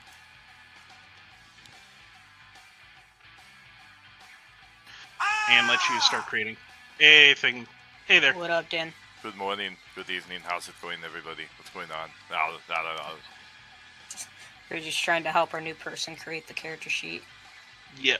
Welcome, Layla. Welcome to the game. Welcome to the show. Thank you for being here. Thank you. Well, how's everybody doing? I see we're still missing a couple of our supposed to be first timers here tonight. Yeah, but, Sugar and Coded. Yeah, Coded still hasn't messaged me since the last time, so I don't know what's up with his character sheet and stuff. Yeah, I haven't seen him pop online for a few days too, so might just be real life stuff. I've only seen him pop online, but he was also just like. I did see stuff, Sugar in the Roll20, but I. Oh, cool. Yeah, a couple of times. Like the other day when I was like, "Hey, don't forget Monday crew," and then I saw her in Roll20, so. Right. Yeah, right. I think I was messing with Silkus's character sheet or looking around or something, and I saw her on a couple of times. Cool. Yeah, she did mention that she's been sporadically working on her character, so she sent me a backstory as well. And oh, that's right. She did send me a text like a half hour ago that said she'd be like 15 minutes late. So yeah, that explains everything. Oh, okay. That would explain it. She is playing an elf ranger, and we're going to have two Samanthas at our table here. So I think I will. Of course, our first Samantha here, Angelic, will get priority on. Do you prefer Sam or Samantha? I've always just called you Sam, but totally your choice. Sam is actually more accurate for me. Very good. All right. And then, yeah, when Sugar shows up, assuming that she doesn't have additional preferences, I will default to Samantha. And then, likewise for our new player here, do you prefer Layla? Is it Elle? How should we call you? I prefer Layla or Aaliyah or Eurydice. Very good. And of course, any questions you have on your character, if it is not yet finished up, feel free to let us know. It's finished. I just need to put it in D&D Beyond or Roll20 because I made it on paper/PDF. Oh, fantastic. All right. And yeah, Katie, I think we got your token taken care of last time around when you did the changeover. Yeah, I have no clue about anything anymore. Like, I'm not even sure life is real right now, so we're here. We're going. Hey, I'm with you on that.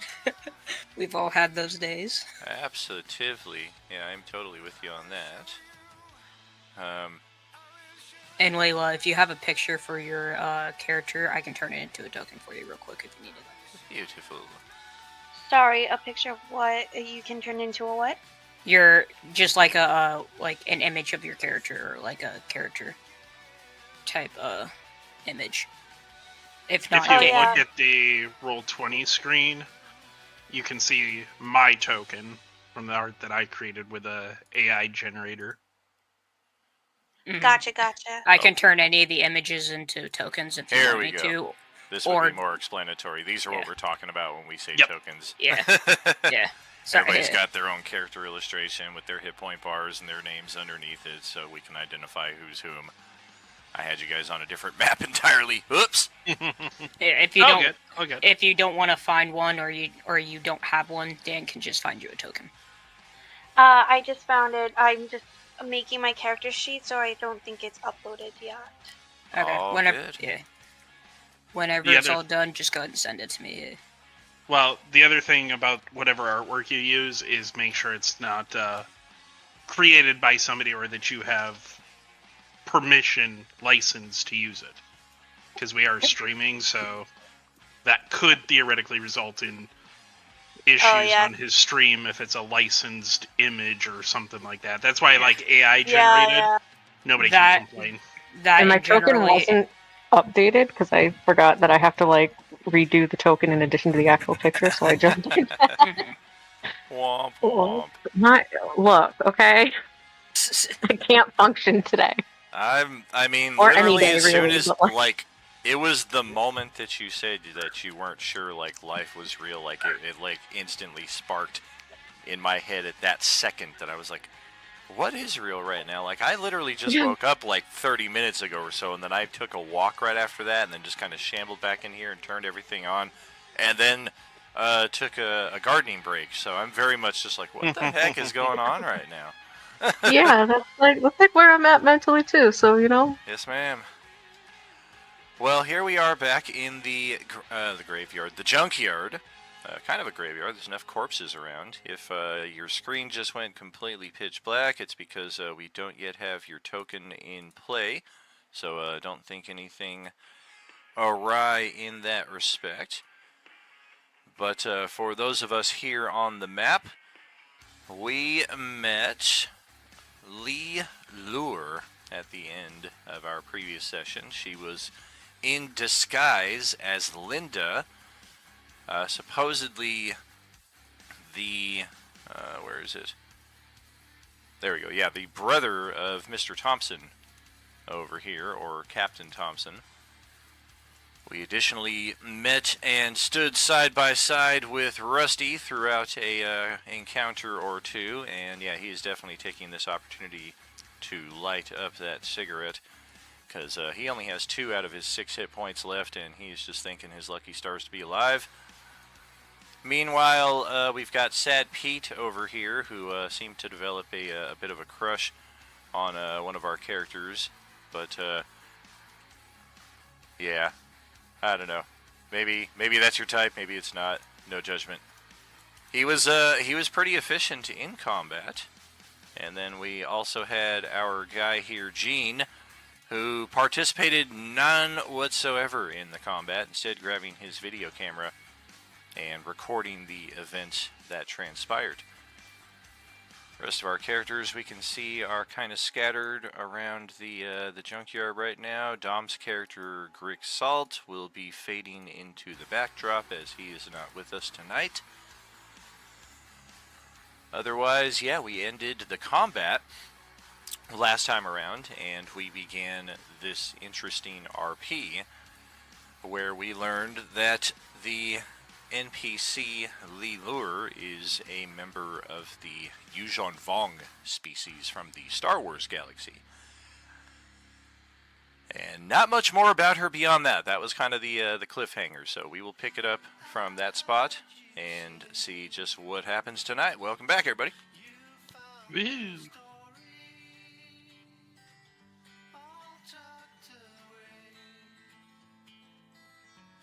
So, you're able to understand us and them, correct? She, for a moment, kind of holds up a hand, and then that little, like, kind of sack of fabric that had piled at her feet after her disguise came off, she kind of she kind of coaxes it with her foot again, and it climbs back up her body, and you can see, like, she kind of grimaces in pain as this thing, like, literally attaches itself to her skin, is the disguise. And eventually it encompasses her entire form, and she looks human again. And at that point, she says, could you say again, please?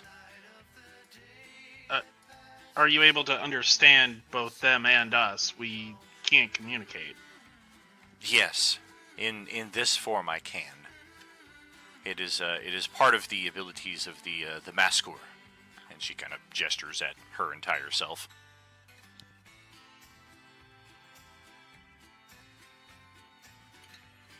You know what happened here? The undead just came about, and... 1 second, I foolishly deleted her old character artwork here when I brought in the Gamora. Whoops! Where No, are we see you? her. Oh! Like her joking? Oh! All I see is Gamora because they're in the exact same spot. There we go. Okay. Yes, that makes my job a little easier. She responds, They came from the front gate. There was an incursion, and the occupants here were unable to repel it. And so they tried to bottleneck the incursion to the buildings, but they were simply overwhelmed. I think I might have been the only one to escape. Oh, I'm sorry. I meant overall. It was pretty clear they came in through the front gate. I meant everything. Oh. Do you know anything about this? I imagine just as much as you do. No. If I had to guess, you were in your normal, everyday situation, and then suddenly you're here? Or suddenly here is where you are? Sounds about right, yeah. I mean, I'm not even of this world, and then it changed after I arrived, so... I can coincide with the fact that it did change in terms of I was where I was, and now I'm here now, so yeah. Rusty just kind of responds, It seems like it's the same damn world that we've been in some respects. Almost like the geography around us kind of shifted. But at the same time... you do not, but she's kind of listening to him, and then she will translate accordingly. Gotcha. Sorry. No worries. Yeah, it looks like Layla's spells are not taking... Are you trying to write them out manually on your character sheet by chance? Yes. No don't problem. do that, yeah. Let me show you a little shortcut here. So let's open your character sheet. Okay. And then assuming that you don't have the character sheet open in its own window, if you do, change that setting so that it's just kind of open here over the virtual tabletop. And then you see those little tabs above the chat log, the 3 books side by side? Oh, yes.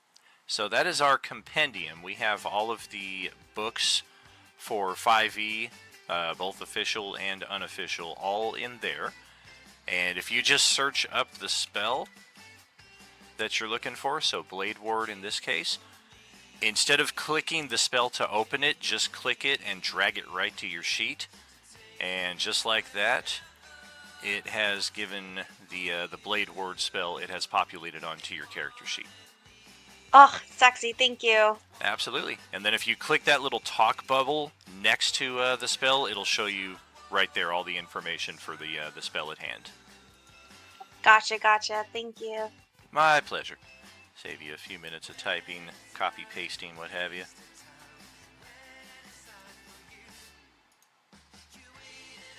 Alright, so yeah, back here in the setup. She kind of turns to the rest of you. I don't assume you found anything out there of use that will help us with our way forward. And the guys who were on the chopper just kind of look at each other and shake their heads. And then the captain steps up and kind of takes hold of her by the shoulders. And he begins demanding, like, well, obviously you're not my sister. And long story short, he wants to know what became of her. And much like the T-1000, if we are copying the subject, odds are that subject is no longer with us. The difference in this case being that Lee Lure claims to have nothing to do with Linda's demise, more so that she saw this disguise as an opportunity to find a group of people that she might be able to survive with.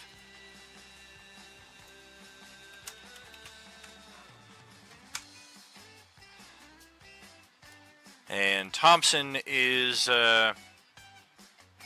distraught by this news, but he does not respond violently. He just kind of gives her a cold shoulder and backs off, and then he says something else in English that she kind of clenches her jaw and kind of nods slowly to. And I guess let's go with this one. She changes her form to resemble this instead. Somebody not so obviously Thompson's sister. That seems to be his demand here. Like, okay, you can stay, but you can't look like her.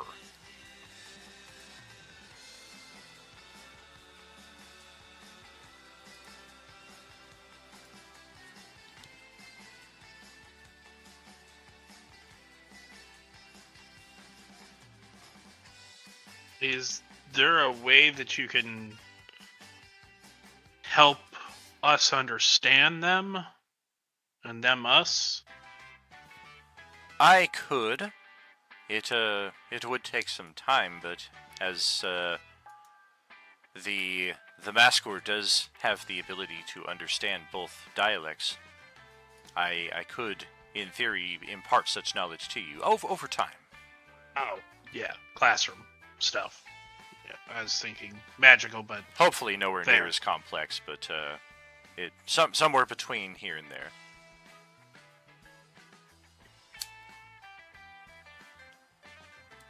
Well, anyone have any ideas where to go next?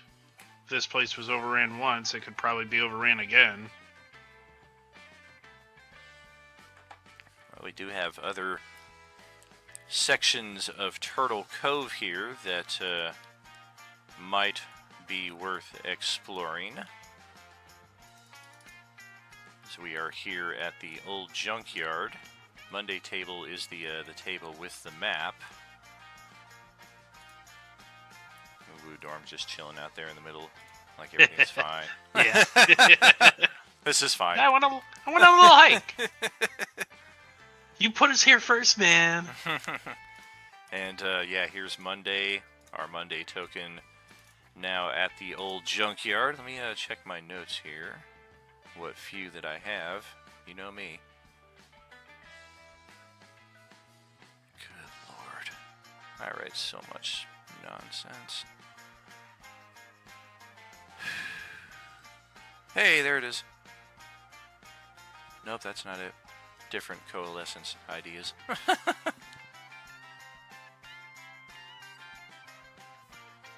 I mean, we do have a map of this place. Are you familiar with the entire city, or are they? We found a map. Interesting. The journalist responds, after translations, of course. We have not explored this new locale. The junkyard, in fact, was a bit of a surprise. Previously, this was a campsite, and suddenly we find ourselves surrounded by all of these wrecked vehicles. The helicopter miraculously being the only one we were able to repair.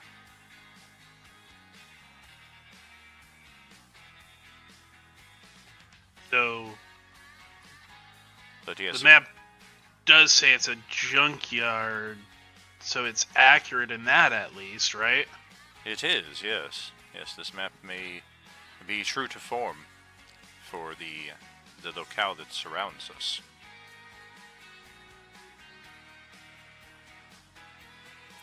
How is your group on supplies? Survival gear? Everyone else, how are you doing?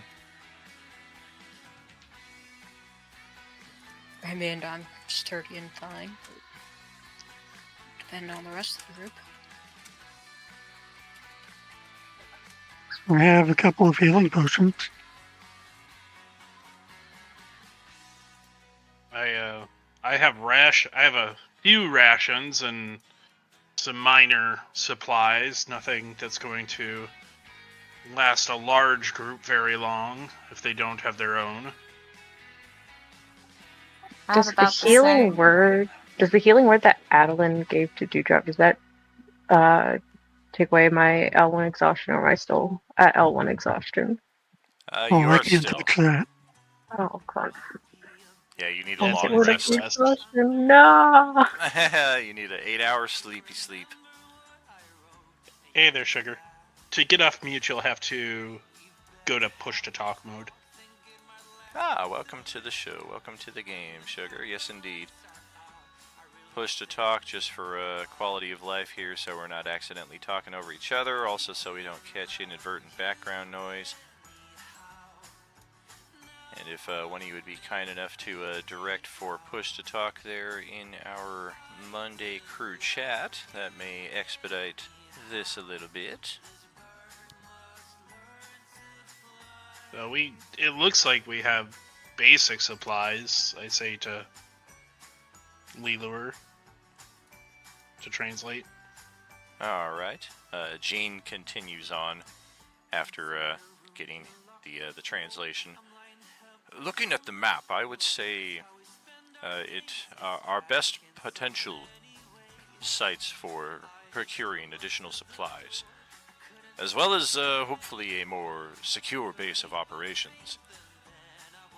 The mall stands out as a large fortified structure. The trailer park potentially as a second, albeit I would say less desirable choice. We do know enough based on what we see here that northeast section, identified as mansions, that section of the city has been burned.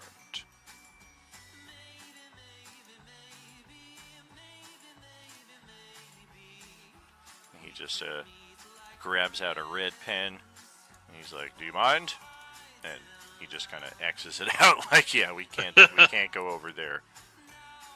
So then probably the best choice would either be the mall or the industrial zone, it looks like. What's the industrial zone entail? Oh. Thanks, darling. Oh, pushing the wrong button to mute and unmute. Alright. You're good. Whoops. All good. Whoops. Alright, my darlings. Okay, so, the industrial zone. It would certainly warrant exploration. It does look like it has a fence around it, if the map is to be believed. But so too does the mall. And they are close enough to each other with the woods to separate. From here, I would say our easiest path would be to check the mall, and then from there, the industrial zone. What does your flying thing, your ship, require? Can that take us there? Oh, sadly, no. And Thompson just kind of gruffly responds, "That thing had just enough fuel to get us back here. We are completely bone dry until we can acquire some more aircraft fuel, which will be nigh impossible."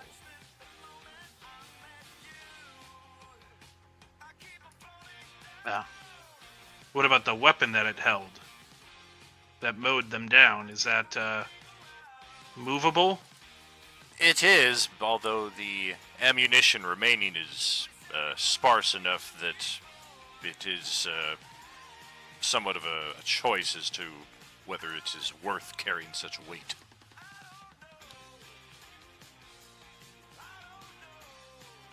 Understood.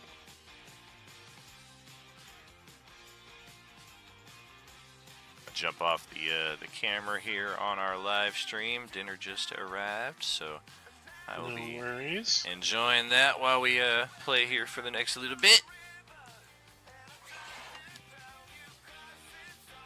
Well, I have no better solution of where to go or what to do. Being on the move is all I've done since this thing occurred.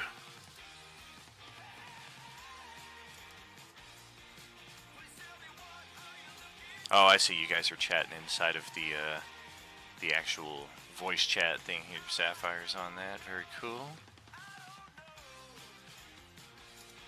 Yeah, it's a bit clunky, but once you get through it, it's pretty self-explanatory.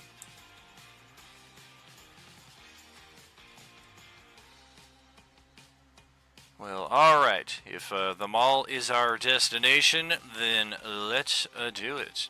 Unless somebody says something else. No, I'm here for whatever, plus I'm also the extra. Sugar, are you able to figure out the push to talk? Obviously you can't speak, but you have to go into... You could type in the chat, in the Monday Crew chat, or in the Monday channel. But you can go into your settings and then change it to voice and go to voice and video and set input mode to push to talk. And then you'll become unmute.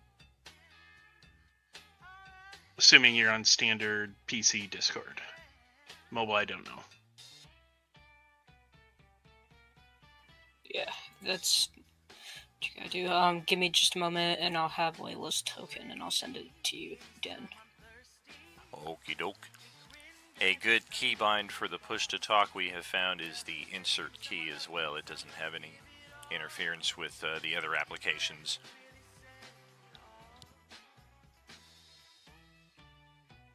Yeah, when you set the push to talk, you have to bind it to a key, so I use caps, or others use insert.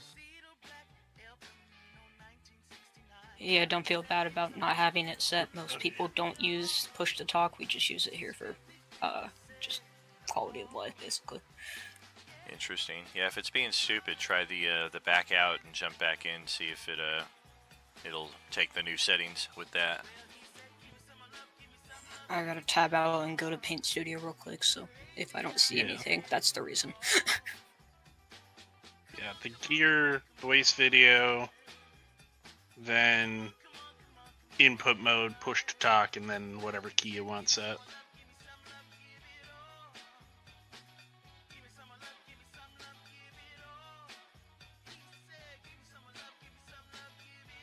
She can hear us at least.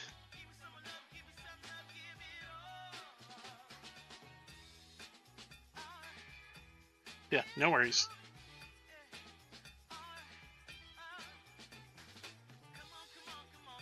Are you on desktop or mobile?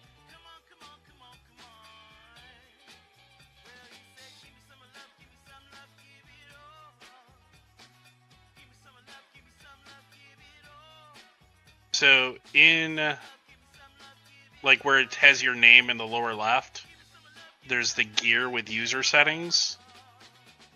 If you click that, and sorry if not trying to explain too much, if you click user settings, well, you don't have to right click it, it's just left click. Click the gear, and then like 3 sections down, there's voice and video, and then that's where it has the push to talk mode. And then just make sure your input device is set to the microphone that you have plugged in.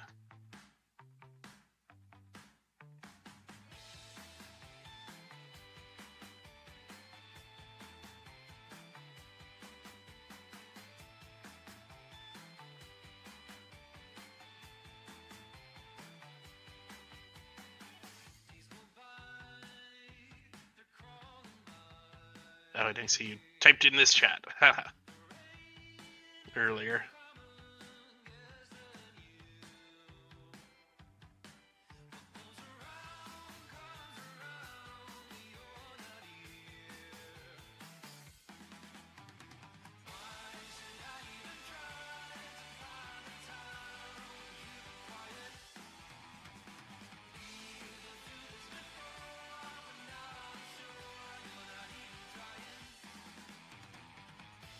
group stealth checks for people who didn't see. Could we set her to just not push to talk so she can explain what she's seeing as well, maybe? I think we can do that. At least to that's an get option. us through and then work on it later. Always forget that's an option. Good call. Yeah, I'm gonna apologize ahead of time for the stealth. Yeah, I don't think you want the fucking Dapmir doing stealth. I'm just saying that ahead of time.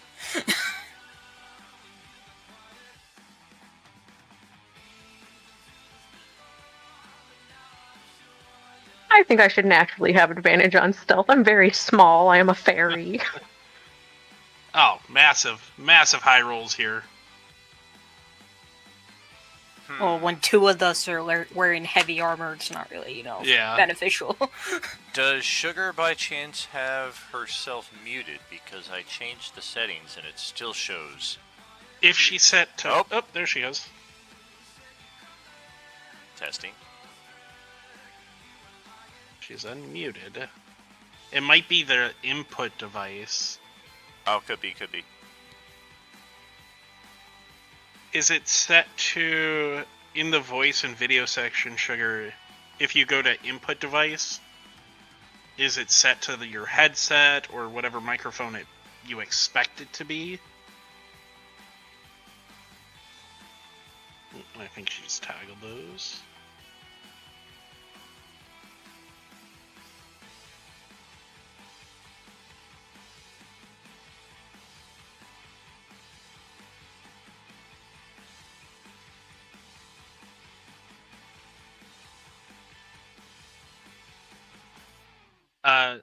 Layla, we always roll with advantage. That way, we know, you just roll twice, so we see whether it's what it is in case you do end up with advantage or disadvantage, either way. Got it. So, because the 21 was the first roll, then we just... That's what it would be, yep. Okay. Yes, okay, thank God. Yeah, because, gravel just is really loud, apparently. Even for a fairy who's flying. Apparently, right? Thank you. Oh my gosh, thank you. I got you. Alright, I did a little basic training meal there real quick, so I'm gonna drop the rest of this in the microwave for mid-session, after session, so I'll be AFK for like 30 seconds, but then back and ready to go. Okie doke. Are you able to just close out Discord altogether, Sugar, and reopen it, maybe? Disconnect your headset, your microphone, and then restart Discord? Give it a restart everything trick.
Okay, I'm back.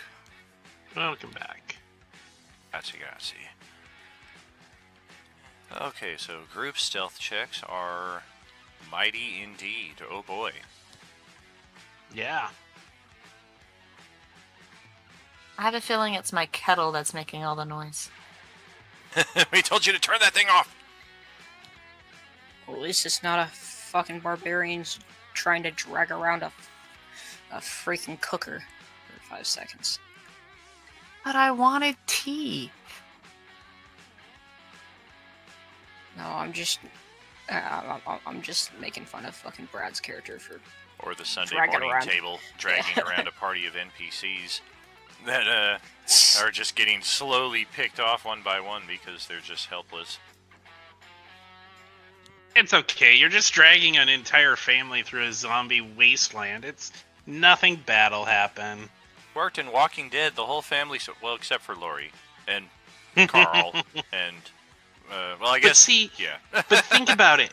They're creating the next Carl. Carl was badass by the end. So that kid, if he's Carl, that's sure. a win. Dylan, I think, said it best in the chat yesterday. Batman. He's like, we may have accidentally created Batman. Like, yeah, you guys just watched his mom and his dad die before his eyes.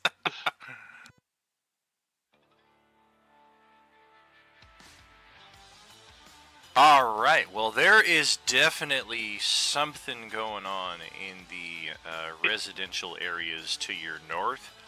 Did all the NPCs follow us as well, or like did they just send us out like, oh, you guys go scout it? Oh yeah, they're coming with. Yeah, they're not staying at the junkyard anymore. So yeah, we got a few meat shields and hopeful contributors to the offense ahead.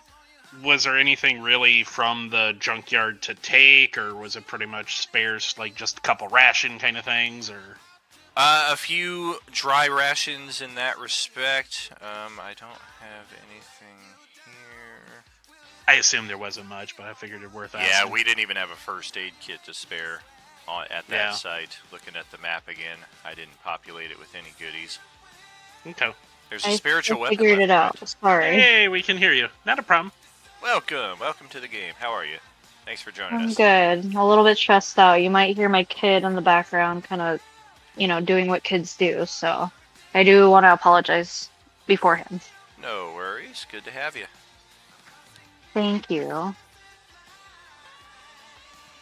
So it looks like we have your character as well. Yep, you're all set, aside from an illustration, which if you have one, feel free to pass it on to Sapphire here, who can create an illustration for your character in play. If not, no worries. I have thousands of elf tokens that you can choose from.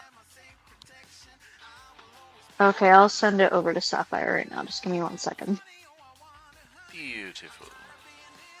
Who is this? Oh, that's supposed to be Coded's character. Still in progress. We'll drag that. Yeah. Fireheart? The Thalrak Emberfist. Uh-huh. No. I don't see that one. Oh, gotcha. Yeah, it's just, I think it's only me, you, and Coded that can see it, because you've assigned me to it. Correct. Alright, so... Yes, all sounds and indications are telling you that based on the explosions taking place in the residential areas to the north, probably not a good place to go right now, unless you're just really itching for some combat and really want to join up with the Tuesday table. We know we have a map. We know where we want to go. Oh yeah, there's a big cloud of black smoke over that residential area, which had your characters been here at the time it happened, you would have undoubtedly seen and heard the plane crash in the center of this cul-de-sac up here. But yeah, that's what Tuesday table is currently investigating. We'll get dealing them with right up there. Yep. Monday table, however, is proceeding when... Just want to make sure I get all of this. Sugar, do you have a character in here? She does. Oh, okay. Oh, very cool. I like the illustration there for Layla.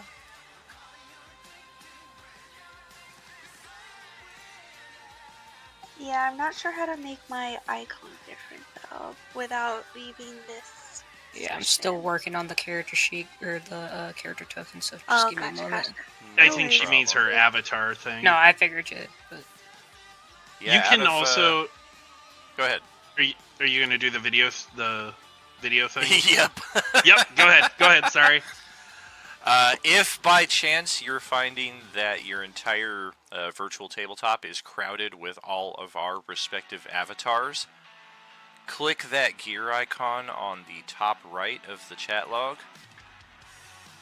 and then you're looking for the audio and video tab, and then the video display tab from there, and then the video avatar size drop down, change that to names only, and that will open up your tabletop for a lot more space. Thank you, thank you. Yeah, thank you. That was a little bit confusing. I've never used Roll20 before, so I was kind of like, what the hell am I looking at? No problem. Yeah, if it by default, like 80% of your screen is going to be us, which is just stupid. Yeah, it gets crazy. Yeah, if we had it set for like using voice and video on Roll20, it could be useful, so you can like see all of us. But I've been using Roll20 for almost 10 years, and the voice and video has seldom been reliable. Like 20 minutes at best is what we've been able to get out of it. Yeah, Discord's much better. Yeah, but for gameplay itself, Roll20 tends to work for us rather well. But anyways, let's unify our party as our two new characters. If there are no objections here, I will have the two of you starting off together and emerging from this war zone of a residential area. Like all of our other characters, the world you know, the people you know, the life you know, is no longer the reality that surrounds you. If you've not seen our Coalescence channel, a new Coalescence, I believe is the title of it, that will set you up with our narrative backdrop. Essentially, some kind of magical coalescence has taken place between space and time, where different locations are meshing with others, and more specifically, the world that we're playing on for this table is my homebrew D&D setting, but it has also been meshed with a 1970s Southwest America vibe, so like New Mexico, Arizona, Nevada, kind of that area. So while we are playing D&D characters, primarily, the world around us is not what we knew. And likewise, we're running into strange humans that are from this 1970s setting, and we are discovering communication barriers as our characters primarily speak Common, and they speak English, usually. The other tables that are playing this are playing in a Forgotten Realms Sword Coast Waterdeep that has been fused with a Japanese feudal type setting. So likewise, characters that are speaking Common trying to converse with characters speaking Japanese, and just a lot of hodgepodge of different mixtures of ideas and settings that we are finding. And over encompassing all of that is this galactic-wide zombie invasion that just seems to have instantly taken place. If you're still alive now, you're reasonably assured that you're not going to just catch this virus like so many others did. But the transformation was very much a reality of life is normal one day, and then half the people around you just suddenly are sick with this zombie virus, and they're transforming within a matter of hours. And a Thanos snap versus more or less zombie versus dusting. Right, exactly. And then likewise around that same time, as we're trying to make heads or tails of what's going on, our family, our friends, etc., everything is changing around us, and in the worst possible ways, all of a sudden the world then changes around us as well to reflect this new setting. So the two of your characters, both Sugar and Layla here, are making your way from this war-torn residential area, which we don't know specifically how long your characters have been here.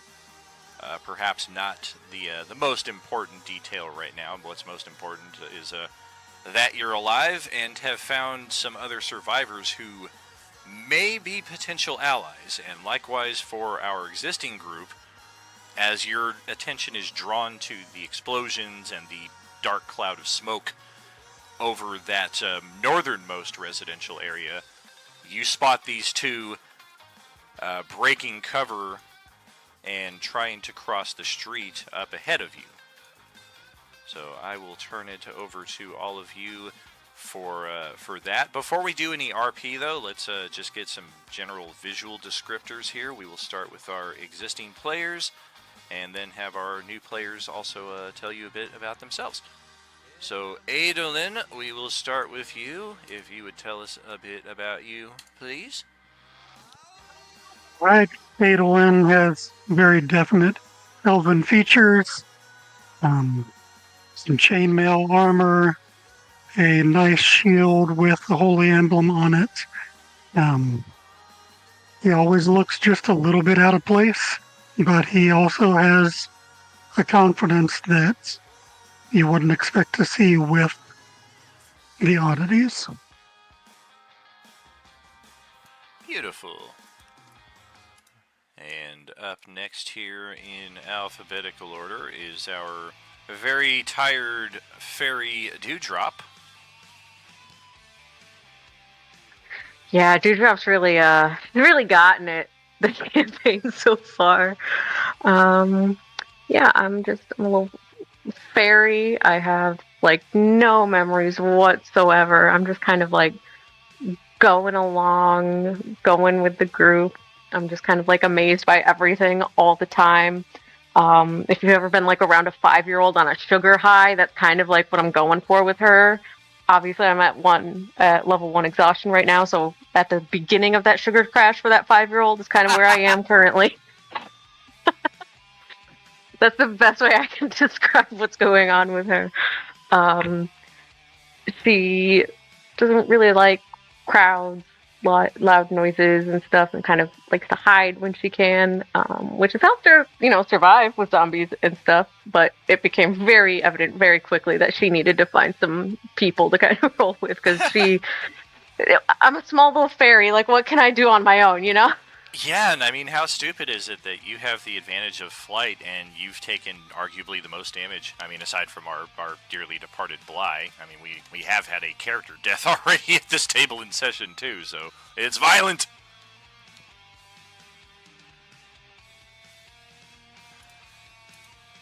But yeah, I think that's it for me. Sounds good. And Yep. speaking of Bly, this is his replacement character, the lizard folk barbarian Grixalt Grax. Dom is not feeling well tonight, so Sapphire is sitting in for him. But that is about all I will give details of Dom's character for now until next time. And then here, as I mentioned earlier, we do have two Samanthas at this table. We have Sam playing Holiday, and then we have Samantha joining us for the first time tonight. So if Samantha is what you prefer, or Sugar, or any other names, just kindly let us know.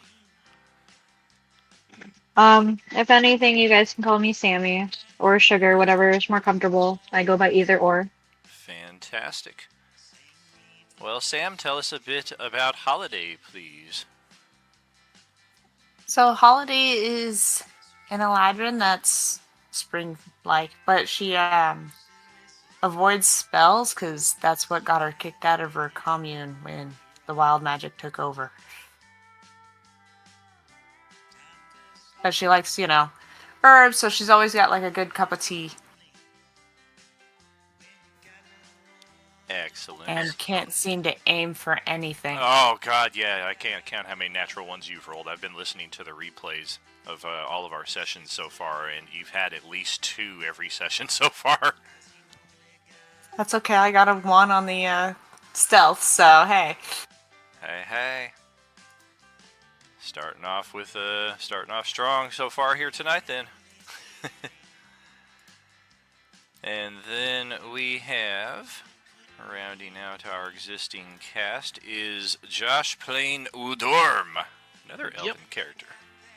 Yep. So he's fairly tall. He's 6'3", pale, ashy skin, white hair, Leather armor, very lithe and quick in his feet. Doesn't look the strongest, though. He does have a giant double-bladed scimitar on his back, along with a heavy crossbow. He has a fairly well-maintained dagger at his hip. And yeah, he's ready to keep going at this. Always looking around. Excellent. I just got Layla's token here from Westy, so bear with me a second while I save Hold that. on, what the fuck? What you talking about? From Sapphire. Oh, from I'm listening. I Yeah. was like, am I just chopped liver? You Nah, just dude, I'm doing throwing like- away all my work, man? Doing like 4 things at once, and perhaps the most emergency is I almost knocked over a can of Diet Coke on my like computer setup here, so like that kind of threw me for a curve more than anything. I don't care. I'm looking at this, I'm saying this, I'm walking over here. I'm fucking sitting still. What are you talking about, Daniel? Alright. Okay, so we got that saved. Let's get that. And then likewise for Sammy's character, whenever you're ready for some artwork, we can accommodate. I'm working on Sugar's character right now. Fantastic. I'm gonna upload that one. As all that's happening, mechanical question: did we spend enough time for a short rest at the junkyard? I would say so. Yes. Okay. Also, do you need me or want me to describe Lysander? Yeah. Oh yeah, I don't even have your character in here. Where are you? It's down below in the extra. It's in the extras. Oh, the extras. Yeah, Oh, extras, look at me. yeah. Look at me with some semblance of organization. Yeah, I'm so Wow. organized You I don't can't remember, find yeah. it. Right? Yeah, exactly. I'm so used to it just being scattered on the far bottom that I was like, I don't see you there, so you don't exist, bro. But yes, this would be Sylvan here, and yes, please give us a description of this this tall, lanky, handsome. So Sylvan, to every means of the word, looks human, but to those who can tell the difference or have run into the differences, he is a Dathmir, so he is a half vampire for sakes of the word. So if you can tell the difference, you can, just because of the lighter skin and such, and especially if you see his fangs, then you could tell. But other than that, that's really all. He's dressed in basic. He's dressed in chainmail. That's pretty much about it.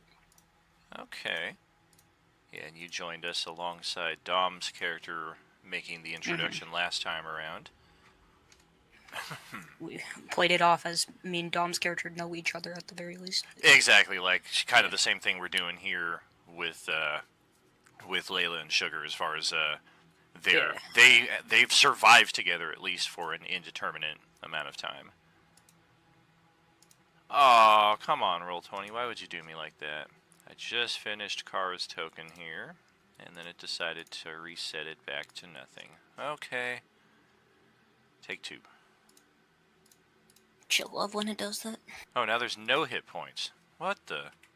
Well, I remember she had 19. It's okay. I guess Roll20 just said that it's character death number 2 now. Oh no! At least let us play it out. Come on, Roll20. Can't just be so freaking arbitrary like that. We can say that I had an accidental explosion in my laboratory. You don't know how close to true that is from last session. So. Oh no! Oh, you're thinking Tuesday table though. Yeah. I think yeah.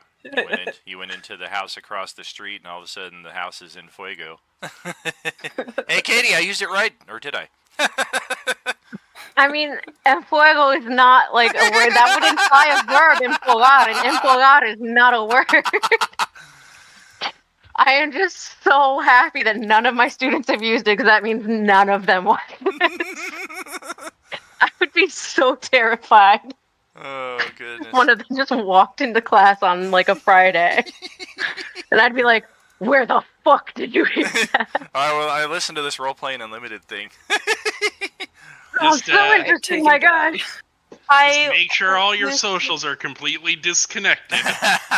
No, literally, I have like 5 different names and stuff that I use even for my personal accounts. Like, I've had friends ask me where I got a name from because I use fake, like, last names or whatever, or they're like, do you have a middle name I don't know about? Because I don't have a middle name. And I'm like, nope. And they're like, then where did you get this name from? I'm like, listen, it's so that no of my students can't tell that it's me. Oh, that's fantastic. Oh, we got 2 teachers here, then. Right? Oh, I am no longer a teacher. Oh, okay. Ex-teacher. Which is why I'm okay with this being streamed. Gonna say we got 3 between Grant on Tuesday as well. Oh yeah, it's okay. I'm still like, so I'm a quote unquote governess, which is like a fancy way to say like private home tutor nanny person. Oh, nice. Yeah, so we can still pretend I'm kind of a teacher, just with less stress and grading. I like it. Well, up next we have your character here, Layla. If you would be so kind as to tell us at least a bit about what we see, and possibly for Sammy's benefit here, also a bit of detail about what she would know about your character having been in your company for a little while. All right, so definitely something that Sammy has noticed is that I am constantly moving and fidgeting. My fingers are never staying still. They're either like tapping out a rhythm against my leg or on a table or whatever, or they're tinkering with a number of like potion bottles that or gadgets that are hooked on my belt around my waist or in my backpack, etc. Stealth checks are always fun because I have a ready thing whenever I fail because I am pretty clumsy, so things are also constantly being dropped or suspiciously possibly shattered. But you know, that's why I invest in heavy glass, although I guess I can't anymore because we're in a zombie apocalypse. My like I couldn't get the full body portrait, but what you see in my token is definitely like my hair is a mess. There's always something smeared against my face. Um, I normally have my hair out of my face because otherwise it's just also going to get naughty and in the way, etc., etc. Um, don't comment on it, but it's a little bit choppy because in a explosion I singed off part of my hair on the left side, so now it's like an uneven chop and I can't exactly fix it when I'm running from orange Agent Orange zombies, I think the name is. I don't really know. That's awesome. But yeah, when I come down the road I am meeting people, I'm like walking as I'm trying to like mix 2 different things together to see what happens, and you might see like a puff of smoke and like just muttered curses. And you can probably tell it didn't go well then. Awesome detail. Welcome to the table.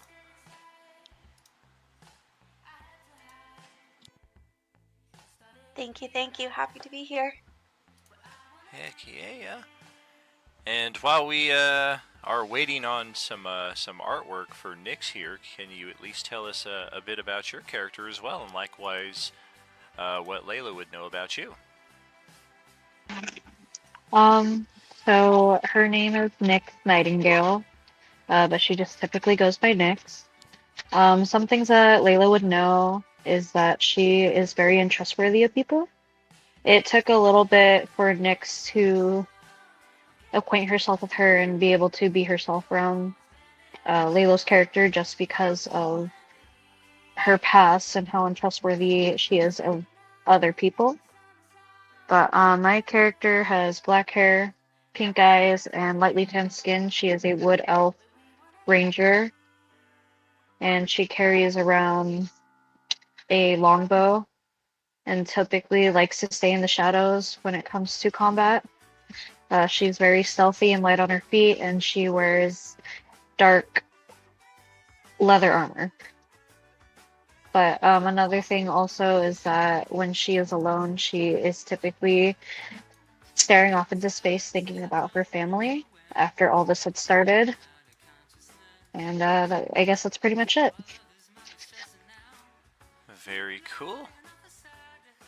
Let me get some of these guys out here. These are our NPCs who are accompanying us. They are all seemingly human. We do know out of game that she is a Yuuzhan Vong from the Star Wars setting. Well, she told us.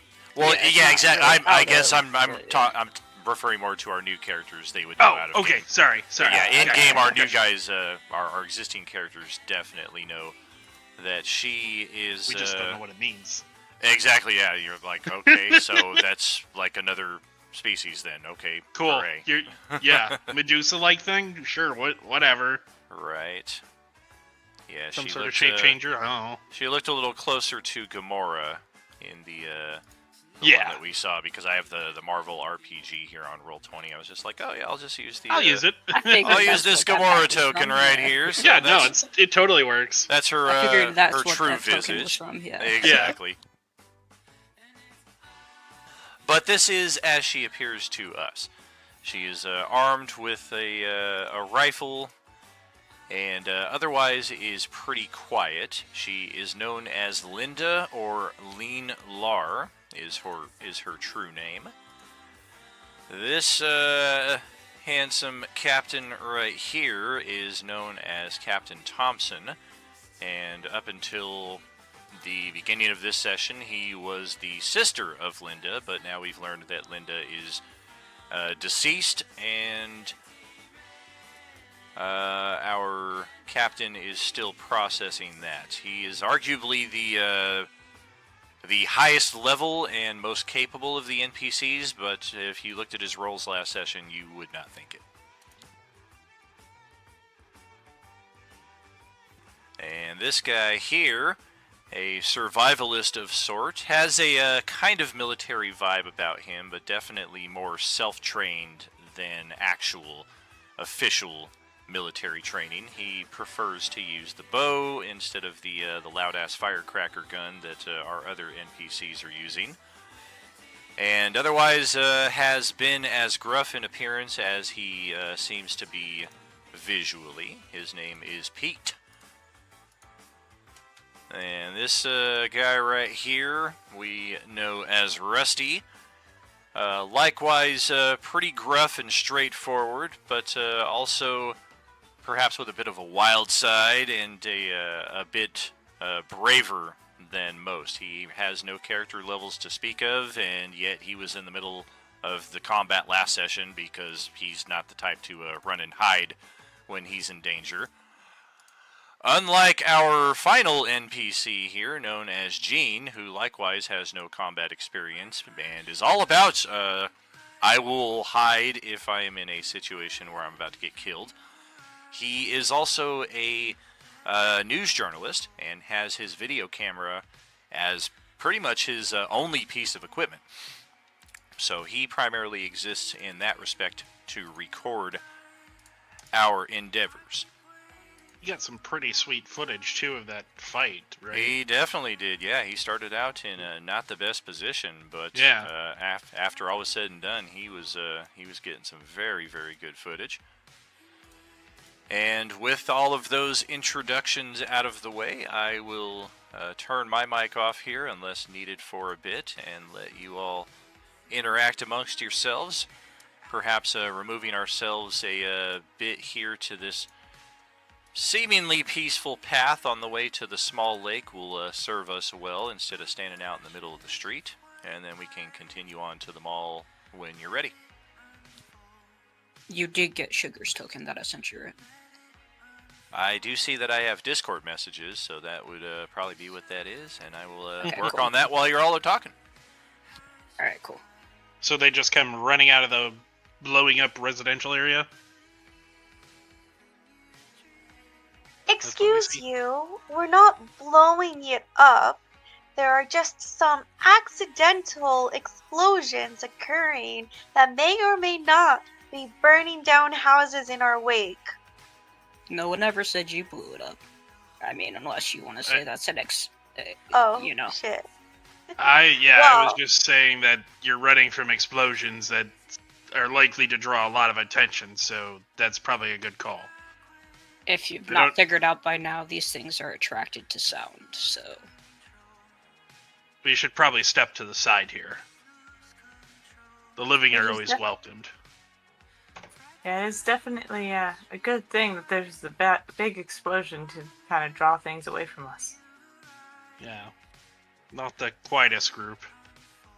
But strength in numbers, I guess. Do you know what was happening over there? What caused the explosion? Or multiple explosions?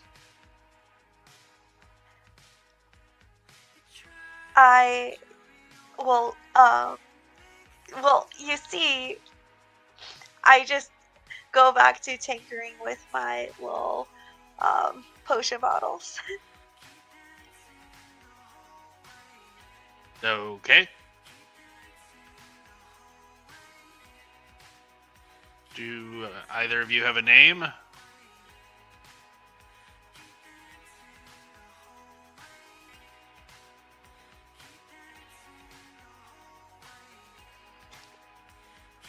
I look at Sugar, waiting for her to respond, and we just stand in silence for a bit before I finally cave in and I say, I'm Kara. My character just stares at Layla and you back and forth as I look you up and down. And I just say yes. I have a name. Sure. Cool. You're the living. Whatever. Very talkative, but yes, like, allies, I guess. We're headed towards a mall. It's a fairly large structure according to the map we have. Care to join up? At least till it's inconvenient. And I'm also wooed, by the way. Sure. Nice to meet you. We're probably halfway there from where we started, so... I stare at Sugar, waiting for her response. Jittering. I'm like, my entire body, I'm like bouncing on my feet. I'm incapable of making decisions, just looking back and forth, unsure of what to say. Let's just follow them. It's better than nothing, right? Oh, and by the way, these others don't understand what we're saying right now. I don't know if you've interacted with the other folks. They speak a language we don't understand, but... Correct. You guys do see that the lady is translating what you guys are saying to the four guys. So they may not understand you, or you them, but we can translate at least.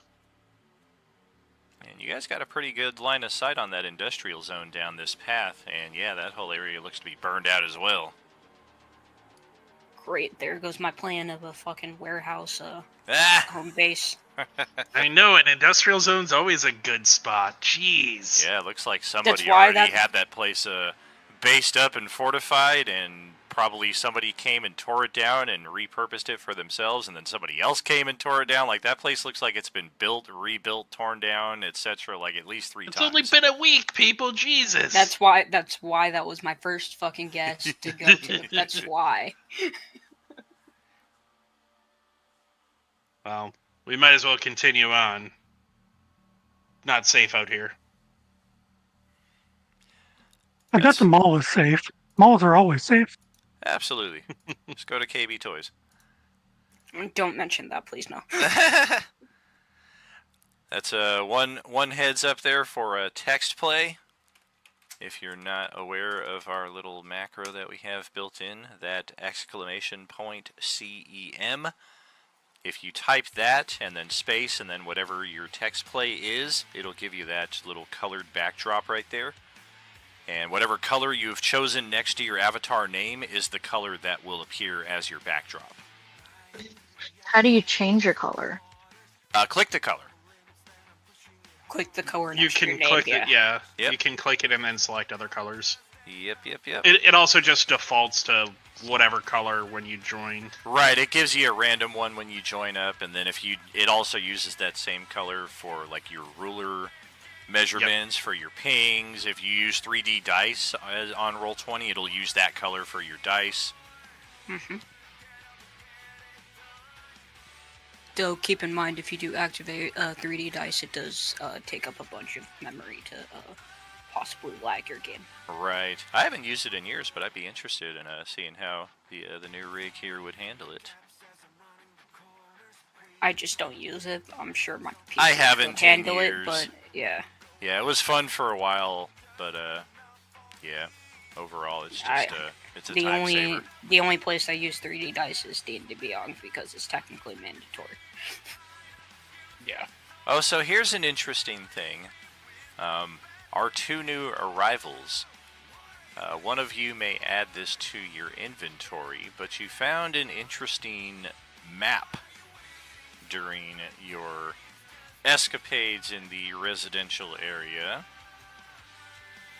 And that map could prove quite beneficial to our adventure ahead, as it appears to be the blueprints of the mall.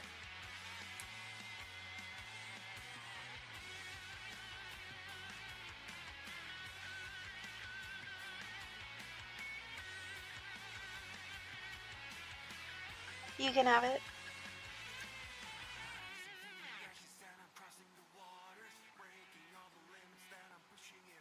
Who can have it? Yeah, who's you? The sugar, since it's between us two, I think. Oh, okay, that's what you're saying. Sorry. No worries, sorry. My finger slipped off of the insert key, so I wasn't sure what I said. Oh. It's all all good.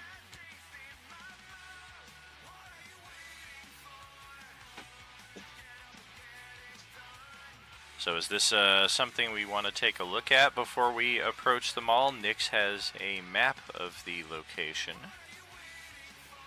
I'm gonna pull it out and show it for display. I think we should be ready just in case we encounter something and we need to know, like, any exits just in case. Let's see here. Did I? No. Yes. Maybe.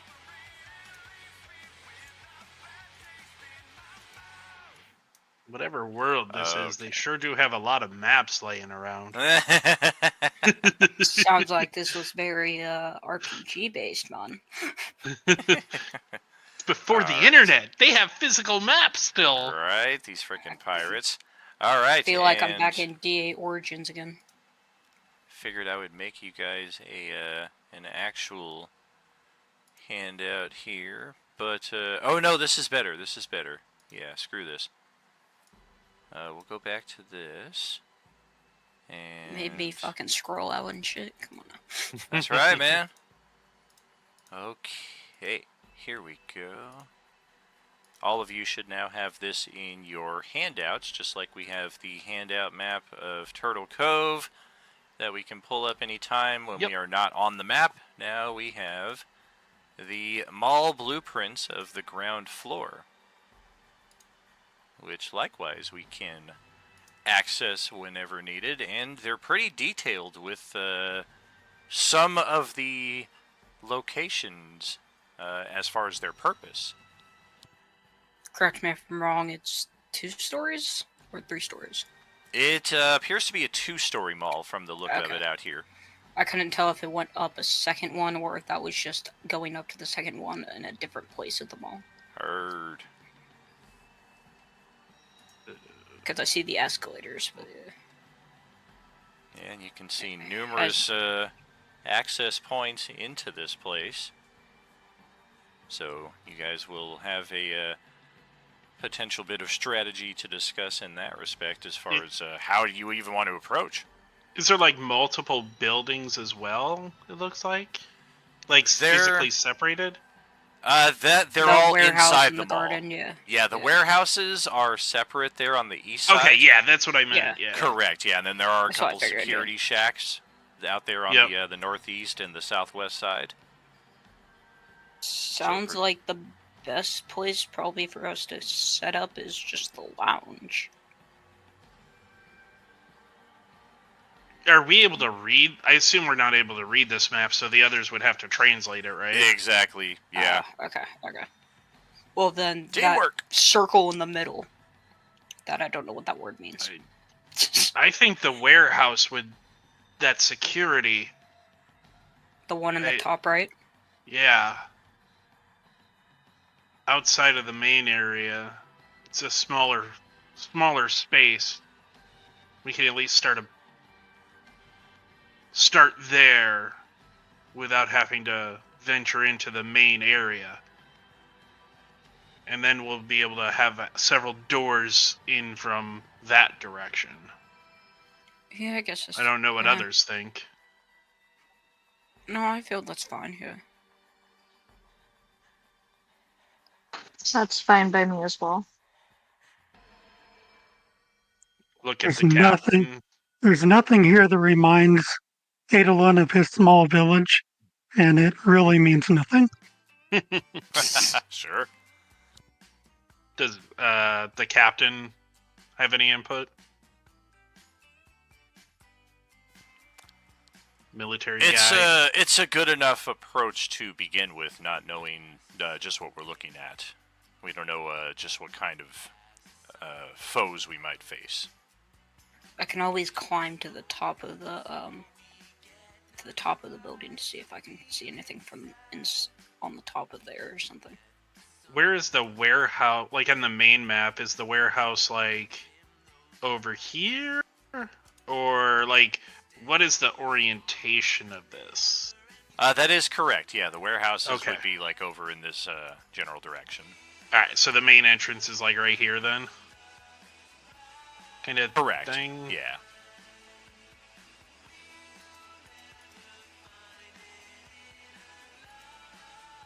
Because I assume that... Well, I guess there's two terraces. Never mind. It's like, the terrace with the round aspect is the front? Wait, shit, there's another terrace. I don't know. It does seem like the primary parking lot is like over on this side. Like this is just kind of like spillover or like valet. But the front's like parking. right here. The front is right. Well, this would be the front. Okay, gotcha. Alright. There are entrances on this side, though, as we can see from our hand. Correct. I don't see an issue securing a smaller building. It's we can less also chance. go into the service elevator way and shit like that. There's other Looks doors to enter. Yeah. Next to the warehouses. There's once we other secure doors, that space. Looks like there's a bunch of doors on the right side. A few. Yeah.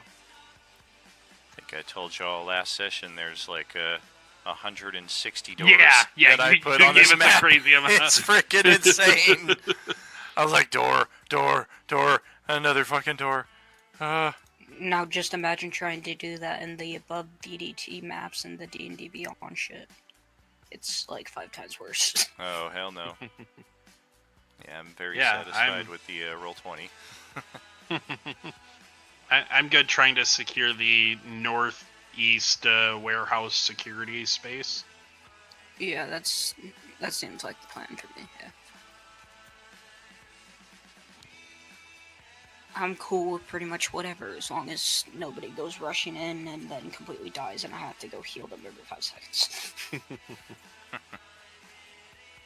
I don't want to I don't want to have to turn into the cleric that doesn't heal anybody because he's fed up with shit.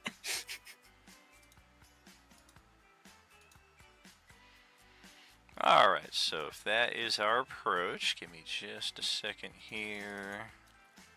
I'm still waiting for the day that I finally play the health insurance bard, where I make people give me gold in exchange for healing them.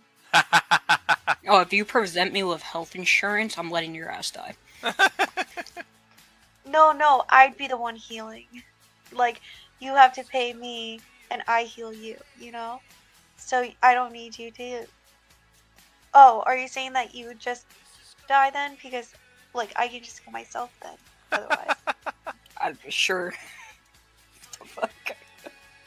No, I was just confused because, like, if I I was a got bard, what you I'd have. meant. No. Okay, Oh, thank you. I got it. We're. You will find everyone here is just fucks around. Nobody gives a shit. You're good. I was just like, oh wait, I feel like we've gotten something confused, but I don't know how. It's. I took improv drama all my life, so it's very hard to catch me off, and I will just come back with pretty much saying anything. And yeah, sorry. No, so fair. I love that. Okay, well, let's put that to the test then. Hey, you've already seen it with the staff, so shut up. You will not get a rise. I'm back, motherfuckers. I don't see him, motherfucker. Yeah, you do. He's right there. That's all you see. Nope. That's all you see. It's still funny to me that he terrorized Yinvir the most, but never once touched him in the endgame. Oh yeah, we had so many other characters breaking out. Oh so no, many I big guns, understand. it was insanity. I understand why. It was also funny to me that he blocked my bloodshed thing and then immediately got cracked by fucking. Oh, for mech. sure, for sure. It was Oops. either I was going to hit him or I was going to let somebody else hit him. Oh yeah. Let's see which one of your characters gets hit with the bloodshed weapon this campaign. That will be nasty. Well, here we are on the northeast section of the map. Do a bit of a scroll out here. Yes, all looks intact. And there are the first doors of almost 200 that we will encounter. Doors. Yep. If you're unfamiliar with Roll20, these doors are interactive. You can click on them and they will open and reveal what's on the other side. Just make sure that your token is next to that door when you open it, or if you're doing like a mage hand or something, of course we want to have that interaction in game. So, point being, don't just open every door from like 80 feet away and be like, aha, all is well. So, Hey Dan. Oh man, put my I really token down? wanted I to do can't see. that. and, oh, that's right, yep, because the extras folder again. Thank That's you. what I figured. Thank Like, you. I can't see anything. Womp womp. And then, likewise, occasionally when you go to click on these doors, if they are locked, they will not open up. You'll see a padlock appear instead, and we will cross those bridges when we come to them. We do see a fair amount of these oranges already walking around the parking lot out here. Whoever the security officer was apparently seems to have taken the day off. Womp womp. But for the time being, let's begin with a series of group stealth checks, just to see how aware these zombies might be of your presence. Well, this is gonna go badly. Does the rogue get a 10 on their stealth check? I mean, at least it's not a natural 1, Katie, right? Look, okay. They got a 7. I had like pretty decent rolls on Friday, so you know they're gonna blow ass today.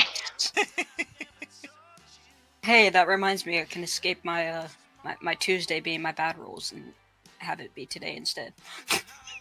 Oh yeah, use the temporary character to get those out of the way. Exactly. Because Why I put not? my proficiency in sleight of hand so instead of stealth. Exactly, No! so that my own staff can't shaft me next session. Nix. I'm You sorry. I don't. on the- How do I do this? Yep. So on the character sheet, you can press where it says stealth and just click that. And then it'll auto roll for you.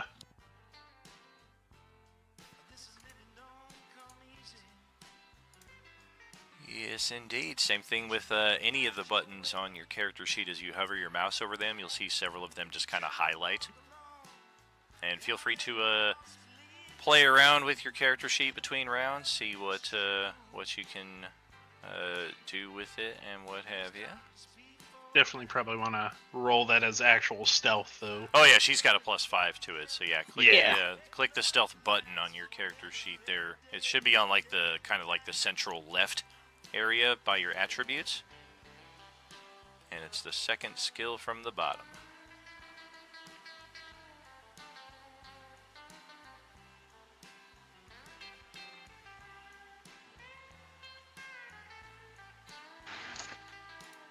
I'm having trouble pulling up my character sheet again. I just had it and then Oh. it froze and closed out. So Gotcha. give me a little bit. No problem.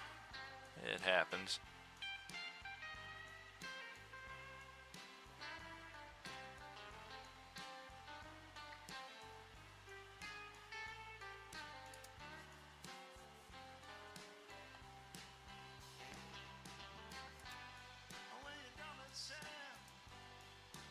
I gotta look through my spells to remind myself what I got, because I don't remember. That's a good idea. Well, I remember. I only remember one spell, and that's the spell that I took my epic boon on. And that's it. Hey, there we go. Looks good, and then we always roll with advantage on the sheets just in case we remember after the fact. Oh yeah, you should have had advantage. You should have had disadvantage. Likewise, if we have inspirations in hand and you see that you got like a 3 on the left but a natural 20 on the right, be like, I'm gonna spend that inspiration to get the natural 20 kind of thing. You got it. And okay, who are we missing? Sam, how about your stealth check there with Holiday?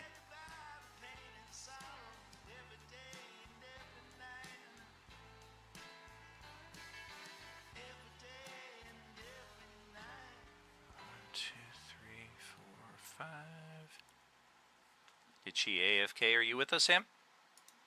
And I don't mean the usual, are you with us? Happy accident. Yeah, I'm here. Alright. Try a stealth check, please.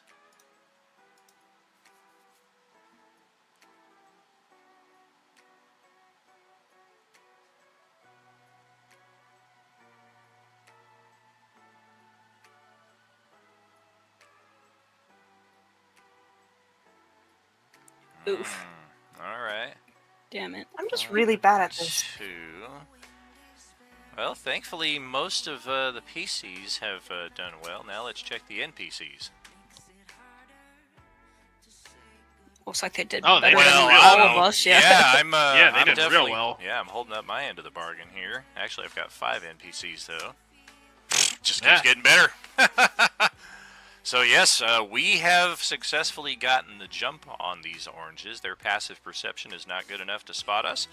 So we will have a surprise round here on them, and we're still going to use the 2014 D&D rules, which means you guys get a free, uninterrupted round before they get a chance to participate. We're not going to do the conversion just yet until everything's set up on Roll20.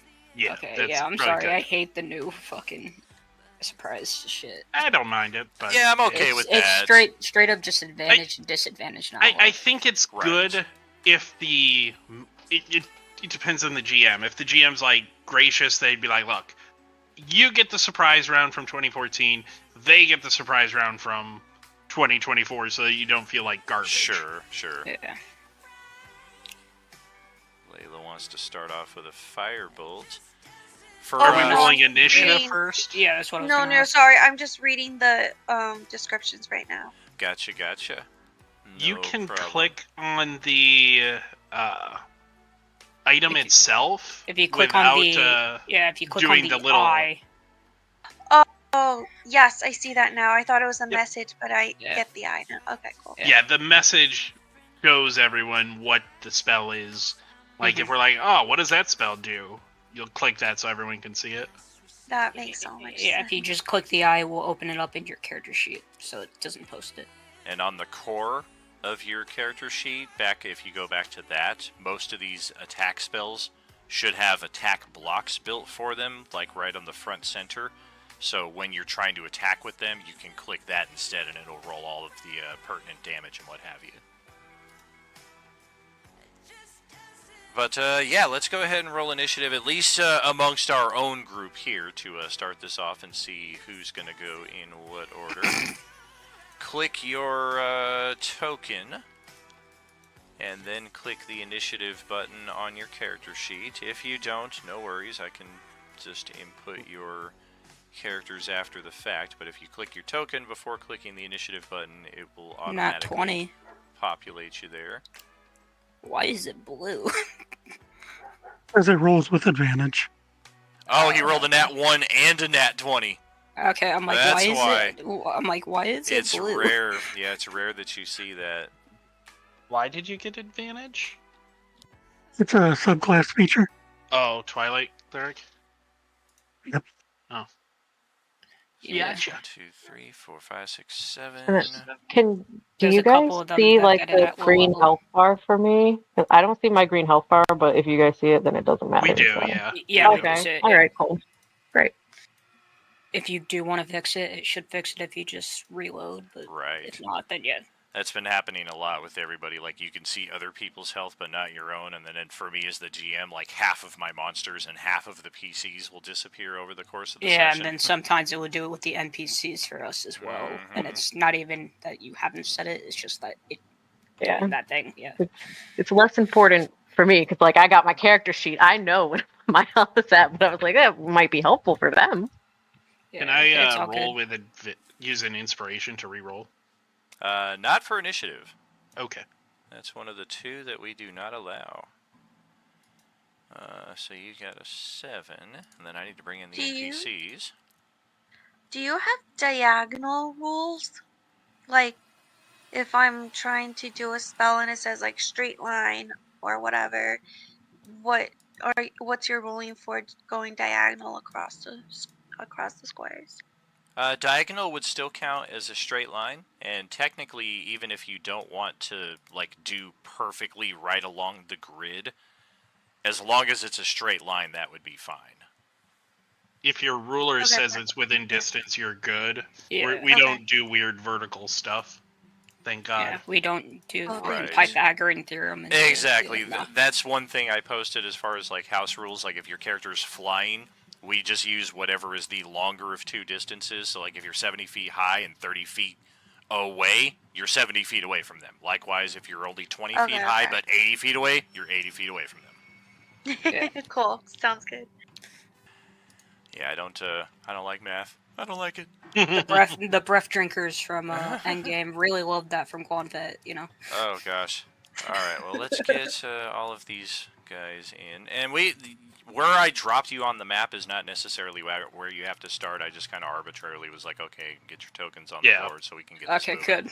If you're like, I don't want to be on the front, or I want to be on the front, like, of course, adjust yourself accordingly, especially with getting the drop on these guys. No problemo.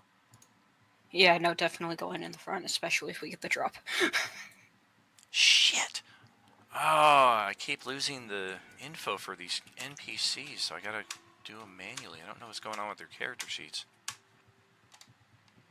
Man, I'm doing pretty good on these just natural rolls, though. Let's hope you steal all the good rolls for our guys. Yeah, exactly. Hopefully when the zombies start attacking, they start rolling natural ones. Okay, there we go. Though, if we're going to be honest, most of the time, that's never how it goes. Yeah, I roll so many dice on Roll20 that the natural 20s are bound to show up sooner than later. If your character sheet is moving around and you're not doing it, that is me. Don't mind me, I'm just making some adjustments, and then I will send it back to where you were. Likewise over here, let's get that, and yes. Okay. Fantastic. Okay, Layla, can you please tell me what your dexterity score is? Let me check. 14. 14, very good. Okay, so I did edge you out with that. And then Holiday's got that, but I've got that, so I edged Holiday out. And I mean, yeah, that's not happening. Right there, looks good. Okay, so 12 in the order. That is 7 of you and 5 of me. I'm gonna roll the initiative for the zombies right now just to get it out of the way, but they do not get a turn. They're gonna be going on an 8, so you guys are basically gonna get like 2 full rounds against them, just about. Alrighty, so Sylvan will be first, but we will kick this off on the other side of our halftime break. We'll stretch out for 10 minutes, get some water, do what you gotta do, and we will see you back shortly, friends. Are you with us? Sounds good. Sounds good. Sounds good. See you soon. I'm trying to figure out what spell it was that I had that made the fucking zombie from last session run away.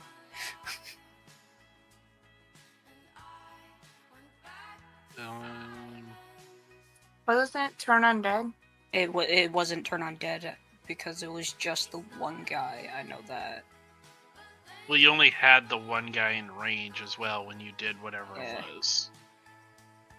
Pretty sure it wasn't. But turn one, undead, yeah, though. it was a concentration or something. I think is what you used. It didn't last that long. I think it was like a minute or something. Nah, because he came back during the combat.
Misclick.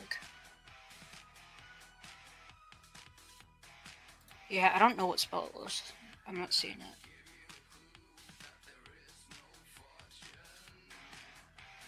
What spells do you have?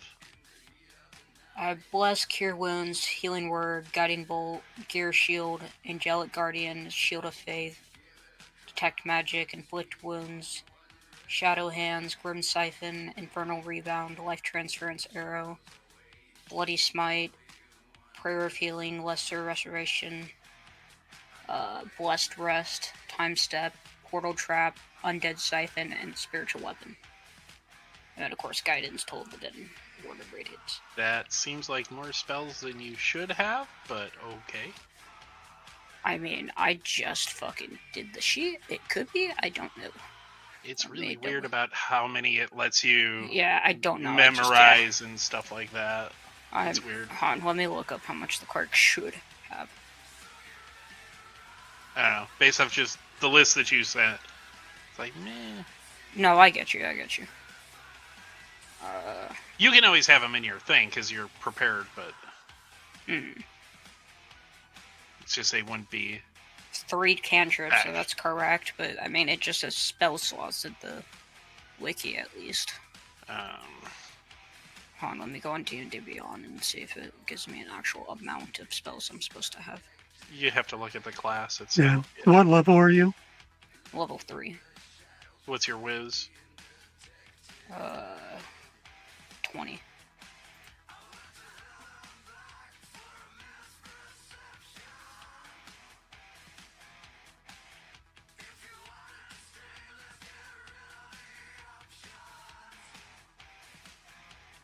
So you prepare your whiz modifier plus your cleric level. Okay, so 8 spells. So then I'll just leave all the spells here that I have. You and can just prepare that's 8. Yeah. So what I do is I spells that I like to use I put on the sheet, and then I just use the red dot to indicate which ones I've prepared for the day or Yeah, that's what I was whatever. gonna do now. Here.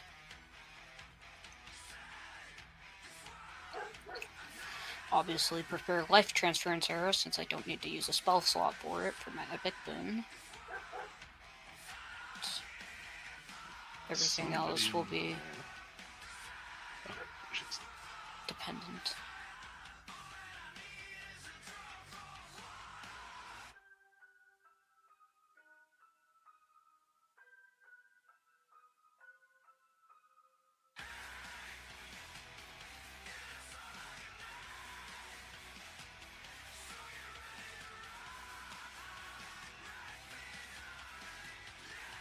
Oh, okay, I'm stupid. I found the spell that gave the frighten effect. It's Shadow Hands. Yeah, I was like, yeah, it's gotta be one of the weird ones that you listed, so... Yeah, it's that one.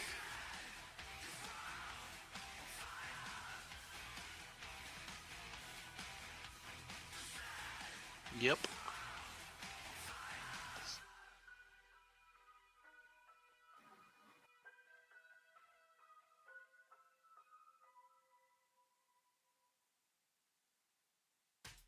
Yeah, there's also whatever ones that are auto-prepared from your subclass. So...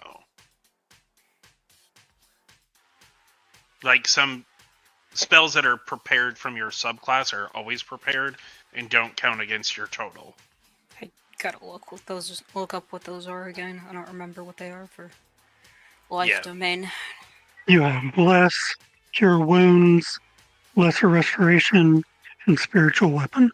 Oh, sick. Okay, so then I still have to prepare a healing word, but Cure Wounds doesn't count against it.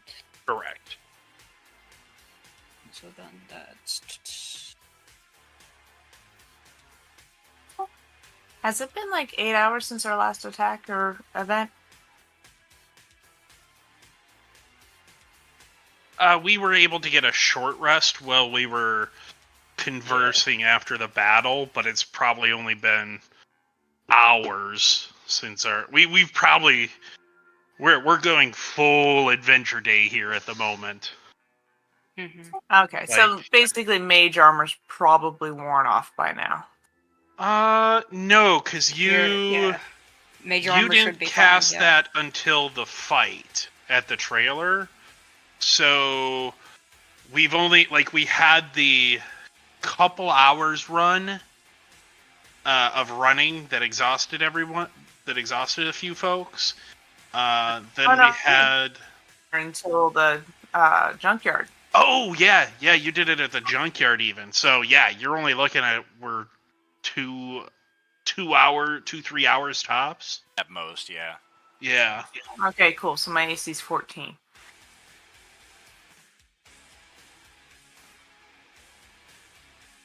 That's sad that that's the better AC, but definitely good. Squishy little sorcerer here. Absolutely. When I was swinging at you with those zombies in session 1, I was like, is your AC really an 11? Yes. Oh, shit.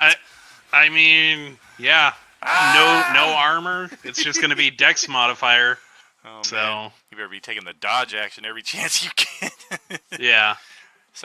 Is that a magic item? Has somebody created that? Like the boots of dodging? I guess the cloak of displacement would be the closest thing. Pretty much. Yeah. Yeah. Because I mean that's always I got my spells resituated. Gotcha. Spells are fully resituated. Dodge doesn't work that way though, does it? Like even if they hit you, you still get. You're permanently dodging. Yeah, you're still dodging. So a dodge magic item would even be superior to the cloak. Correct. Interesting. Yep. Maybe make one as a legendary. Or a very rare, because I feel like the cloak is just a rare, isn't it? Cloak is only a rare. It's one of the most powerful rare items. Oh, definitely. But yeah, it's Just make per classification. It's only rare. Just make it an artifact and call it the Boots of Quicksilver. So I'm gonna turn off the streaming doesn't light dodge at here, all. because it's like 1,000 freaking degrees in this room all of a Well, sudden. you didn't see it coming, so I mean, it might as well be dodging.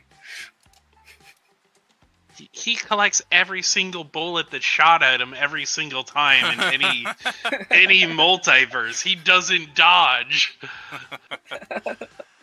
Well, we are back, and we are ready to get this surprise round and a third or 2/3 underway. So let's start knocking out these actions. Sylvan is first.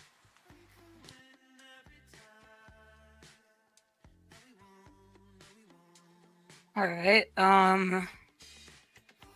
we're gonna go ahead and go down to here. And I'm going to go ahead and cast... It's a 10-foot circle, but I mean, it doesn't reach anything other than the guy in front of me. Womp womp. Shadow Hands. I already posted it up, but I realized. No, unacceptable. I don't want to be So afraid. Yeah, no. I will do it to this guy the same way I did it to the guy at the gate. Okay. Yes, ma'am. Wisdom saving throw, and 15 should be correct. Yes, 15 is correct. All right, the orange class D.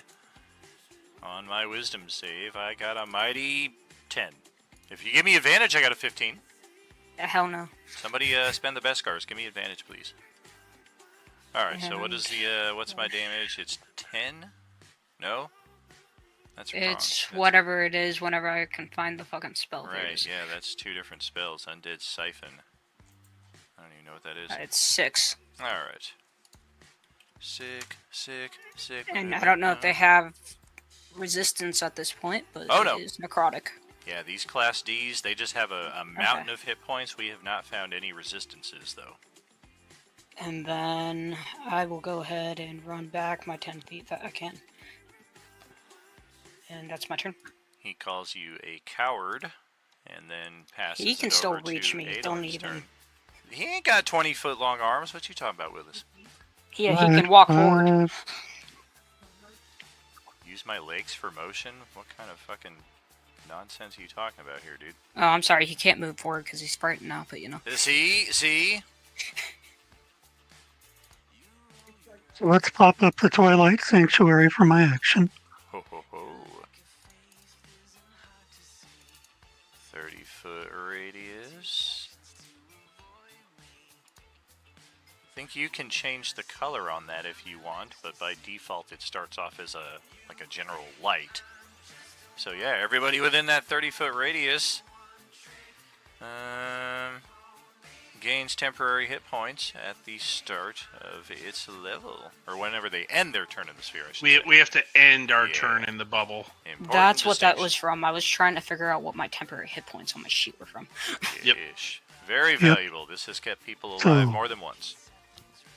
So 6 temp HP, and then I will pop out my spiritual weapon and whack a guy.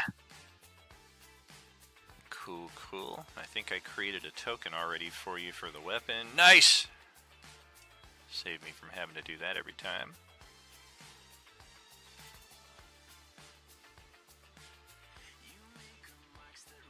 Ow! Alright. Yes, that will certainly hit. Pretty much dislocated its jaw with that solid strike. That's everything. Alright. Well, Gene is going to break out the video camera and... Oh, hell yeah. I think this will work for us if all works according to plan. 25 feet. We're going to try this door. Oh, nice. It's open. And we're going to step in. And, uh-oh. What did I do? There we go. And yes, we will begin recording the action from within here.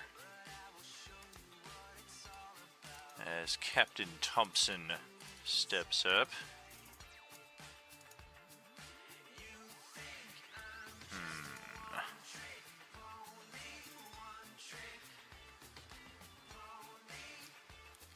looks at the rifle that he's carrying, but he looks around kind of tactically at the large sight that is sprawling before us, and he just kind of shakes his head. No, we're not going to summon the horde of zombies here. We do have a temporary surprise, so let's not spoil that by shooting up a storm.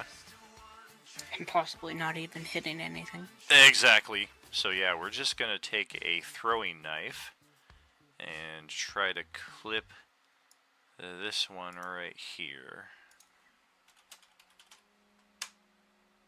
And yeah, we're going to continue with how we did last time around. We got all the good rolls on our stealth and initiative. And now that it's time to attack, nope. I think we're going to do...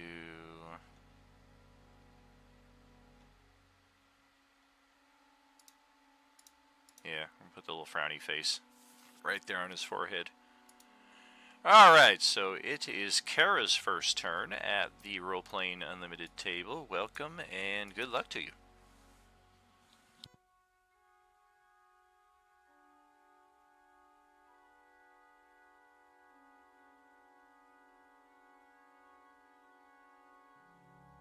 If you're speaking, we don't hear you. That is They're correct. muted on their thing. Oh shoot, I forgot that I actually just muted myself. Whoops. Alright. All good. Do you see the line that I've made? I do. Okay.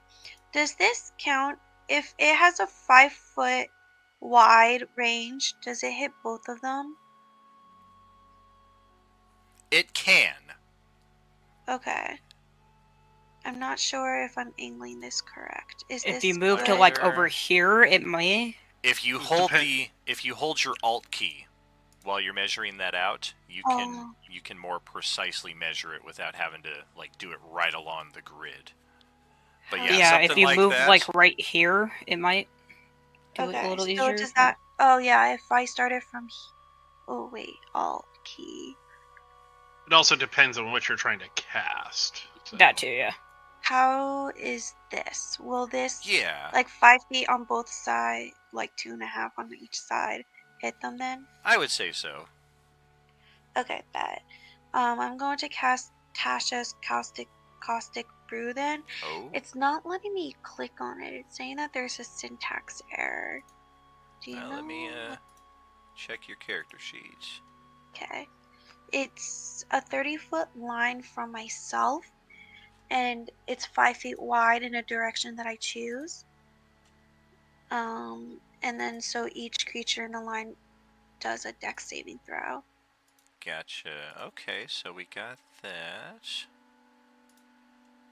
And did it give you an attack for it? It did.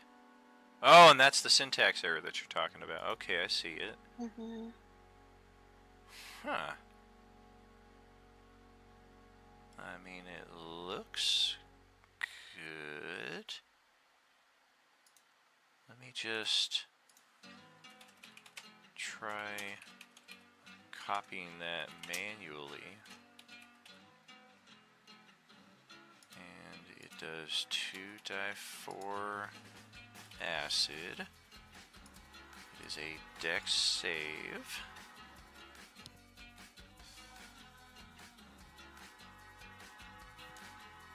And then self 30-foot line.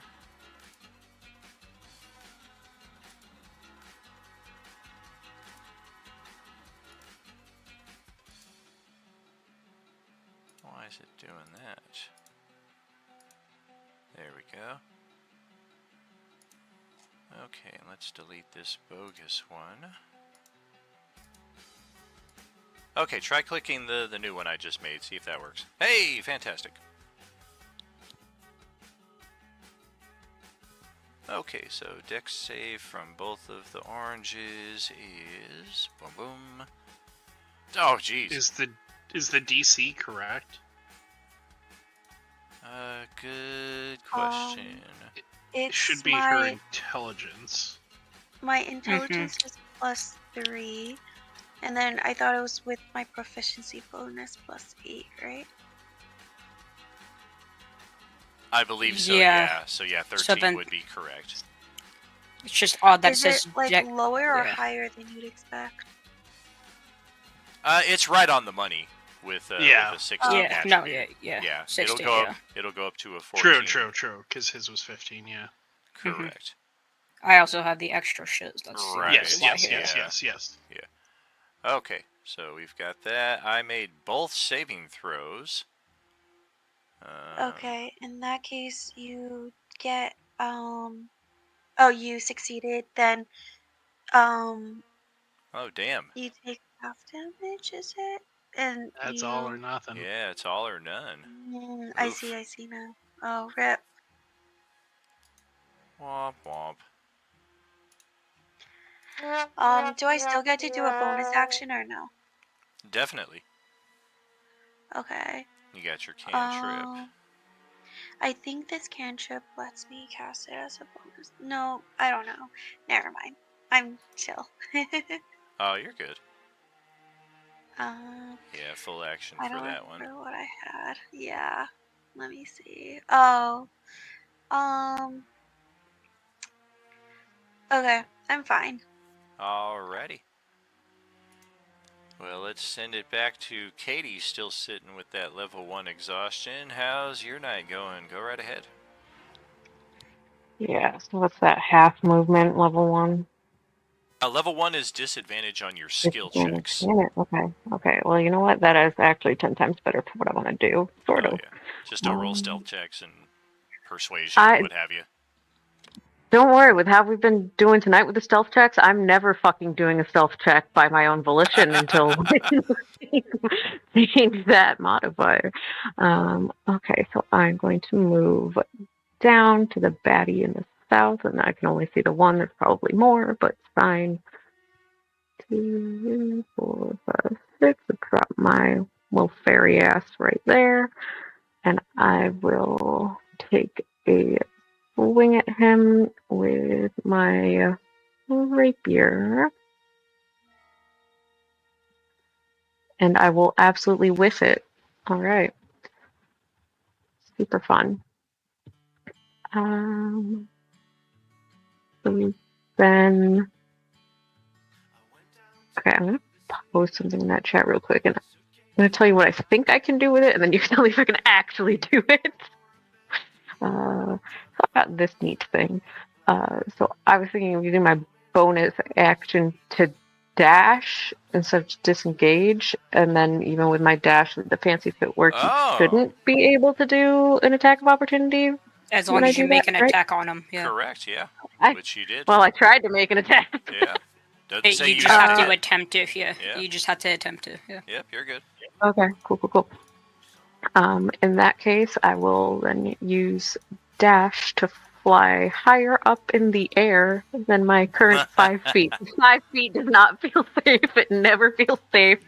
The only thing that saved me before was being 35 feet up because there's... There is trees right here. Like, we see just the base of it, but you can see the shadowed outline of the treetops and stuff, so... Yeah, we do have some degree of cover if you want to take behind the trunk of the tree or inside the boughs itself. The treetop. Right. Unless there's a zombie raccoon or something up there. Don't give the DM ideas. Oh yeah, she's just going straight up. Screw you guys, I'm going home. Giving him ideas will end up with us going into a room and the entire room is fucking mimics, so... I'm pretty sure I've already made the multiverse is a mimic, and it's just waiting to take its action. It got really low on initiative, so it doesn't get to go till the end of the campaign. Alright, well, Pete doesn't have to worry about a gunfire, because he does not carry one. He is all about silence. That is 10, 15, 20 feet to get here. Gene kind of curses him, "You're in my shot!" And we're going to try to take a shot at this guy right over here. Well, that's going to sail wide. And almost clip this one down here, but not quite. Just doesn't have enough momentum at that point. So following that, we will duck into this alleyway right here, and thankfully there's no zombies in here that we can see. Lean Lar is going to step into play here. She just drops the assault rifle that she's carrying. Doesn't really seem like she has much interest in it. And she's going to grab a strange clam-like creature from her pouch. And she tosses it over at this one.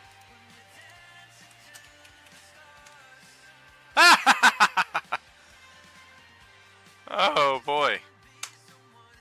Alright. Tables have turned. Yeah, how the turntables.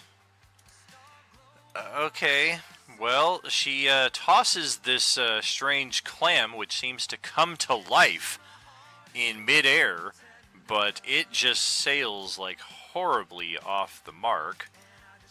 And similar to the Belcher variant zombies that can spew that cloud of nasty wasps at you, this creature becomes a new participant in the combat to come, and it'll continue trying to hit its target on future turns. And I think we'll use the Sturge for the Yuuzhan Vong Thud Bug, as they are called. They also have razor bugs, exploding bugs, and all kinds of fun additional creatures. Everything the Yuuzhan Vong do is bio-organic. And while her attack did not land, she did get something in the field of play. That was 25 feet of movement, so we'll just step back another 5 and pass it to Holiday for your first turn. Welcome back. Alright, I'm gonna go ahead and move Dex to this tree here. And hit him with Fireball.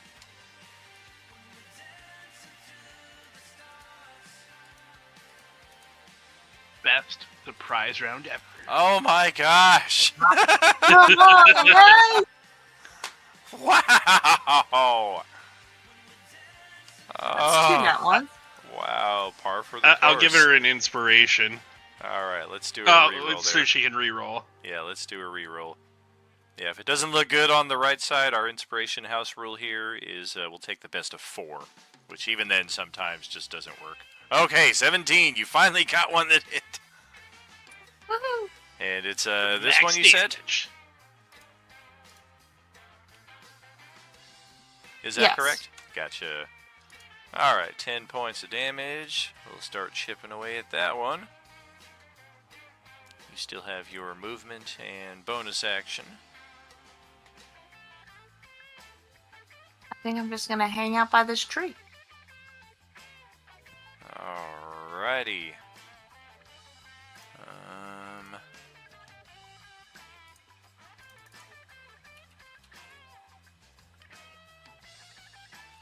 Okay. Let's do that, and this, and then Rusty's turn. Come on, baby. Work for me. There we go. Oh, you'll have to see it. Okay. Rusty. Yeah, we did okay last game with the gun, but if we're not trying to make any noise here, we're going to move in position here. And the Thud Bug, unlike the spiritual weapon or other things of that variety, because it is a sentient creature and is actively trying to repeatedly hit this guy, will grant a loose flank bonus. That is another role-playing unlimited house rule. You don't necessarily have to be directly across like this to get a flank attack. Things like this or this will also work. Of course, a direct diagonal will count as flank. The only thing that won't work as a loose flank is something like this, basically. So definitely a good thing to be aware of to get yourself as much advantage as possible. Rusty will step into place, and we will grab that machete. That's a hit. That's also a hit. And damage-wise, max. All right. Rusty showing Rusty's up to play leveling again. up tonight. Yeah, he might be getting his first character level here.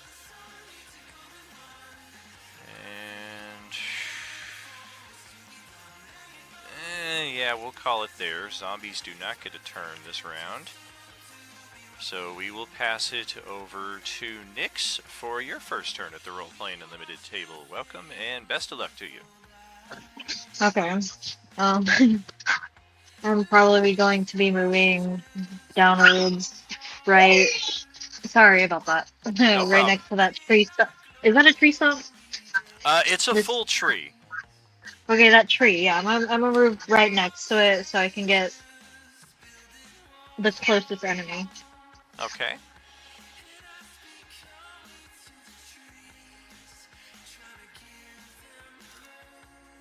Is that okay where I moved? Absolutely. Okay. I'm gonna shoot him with my longbow.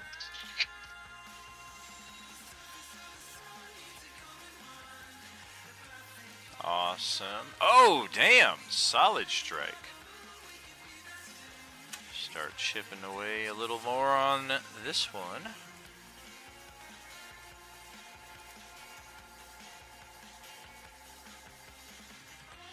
Oh, is this what you were talking about as a tree? Yeah, this is just a like a light fixture outside of the mall. I thought this was what you were talking about. My bad. You're good. I think I'll end my turn there. Okay. And Woodorm is up next to close out the first surprise round here. Yep, we'll move right here, and then jump between these two. Nice. I'm running under her. And we'll go ahead and use enough our... space. What's that? I don't think you have enough space. She's only 35 feet up. Oh, yeah. Yeah, it's a tight squeeze. Tall dude. You've got your quadruple pole arm. You just clipped her as you walked under. Ow! Watch it! Like, sorry. Yeah. So 4 slashing damage with my action. Take it. And then bonus action. Oh, what is that? A whopping 1. Oh, boy! The 2 re-rolled to a 1. So that'll be my turn. That was all my movement to get there. Alright, surprise round officially over. Sylvan is at the top again here, so go right ahead. Oh, and what was this tree ant rolling initiative? What? Oh, that wasn't ghosted. Interesting. No. Oh well. Spoiler alert! I'm so tempted to play the We Are Trees soundbite right now. We don't know. We don't know. We're trees. Alright, let's see. What do we want to do? Don't forget everyone who ended their turn in the aura gets 6 temporary hit points. Yeah. Mm-hmm. And everyone ended their turn in the aura, so. Yeah, I'm gonna put little green dots on my NPCs to remind me of that.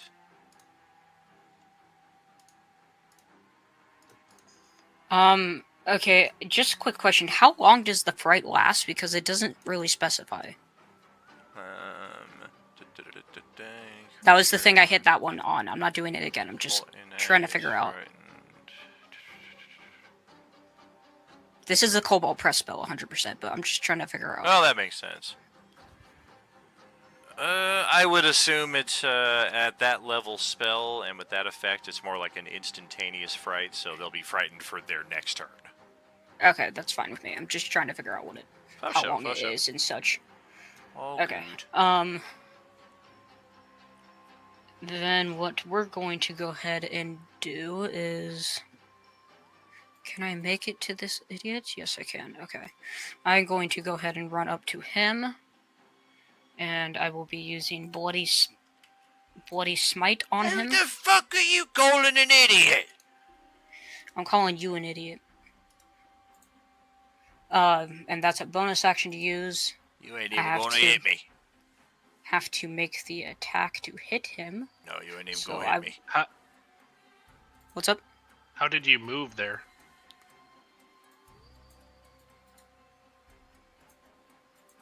He used his legs, he did. That moved 25 feet to there. He'd still be able to attack you.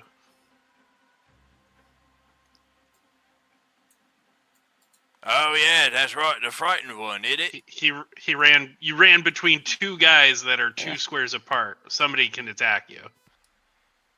Well, I could get there without it, but I didn't specify that the first time, so if he wants to, he can. No, you can't. I don't think you can. You ran between two guys that have adjacent squares. There's no path correct. through Like there. either you go through this square or you go through this square. I thought you were referring to these two. No. Oh no. Yeah, no. Then whatever one, it doesn't matter to me. Yeah. Well, just go ahead. This one would have disadvantage. Yeah. Then I'd run through this one. Very fair. Okay, so we're gonna try to take a pummel attack on you with disadvantage, just to try and kick your shin as you go walking by. I got 16 with disadvantage. He has an 18, so. Dope. All right. So then I will go ahead and Bloody Smite him. Bloody Smite only goes off if I hit him. Which we've That's already a crit, established you're so. not going to. Oh, you're gonna crit. Okay, I was wrong. And then Bloody Smite does the 5 damage, and he needs to make a Constitution saving throw, I believe. Constituti. Oh no, that's the start at the each of your turns. So. Oh. At the start of each of its turns. Okay. Oh, for the bleeding effect, yeah. Yes. We'll put the little bloody thing there as a reminder. And okay. And that's the end of my turn. All right. So Adolin. Oh, damn it! I'm clicking the initiatives here too fast. I'm just gonna reset. Boop. Boop. There we go. Adolin, your turn. Right. 10, 15, 20. I'm going to swing my spiritual weapon at that guy again, and then I'm going to take the dodge action. Oh, very nice.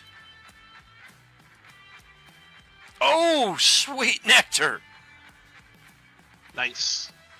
Looks like you got shorted 1 point of damage on your crit there. If you're able to fix that, your crits should Yeah, be I don't doing have it max. set to max.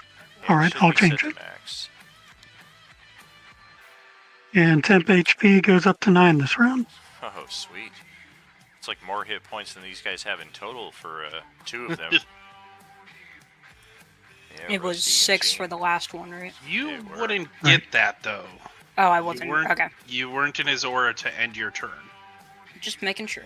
Correct. That's all. All good. All right. Well, Gene's going to roll a performance check here for his epic recording. Well, that could have been better, but whatever. We're going to just take a little bit more safety right here inside of the security booth, but keep getting our footage. And He likes filming the doorway is what he likes yeah, doing. exactly. Okay, well, Captain Thompson is going to try to be a little useful here.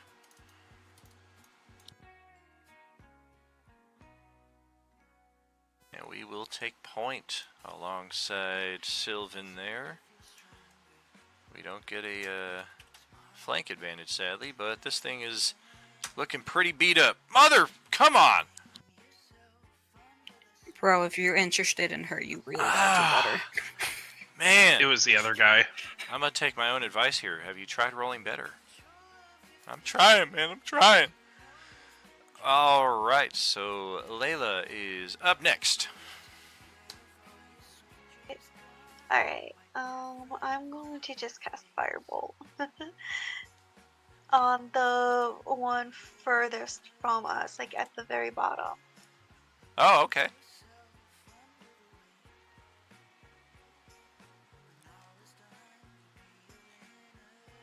I'm not sure. So, how do I roll a ranged spell attack? You Just like did. that. Yeah, just like that. Yeah. You click the Oh, button on okay. it. Other than missing. Oh, it didn't hit then. Dang, Correct. 2 for 2, guys. Right. 0 for 2. Anybody got an inspo sitting around? What do Or we a need hero to hit? point? I 14. forget. I'll just use a hero point then. All right. God damn it. Well, shit. Yeah, it's still gonna sail. Ribbidi-doo-dah. Yep, gonna sail wide of its mark. I had a 50-50 chance. I might as well have went for it. Very Thank true. you, thank you. Appreciate it. All right. Any movement or bonus action, or are you good staying back there? Oh, I like where I am. All right. Dewdrop is up next. 35 feet high. Yep. And she's gonna fly back down 30 feet to her 5-foot range and try to go with this dude again and hopefully not completely fucking whiff it. Well, you do have a flank advantage. Ooh! That's 3 crits in like 5 There attacks. you go. And yeah, because it's a crit, we do not get our undead fortitude. You just stabbed it right through the eye, and it is done. That is like so dope. Okay, so she's gonna like get all excited, obviously, because she's like a small little cutie fairy, and she's gonna like spin around and be like, "Yee!" And then I am going to. I'm just gonna go back up to 35 with my dash and call it a day. Very, very good. All right. So before Pete takes his turn, Did someone just move me? I did not. Where did you go? I am now, I think, on the went other side far of to me. the left. I just saw her go off to the left. That's it. Yeah, I saw her zoom way away. Oh, happened to my damn. ring? Yeah, say hello to these guys. I have no clue what happened. This is so Yeah, bonkers. come back Okay. over here. You were trying to Technology go to is the food so court. fun. You saw the ice cream Dude, store. I'm hungry, man. Yeah, there's an ice cream shop over there. Maybe they're still in business. Okay, so yeah. Fairy running off for ice cream. It makes all sense now. Yes, but does it have rainbow sprinkles? Maybe so. Because I'm so there if there is. Gotta check it out. Find out in game. So the space between Holiday and Kara begins twisting and contorting and revealing itself You seriously? as a tree ant. Yeah, I was starting to think I shouldn't be standing next to this tree. And it kind of looks down at the two. We don't know. We're trees. Looks down at the two of you and speaks in a very broken common.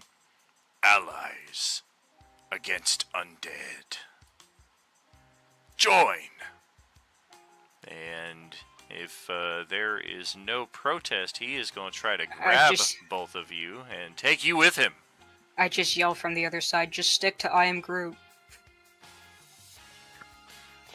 Wait, did I'm he call okay us with his being allies? The tree did, yeah, said allies. Okay, bet.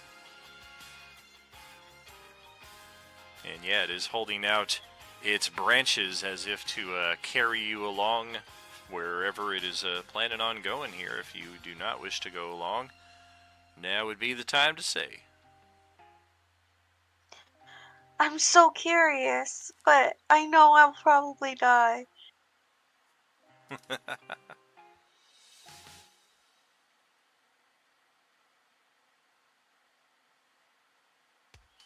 I look at Holiday and I'm like,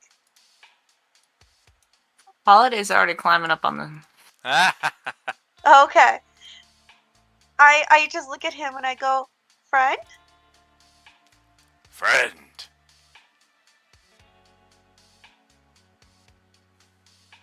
Good friend. Friend! All right. Well, I go with him. Let's let's start getting this going. We're gonna take you there. Put you all both up here. A nice 20 feet high, so unless these zombies start climbing trees or belching out clouds of wasps, the two of you are effectively out of reach.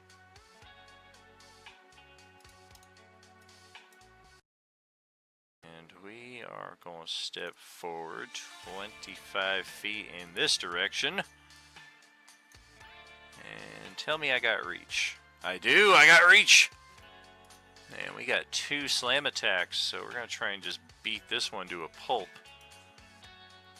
Oh, yes! So 21 damage, plus the 5 for the DC makes the undead fortitude of this one out of reach, even if it rolled a natural 20. So it just is undead jelly.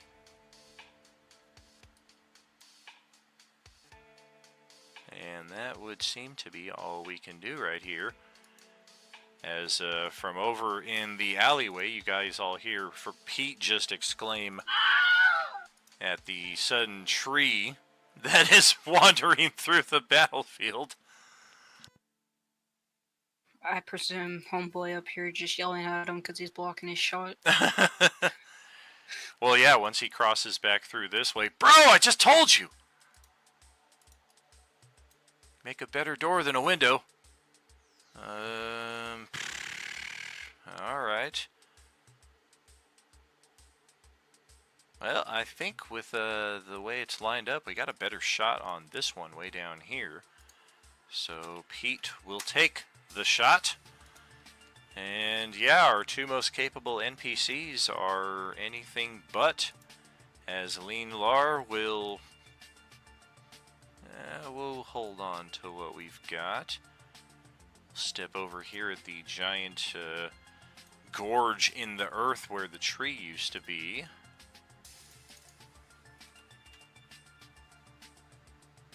And our Thudbug companion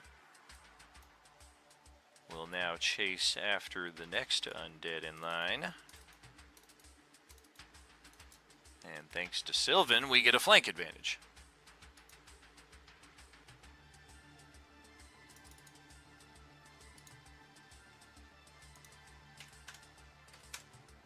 Even with that, we still can't hit.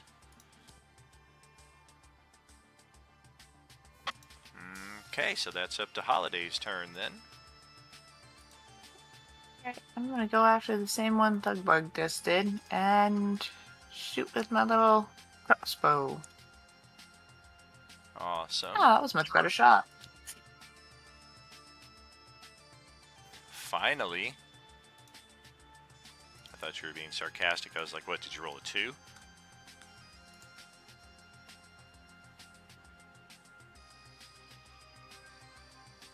Alright, we got that one. Anything bonus and that's action? my turn. Alright. No. Well, Rusty is gonna just do Rusty things.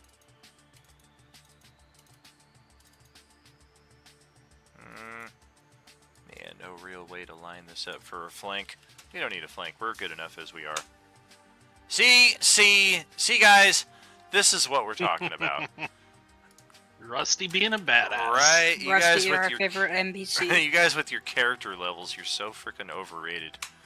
Non-heroics for the win. And look at that. Exactly enough hit points, and because it's a crit, he kills it. Wow. None of these zombies have gotten to roll their undead fortitude.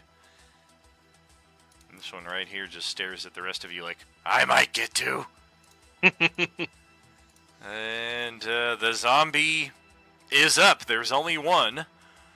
1, 2, 3, 4. It's a lot. 5, 6, I'm just gonna 7, do the 8, come 9, for me 10. with just my middle finger to it. Well, I got 10 targets as best I can see. So we're gonna roll our random chance here and see who gets the short straw. 1, 2, 3 would be Nyx, all the way up there around the corner. This thing is somehow sniffing her out through everything that's going on here. I have a feeling it's going to take quite a bit on the way, though. I think so, yeah. We're going to step through here, which means that Thompson will get his attack of opportunity. You'll see these zombies do this a lot. They'll stand right next to somebody, and then they'll just break away and go chase after somebody entirely different. They're very tactical as far as establishing flank and getting into good combat positions, but choosing targets, they're very random. All up until their life is in danger. Oh, Thompson finally hit one. Yes, until their life is in danger, and he's got a real weapon here. Nice! So that's 8 damage. Chip away right there, and then we're going to step right here, which means Sylvan and Rusty both get attacks of opportunity. Oh, Rusty is not in form this time, but Sylvan does knock another 10 HP off. And then Adolin is taking the dodge action, but you might have a weapon in hand. I do not. Bam! Well, alright, Woodorm. Would, Oh, the tree does, yeah. The tree. The tree would before Woodorm, so let's... Oh! That will hit and leave us right there as we exit Woodorm's space. We'll go ahead use inspiration. And Nyx just hears this all happening before she sees it, and then this zombie crosses into her line of sight just as its head falls off of its shoulders and rolls to a stop right around here. And, yeah, who knows what would have happened had that zombie actually gotten a turn. That will close out our initiative, though. I don't think it got its undead fortitude. He rolled a crit. Yeah, no, he did not. That's my point. Oh, I see. But bump. Well done. I don't think... Yeah, nobody took a single point of damage, so that was as optimal a combat as you could hope for. And now all of a sudden we seem to have a treant ally who is just smiling with what you would guess is not the greatest degree of intelligence, but the equally and probably more than made up with the amount of glee it seems to have at finding somebody who is not an undead in its vicinity. I hug the tree. Oh, friend hug, yes! Friend hug! Okay, well, the journalist... You're just gonna buzz over there because she hears hug and she's gonna be like, "Did I hear hug?" And she's gonna hug too. You hear a scream of terror from Jean as the spiritual weapon all of a sudden flies into the security booth with him. Oh my god, why? Just trying to get it off the screen there. Why? I thought we were friends. I know I didn't help, but you're going to be glad to watch this later on. Show it to your In the kids. meantime, while we're walking around, I'll go ahead and shoot a life transference arrow towards Holiday to heal her. Okay. That makes me take, I believe, 2d6. Yes. Holy crap. You just rolled a crit. Okay, well that was a lot wasted, but whatever. So you just took 14 and gave her 3. It's okay, I'll pretty much shield that back immediately anyway. Yeah, sure, you got your epic there. Very true. So yeah, now that Not we're to outside of not to combat- mention, I'm also just sitting in the fucking temporary hit point field as well. So Thompson is going to come over here and brace his legs and get some hands underneath this storage door and go to open it up. And Is it a large door or? it's one of those like bay doors. Like it's pretty large. Yeah. It's like 10 feet wide and like 20 feet high. Damn, it's locked.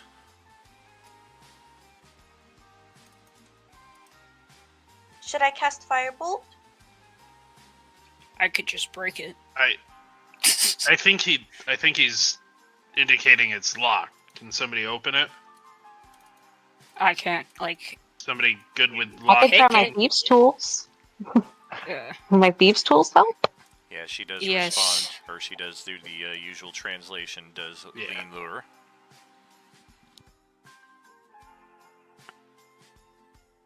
Who said they had these tools? Please go for it. Yeah. Try to open it. It's either that or one of us breaks it, and I'd rather use the tool than break it. I'm gonna move my character closer to you guys. Very good.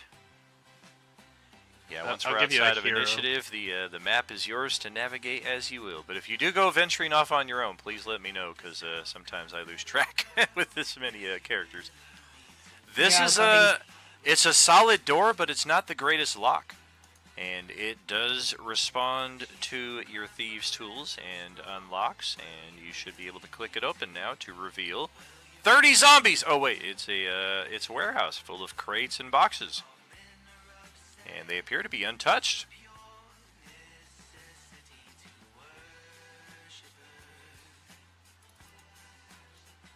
Can I try opening up one of them, or like this one? Absolutely. There is a strange contraption with wheels and a seat and handlebars and pedals, and yeah, it's a bicycle. Okay, I'm already forgetting names. I'm gonna look at this one and just say, can you ask if they've ever seen any of these before? It's what Lean these Lure. are? Lean War, yes, thank you. How the hell is a tree ant fitting Or through that Lean door? Lure. It was a 10-foot door. I can squeeze. Don't discriminate. To the power of I'm friendship. I'm just gonna look at this guy. I'm just gonna look at him and just like act confused and point at it. He puts his bow back over his back, and he kind of sets the bike up and sits on it and does like a brief circle around this kind of open area right here. Looks back over at you and gives a thumbs up. Yeah, it's a bike. The thud bug, sadly, does not have a long lifespan once released, and without any targets, it eventually just perishes. Is there anything else in these crates if we pop them open? There are skateboards. Just there toys. are model trains, soccer balls. Yeah, looks like you have found a warehouse full of toys. And, board games. Stuff to occupy the time. Entertainment +1. Does there happen to be a toy slingshot? There is a toy slingshot. There are, in fact, Sick. like a dozen of them. You find a crate full of these things. Cool, just in case, I'm grabbing one for myself. Show. Shall we... Do we know what a treant is? Like a treant? Oh yeah. Treant? Oh yeah, definitely. Yeah, Yeah, I this would is assume straight so. from your setting. Yeah. Do you come from around here, or are you also transported? Moved, yes. Yes, I not from here. We had a... Sorry, go ahead. Oh, yes, this whole building just appeared one night. We had a companion similar to yourself, and he died to the undead as well. So... No! He was smaller, though. Much smaller. They should not Shall attack tree. Agreed. Shall we try to find how long has our day been? Because we started the day at the camp, we went a couple hours to the trailer, we ran for a couple hours. Oh We've yeah, been it's moving coming around. up. It's coming up on like 4 p.m. right now, maybe about 4:20. Okay. So we got a little bit more time where we probably want to be doing stuff. If you want to get your full adventuring day, if you also want to call it a day here while you have what would seem to be a temporary reprieve, that's also an option. You can add the sling to your character sheet. Okay, cool. I just added the slingshot, but I'll add the attack block too. Then. Dosho, I assume you'll be picking up suitable stones along the way. We don't need to track that as accurately. That's another thing Yeah. here, You said unless there it's were like magical. more. Oh, I'm sorry. Go ahead, Katie. You said there were multiple of the slingshot things. Yeah. Yeah. Okay, then how big are they? Big enough that like Dewdrop wouldn't be able to handle one at like 2 feet tall? Oh no, you'd be fine. Okay, then I'm gonna take one too. It might look like a mini fucking like weird ass wooden gun in your hand, but yeah, you'd be able to handle it. Yeah, it's another thing. Unless it's magical ammunition or you have your character has a gun, we don't really worry about tracking ammunition in that respect. We assume you can craft your own arrows between rests or recover arrows off the battlefield, etc., and so on. Westy's looking for these 35-pound VCRs, but not in here. Maybe the next warehouse over. All seems clear so far, though. Do we want to continue or find a different spot, or do we want to try to make rest here? What's the building structure? Is it a cement warehouse, a metal like tin shed, or? It's a cement warehouse. The door is metal, though. Yeah. I mean, we have enough space in here for all of us. We could put these crates in front of the door and barricade it further. NPCs seem in agreement with that.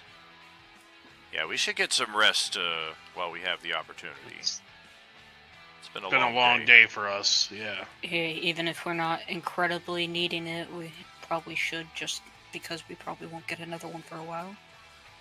Are you okay? I run my games, yeah. Yeah. Are you okay in here to the Trant? Prefer sleep outside. Is it safe for you outside? Has been. Appreciate if you would see me to safety, though. We can definitely see you to safety in your rest and wake you in the morning. Good, yes. And then we join again. Kill some more undead, yes. Yes, definitely. Oh yeah, he looks all kinds of happy at this. Do you have a name? Oh, name. Swear if he says. I don't know if you do or not, like. Yes, it's one they call me Yonlek. Pleasure to meet you, Yonlek. Yes. Name elves give me long ago.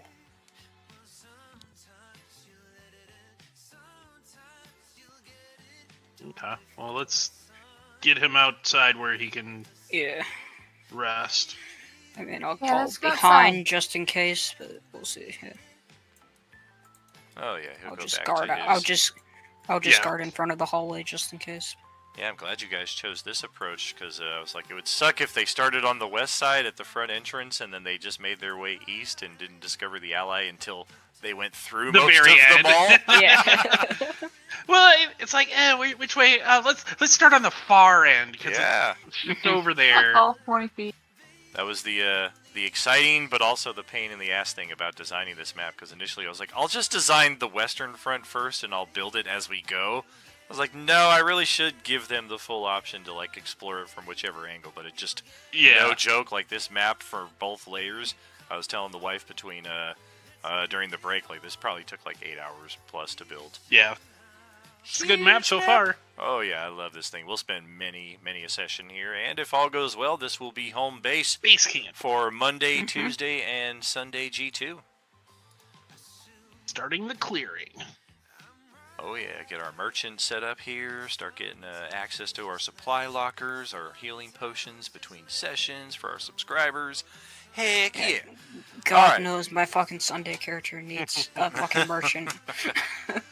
Alright, let's check for random encounters throughout the night. I assume we're setting up watches. Those of us who need the long rest. Barricading the door. Yeah, barricade.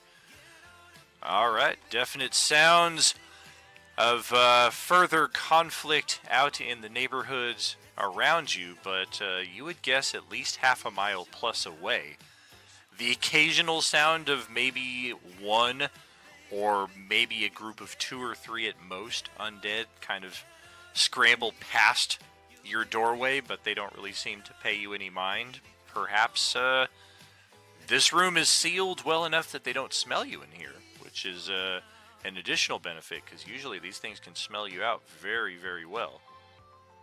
But otherwise, the night goes by without event, and you may click that long rest button on your character sheet and get your full restoration. Woohoo! I don't have any spells, though. So it doesn't help me like that. And we lose all temporary hit points at long rest. Yeah. Yes, we do. And I presume that aura resets as well. The who resets with the what? I was saying I would presume that Odlin's aura resets as well on the long rest. Oh, Edelin? gotcha. Yeah. Edelin, Yep. yeah, sorry, my Yeah, bad. it does. At least he didn't call him garlic like he did Justin's character. Bro, you know my dialect and my fucking speech impediment makes my speech bad. Come on now. Oh, you're good. Sometimes we just we're speaking faster than we can, or we're thinking faster than we can speak. It's in my experience. To be fair, it was a funny moment. Oh, Because I was absolutely. continuing on with my turn until he just stopped. Did you just fucking call me garlic? I'm just surprised the staff didn't fucking comment on it. Oh, I've got plenty of comments. Hey, wrong That's Sunday wrong, group, though. wrong session. Fucking stay. That's actually Tuesday group. my Or bad. whatever, yeah, whatever group. No. All right, so how do we want to approach in the morning? We open the door and all looks Is the same. there any windows or anything that we can like look out first? There are no completely windows sealed? here in Okay. the warehouse itself. Okay, that's what I assume. So we just pull the crates back and kind of open the door and look out. Right.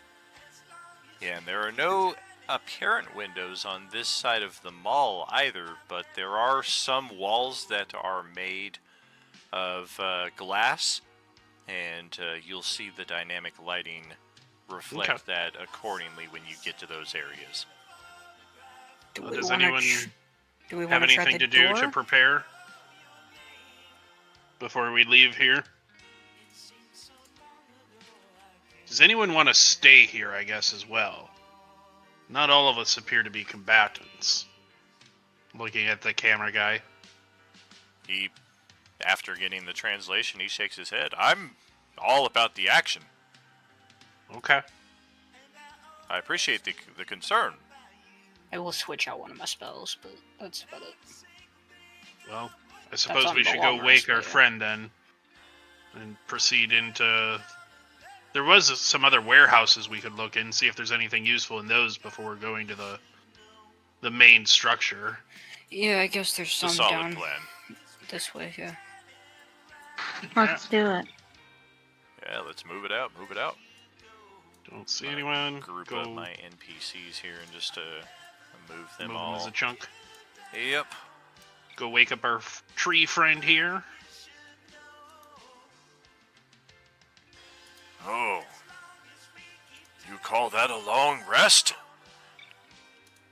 Dude, just As- because you sleep for fucking 300 years doesn't mean it's not a long rest. GM imposes gritty realism house rule. On my long rest, it takes 7 days for long rest.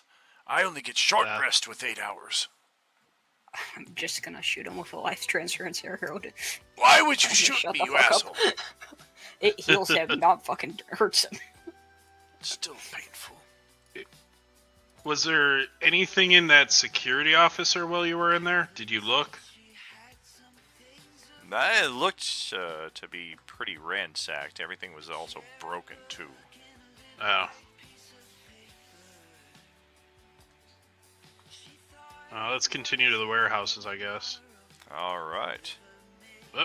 Undeads! Do we want Nope. Okay, I was Yep, gonna ask if we wanted to try this Yep. one, but yep. Well, I was Yeah. going towards this door, and I was going over here to this door. No, I get you. And the undead are right there. Found the first of our windowed offices down here as well. Do we want to roll initiative for this probably- guy, or yeah. just Let's Do give they see everybody. me? Let's give everybody a round of movement here, especially for Adolin and Kara, who are still inside the warehouse. Then I'm gonna spread my characters out here a little bit more, also. I would urge Rusty to get I'm up just next going to us. to move back one to see where I would see them. Yeah, you Okay, can so I would have definitely see seen one them there. right here is where I would have seen them, and I kind of went from like one above that to like right here. Oh, okay. So yeah, So- let's back up here Yeah, so it would have been to match up with where you're at. right here is the first that I would have seen them. All right. Yonlek is looking around. Where'd my other friend?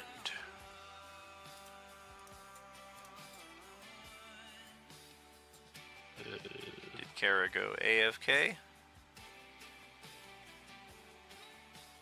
I'm gonna Possibly. Move her, I'm gonna move Nope. her No, here. Sorry. The insert button, I keep pressing the wrong thing. I go, I'm here, friend, I'm here. Oh, good. Yes, let's adventure. More undead to the south. I see them to the right of us. Well, let's try this again. We might get lucky with a group stealth check, even with a group this large. Everybody roll your stealth.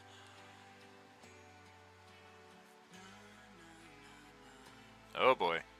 Nah, not going great so far. Hey, Oh. I got lucky to get Can I up use my 15 weekly last inspo to time, so- reroll? You may. Thank you. Absolutely. I'll use a hero point as well for mine. Oh, Katie got There a is no 22. helping mine, so Yeah, This mine character- becomes 18. this character is not built for Sure, stealth. sure. So You still got 13, so it's not 2, bad. 3, 4, I got 4. What are you talking about? 5. Oh, I looked at the wrong character. Sorry. I looked at the heavy armor.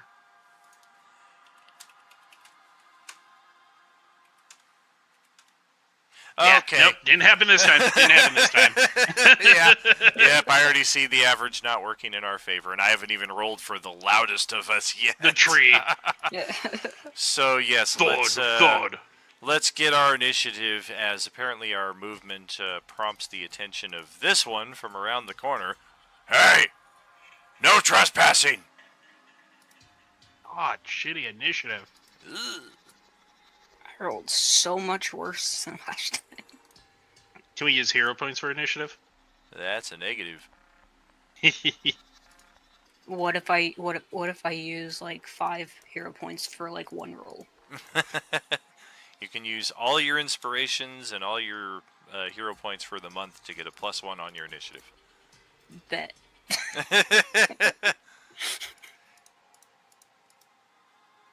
Okay.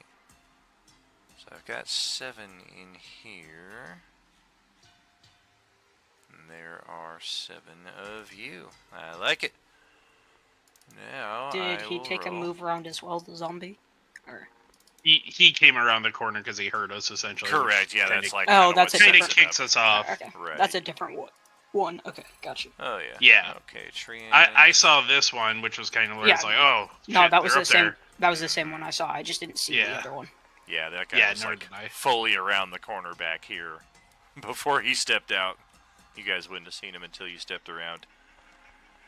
Okay, so that's a tree and then 5 more. Oh, natural 20. Who got that?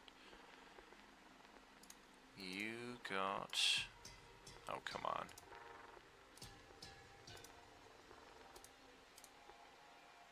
2, 3. Rusty. Hey, Westy, how many Beskars you sitting at right now, by the way? 188. Ah, nice. sweet. I'm sitting at 162 right now. Just waiting for us to inevitably get up to level 10 so I can put the full load in. Mm-hmm. And for the new people with the streaming, if you follow the stream, you can earn Beskar points, like channel points, and then use that to purchase certain benefits and boons for your character in game. That is how most of us are above the party level That minimum. makes sense. I was wondering how you guys were getting so many hero points and stuff. Yep. Oh, Yeah. And then you can subscribe in Discord for additional benefits and stuff. It's all in the support channel and the Discord, support channel. The perks Okay, and awesome. the perks and And then rewards. question for Daniel, real quick. Yes. Would Dewdrop be able to drop down some elevation before the battle actually starts? Yeah, sure. Or am I confined to the 15 feet I normally stay at before this starts? I'd say you're okay. Oh yeah, those Do you channel wanna points be a that target?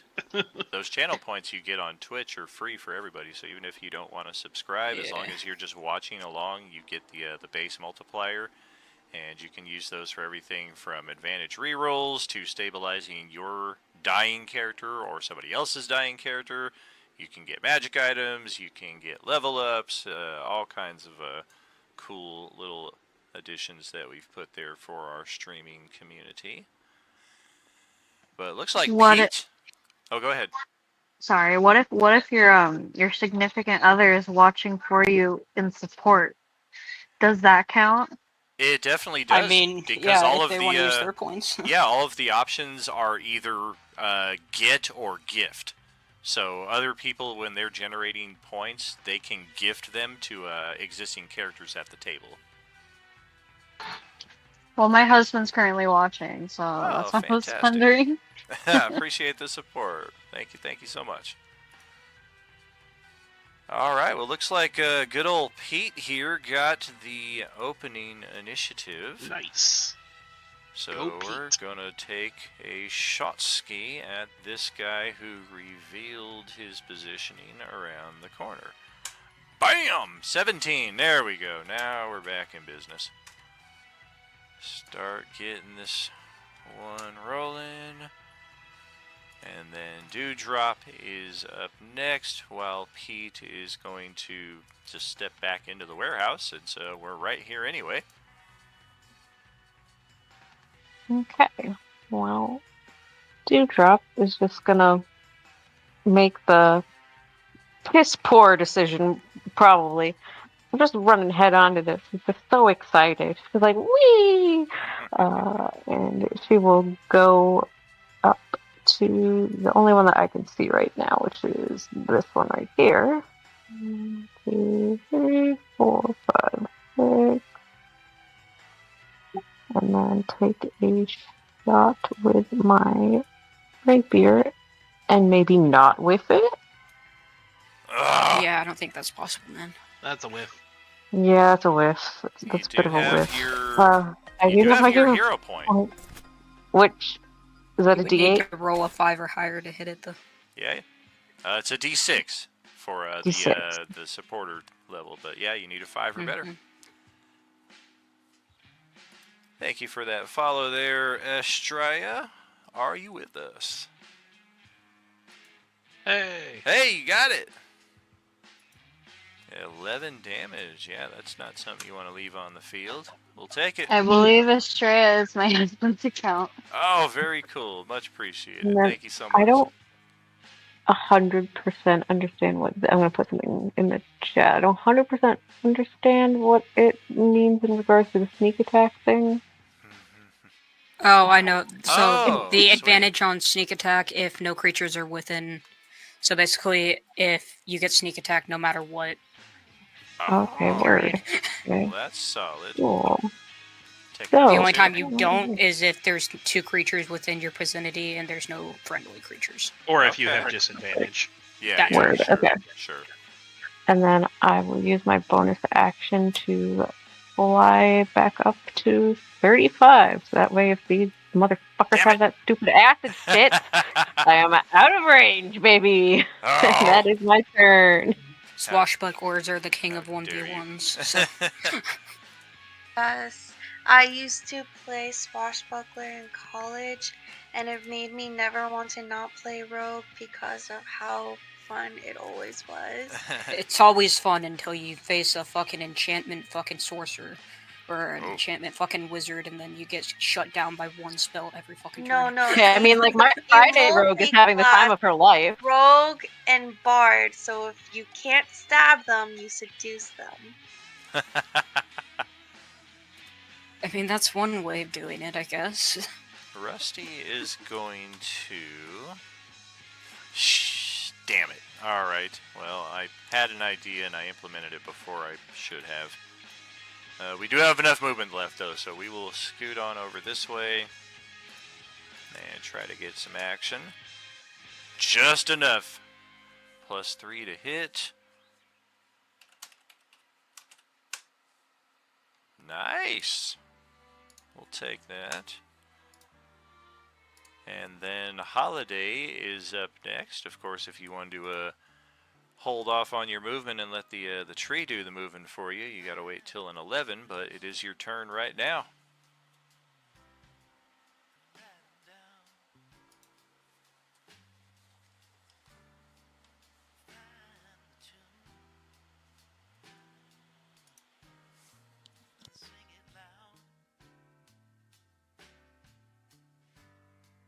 Holiday.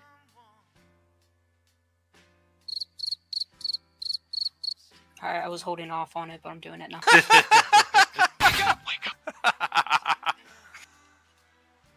You know I will do that every session if nobody responds. Sorry about that. Let's see.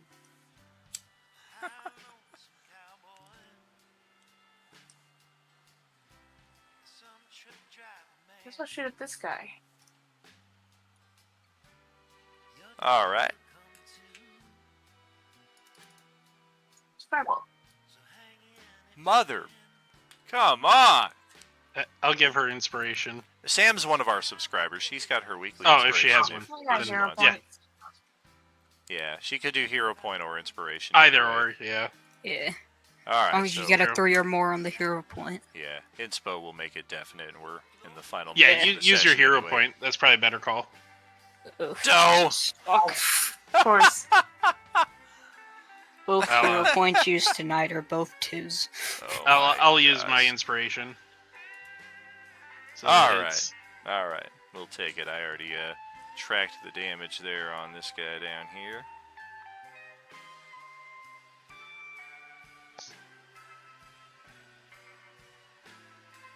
Okay. And then Adolin would be up next. Alright, let's shift down into position. And you probably know what's coming. Let's throw up my little aura. Beautiful.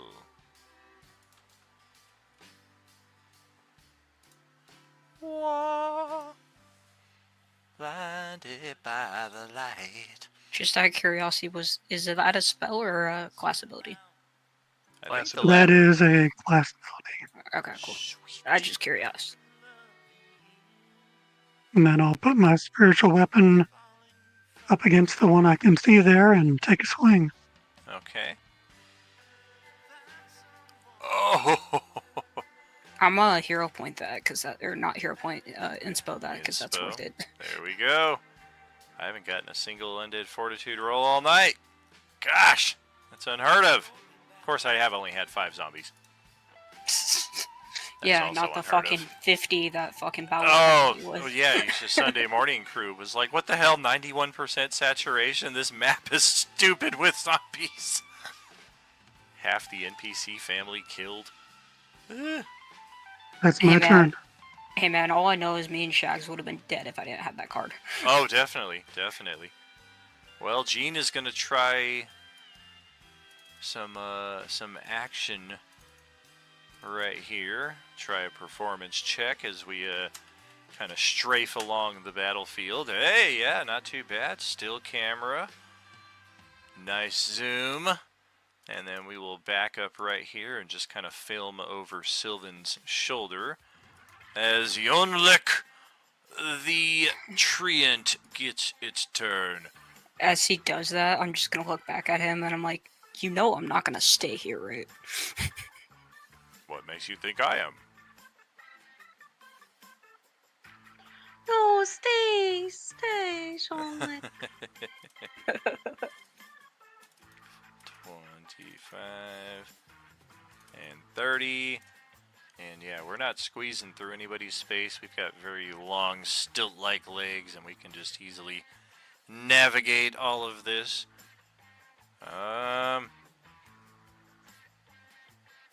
Yonlik not having fun right here. No undead. I'm gonna take an action dash. Ah! They're undead! Do they show up on camera?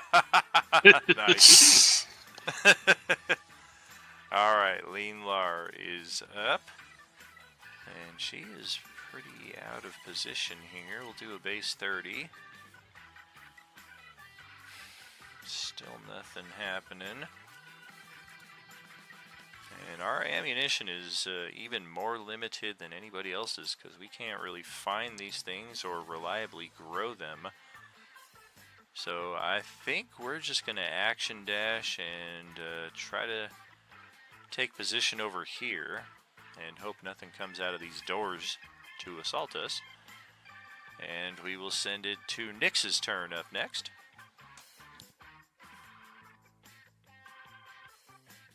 Have we opened that door that you just moved to? We have not. I want to try opening it. Okay. Out of curiosity. Very cool. Go ahead, step up next to it, click it, and yeah, it's locked. Can I try the door to the right? Absolutely. It would take your bonus action at this point. You do get one free object interaction per turn, and then anything beyond that can start taking bonus actions or your full action even. Okay, you got it. I'm gonna try opening that door. Okay. Let's focus on the outbuildings first before going inside. Okay, that door. I thought you meant this one. Me too. Yeah. But I would still say that regardless. Okay, well, it was locked, so I'm gonna end my turn there. Alright. Let's see. You do still have your action. If you have like a ranged attack, there is this one zombie down here that you can see. Yeah. I'm gonna try shooting it with my longbow then. Beautiful. I'm Big like, your money, character, big money, big your money. character token has a bow. You don't have a bow on you? Oh, solid shot again. Nice. Alright. And then Kara, up in the bows of our buddy here, has your choice of 3 targets. Kind of 4. You can see this one through the glass walls of the office here, but for right now it doesn't appear to be throwing itself into this combat. There are 3 out in the parking lot here, though.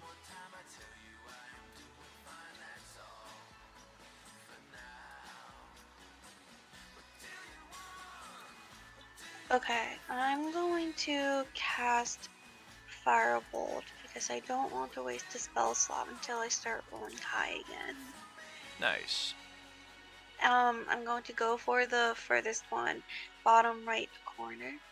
Okay. Oh, Nice. it hits! I saw the 7 and I was like, dang it! And then I realized. Woohoo! There you go.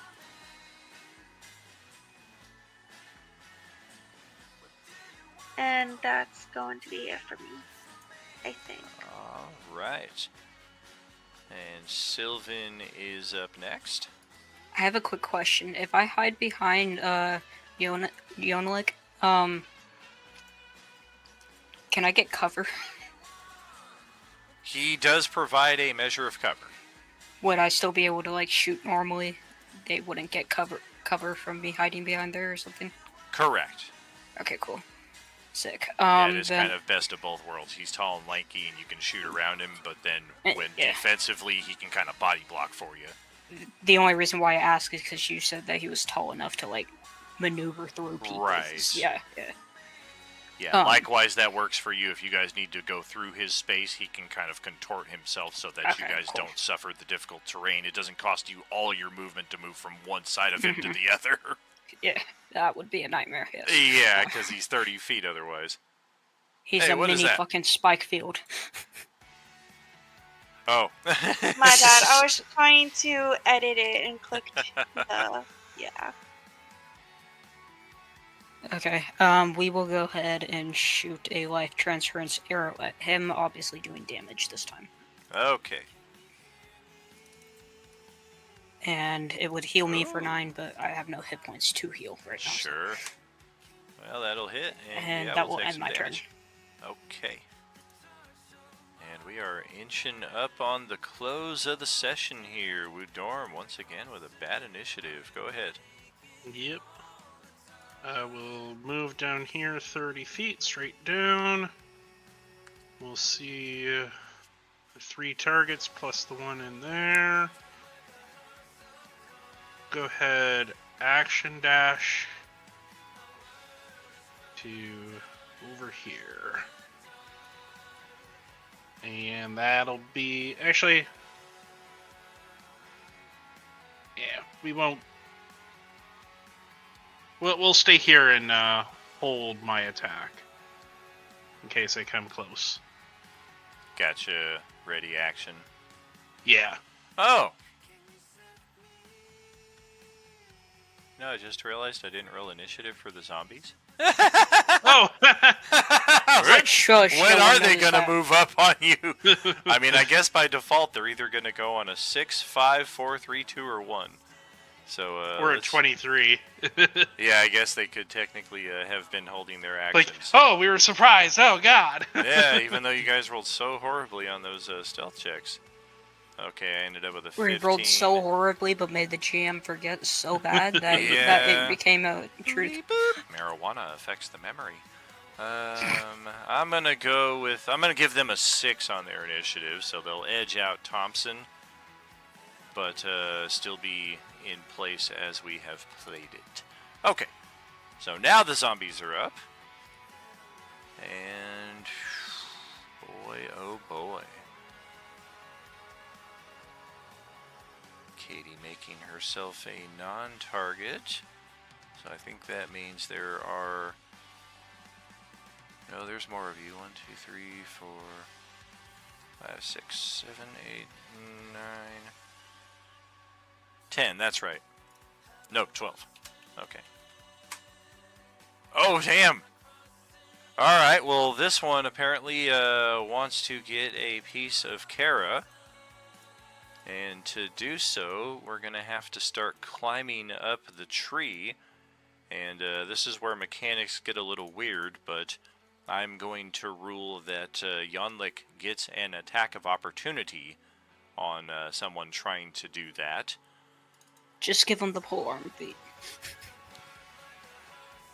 So we will crush said zombie with a 26 for 16. That was 20, 30. It is 40 feet of movement for this thing to get all the way up to you, and that's assuming it rolls good on its athletics check. I got a 12, good enough. And yeah, this thing is now up in the tree with you and going to try to make an attack. I have a quick question. What are the flanking rules in this scenario? If we're up in the tree, it would probably be anything adjacent, I would think. Like something like this could even qualify as flank.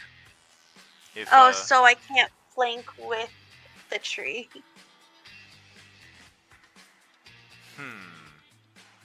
I mean, if you're qualifying the tree, anything Maybe. in the tree is flank, but I don't know. Yeah, I would think so, actually.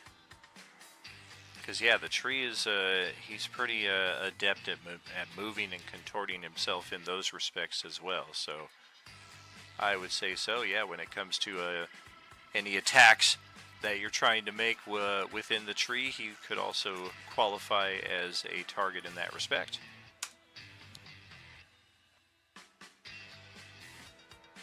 Meanwhile, the zombie is going to attempt a scratch attack on Kara here. And that is an 8 armor class, so that's not going to come anywhere near. This thing just scratches a piece of the tree trunk at best. Our next zombie right here, we are going to target. Who is number 6? 1, 2, 3, 4, 5. Rusty! Oh, alright.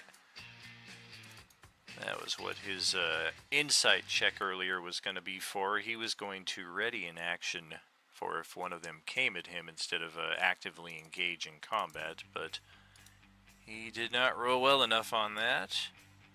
Is he just going to stand on Wukong? Oh, damn! Dorm, sorry, yes. Where the hell are you on this map? Right here. What do you mean? I'm right here. No, you're right there on the player map. This space is vacant on the GM map, so now I'm trying to find... Oh. You're all the way over This is vacant You're on over my here. map, too. Yeah, you were over here. Oh, okay. There we go. Now I see you. Okay. So, yeah, to get to Rusty, I gotta go here. And I would get my attack because I readied my action. Yes, yes. Oh, damn. Hey. Okay. Well, we'll take that crit. Chop this thing's, chopped one of its limbs off in its approach. And as it approaches Rusty, we are going to go for a scratch attack with the other limb that we have. And that is a 7 armor class. That's another benefit to watching the Twitch stream. You get a better view of the battlefield because you can see through every character's perspective.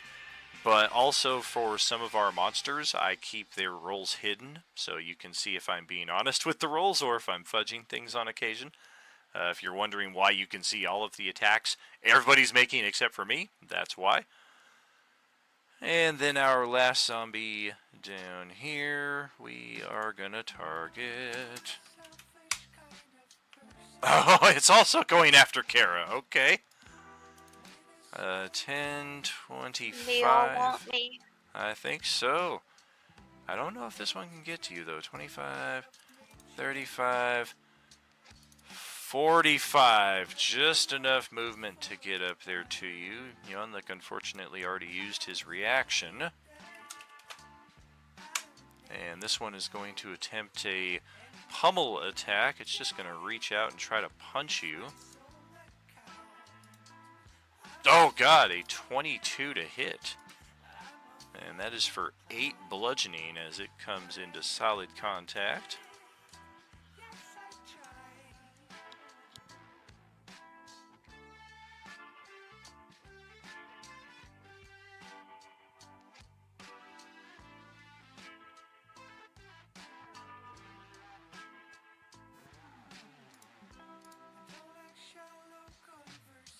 Wait, Check. sorry, how much damage was that? 8. Okay. Yeah, just clocked you with its undead fist right there, as this one is going to check its perception.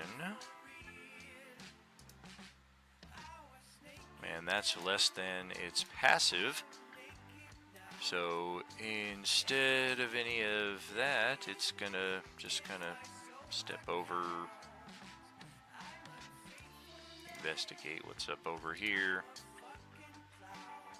And that's it for that zombie. Do I have any others within play? Not that we can see. Gotta assume this place is probably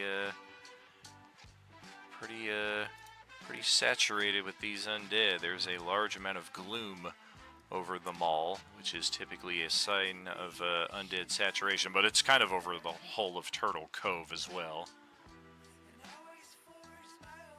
most places of civilization, you gotta assume these things are gonna be around. Alright, Thompson, to finish off the session, we are gonna 25, 30, we're gonna take position under where Dewdrop is and try to attack this one. That was well, we got flank with the tree ant. Oh! Well, can I give him inspiration? Why not? Oh! Hey! Finally! Dude shows up to play. I did just, like, whack the hell out, like, slice off a good portion of its knee. Yep. I always do one fat finger per session. And, we'll take it. We'll take it. Oh, damn. Still Jeez. almost max damage. Very nice. Well, it was a crit. Yeah. Oh, so yeah, it should be that extra 1 point. It is max damage. Still not quite enough to drop it. It has 3 HP left after that. Oh. But still a very solid strike there. And that will bring us to the end of tonight's session. As always, if one of you would be kind enough to track our initiative, post that in our table chat. Grabbing it now. Tuesday will Go be on the initiative. replacing this If you're tomorrow grabbing night. it, I won't. Yeah. And I will send us to the ending section here. Oh yeah, very true. Did everybody get their temporary HP, Estrella pointing out in our Twitch stream right there? Should be 5 temp HP. Everybody make sure If you you're ended getting your that. turn. Yes, if you entered your turn within. Which should include Kara. So, Should for include Kara. everyone. Since So you should have everyone's taken within. 5 less. Oh, that's It's true. everyone Oh, gotcha. Yeah. I thought the temporary HP was at because we took a long rest, so it went away. Do we get another one? It did, yeah. He reactivated the aura when this combat began. Okay. Sorry. Thank No you. worries. Everyone that went before him wouldn't have the aura yet, but Oh, yeah, everyone before after him, him in yeah. initiative ended their turn in the aura. Very true, very true. What is the temporary hit point? Sorry, I was I gone. think Dewdrop and Holiday are the only two. It that was didn't get it. 5. Awesome, thank you. Absolute. So we've got that set. I will send us back to our loading table screen right here. And as always, the usual post-stream ramble here. First start off with just how awesome tonight was. It was a bit of a hurdle getting through the logistics of getting our new characters in, but once we did, we hit the ground running, and I commend each of you for that. It was a blast to watch each of you RP for a bit there, and then also get your toes wet with some combat, and we will have plenty of that in these sessions to come. I can promise you that now that we're here at the mall. And I hope you enjoyed the session on the player side of the table as much as I did on the GM side. Heck yeah. Great game as always. I had a lot of fun. Thank you for having me. Yep, definitely. I'll GG. possibly Have a nice week. see you guys next Night, session. guys. Nice guys. meeting you guys. Nice meeting you as well. Absolutely. Thank you all again, and we will be back tomorrow night, same time, possibly on time tomorrow night, would be 6 p.m. We might be running late, though, as we are getting closer to that daylight savings time. But we'll see what happens tomorrow night with our Tuesday table. They are still in this neck of the woods, only in that residential area just to the north of the mall with the crashed plane. They have cleared out the undead for the most part in one area, but they still have a few left to explore, including a very, very interesting house. Our bonus trivia that we put up in TikTok has officially expired at the start of this session, but we will carry it through to the end of this session, so I'll be checking over your answers here in the next few minutes. and then posting the correct answer tonight and letting you know just how we did on all of that. So we'll close out here tonight, friends. Thank you, as always, for sharing the table. It is always an honor and a privilege. And as always, of course, there is no RU without you. Have a good night. Good night, Good night. y'all. Night, y'all. Have a good night. Have a good one, everybody. Thank I'll you. be preparing to take some abuse from my staff next session, and then also probably giving some.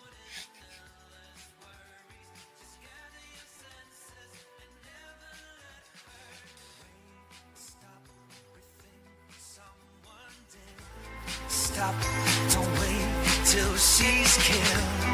You don't wait till she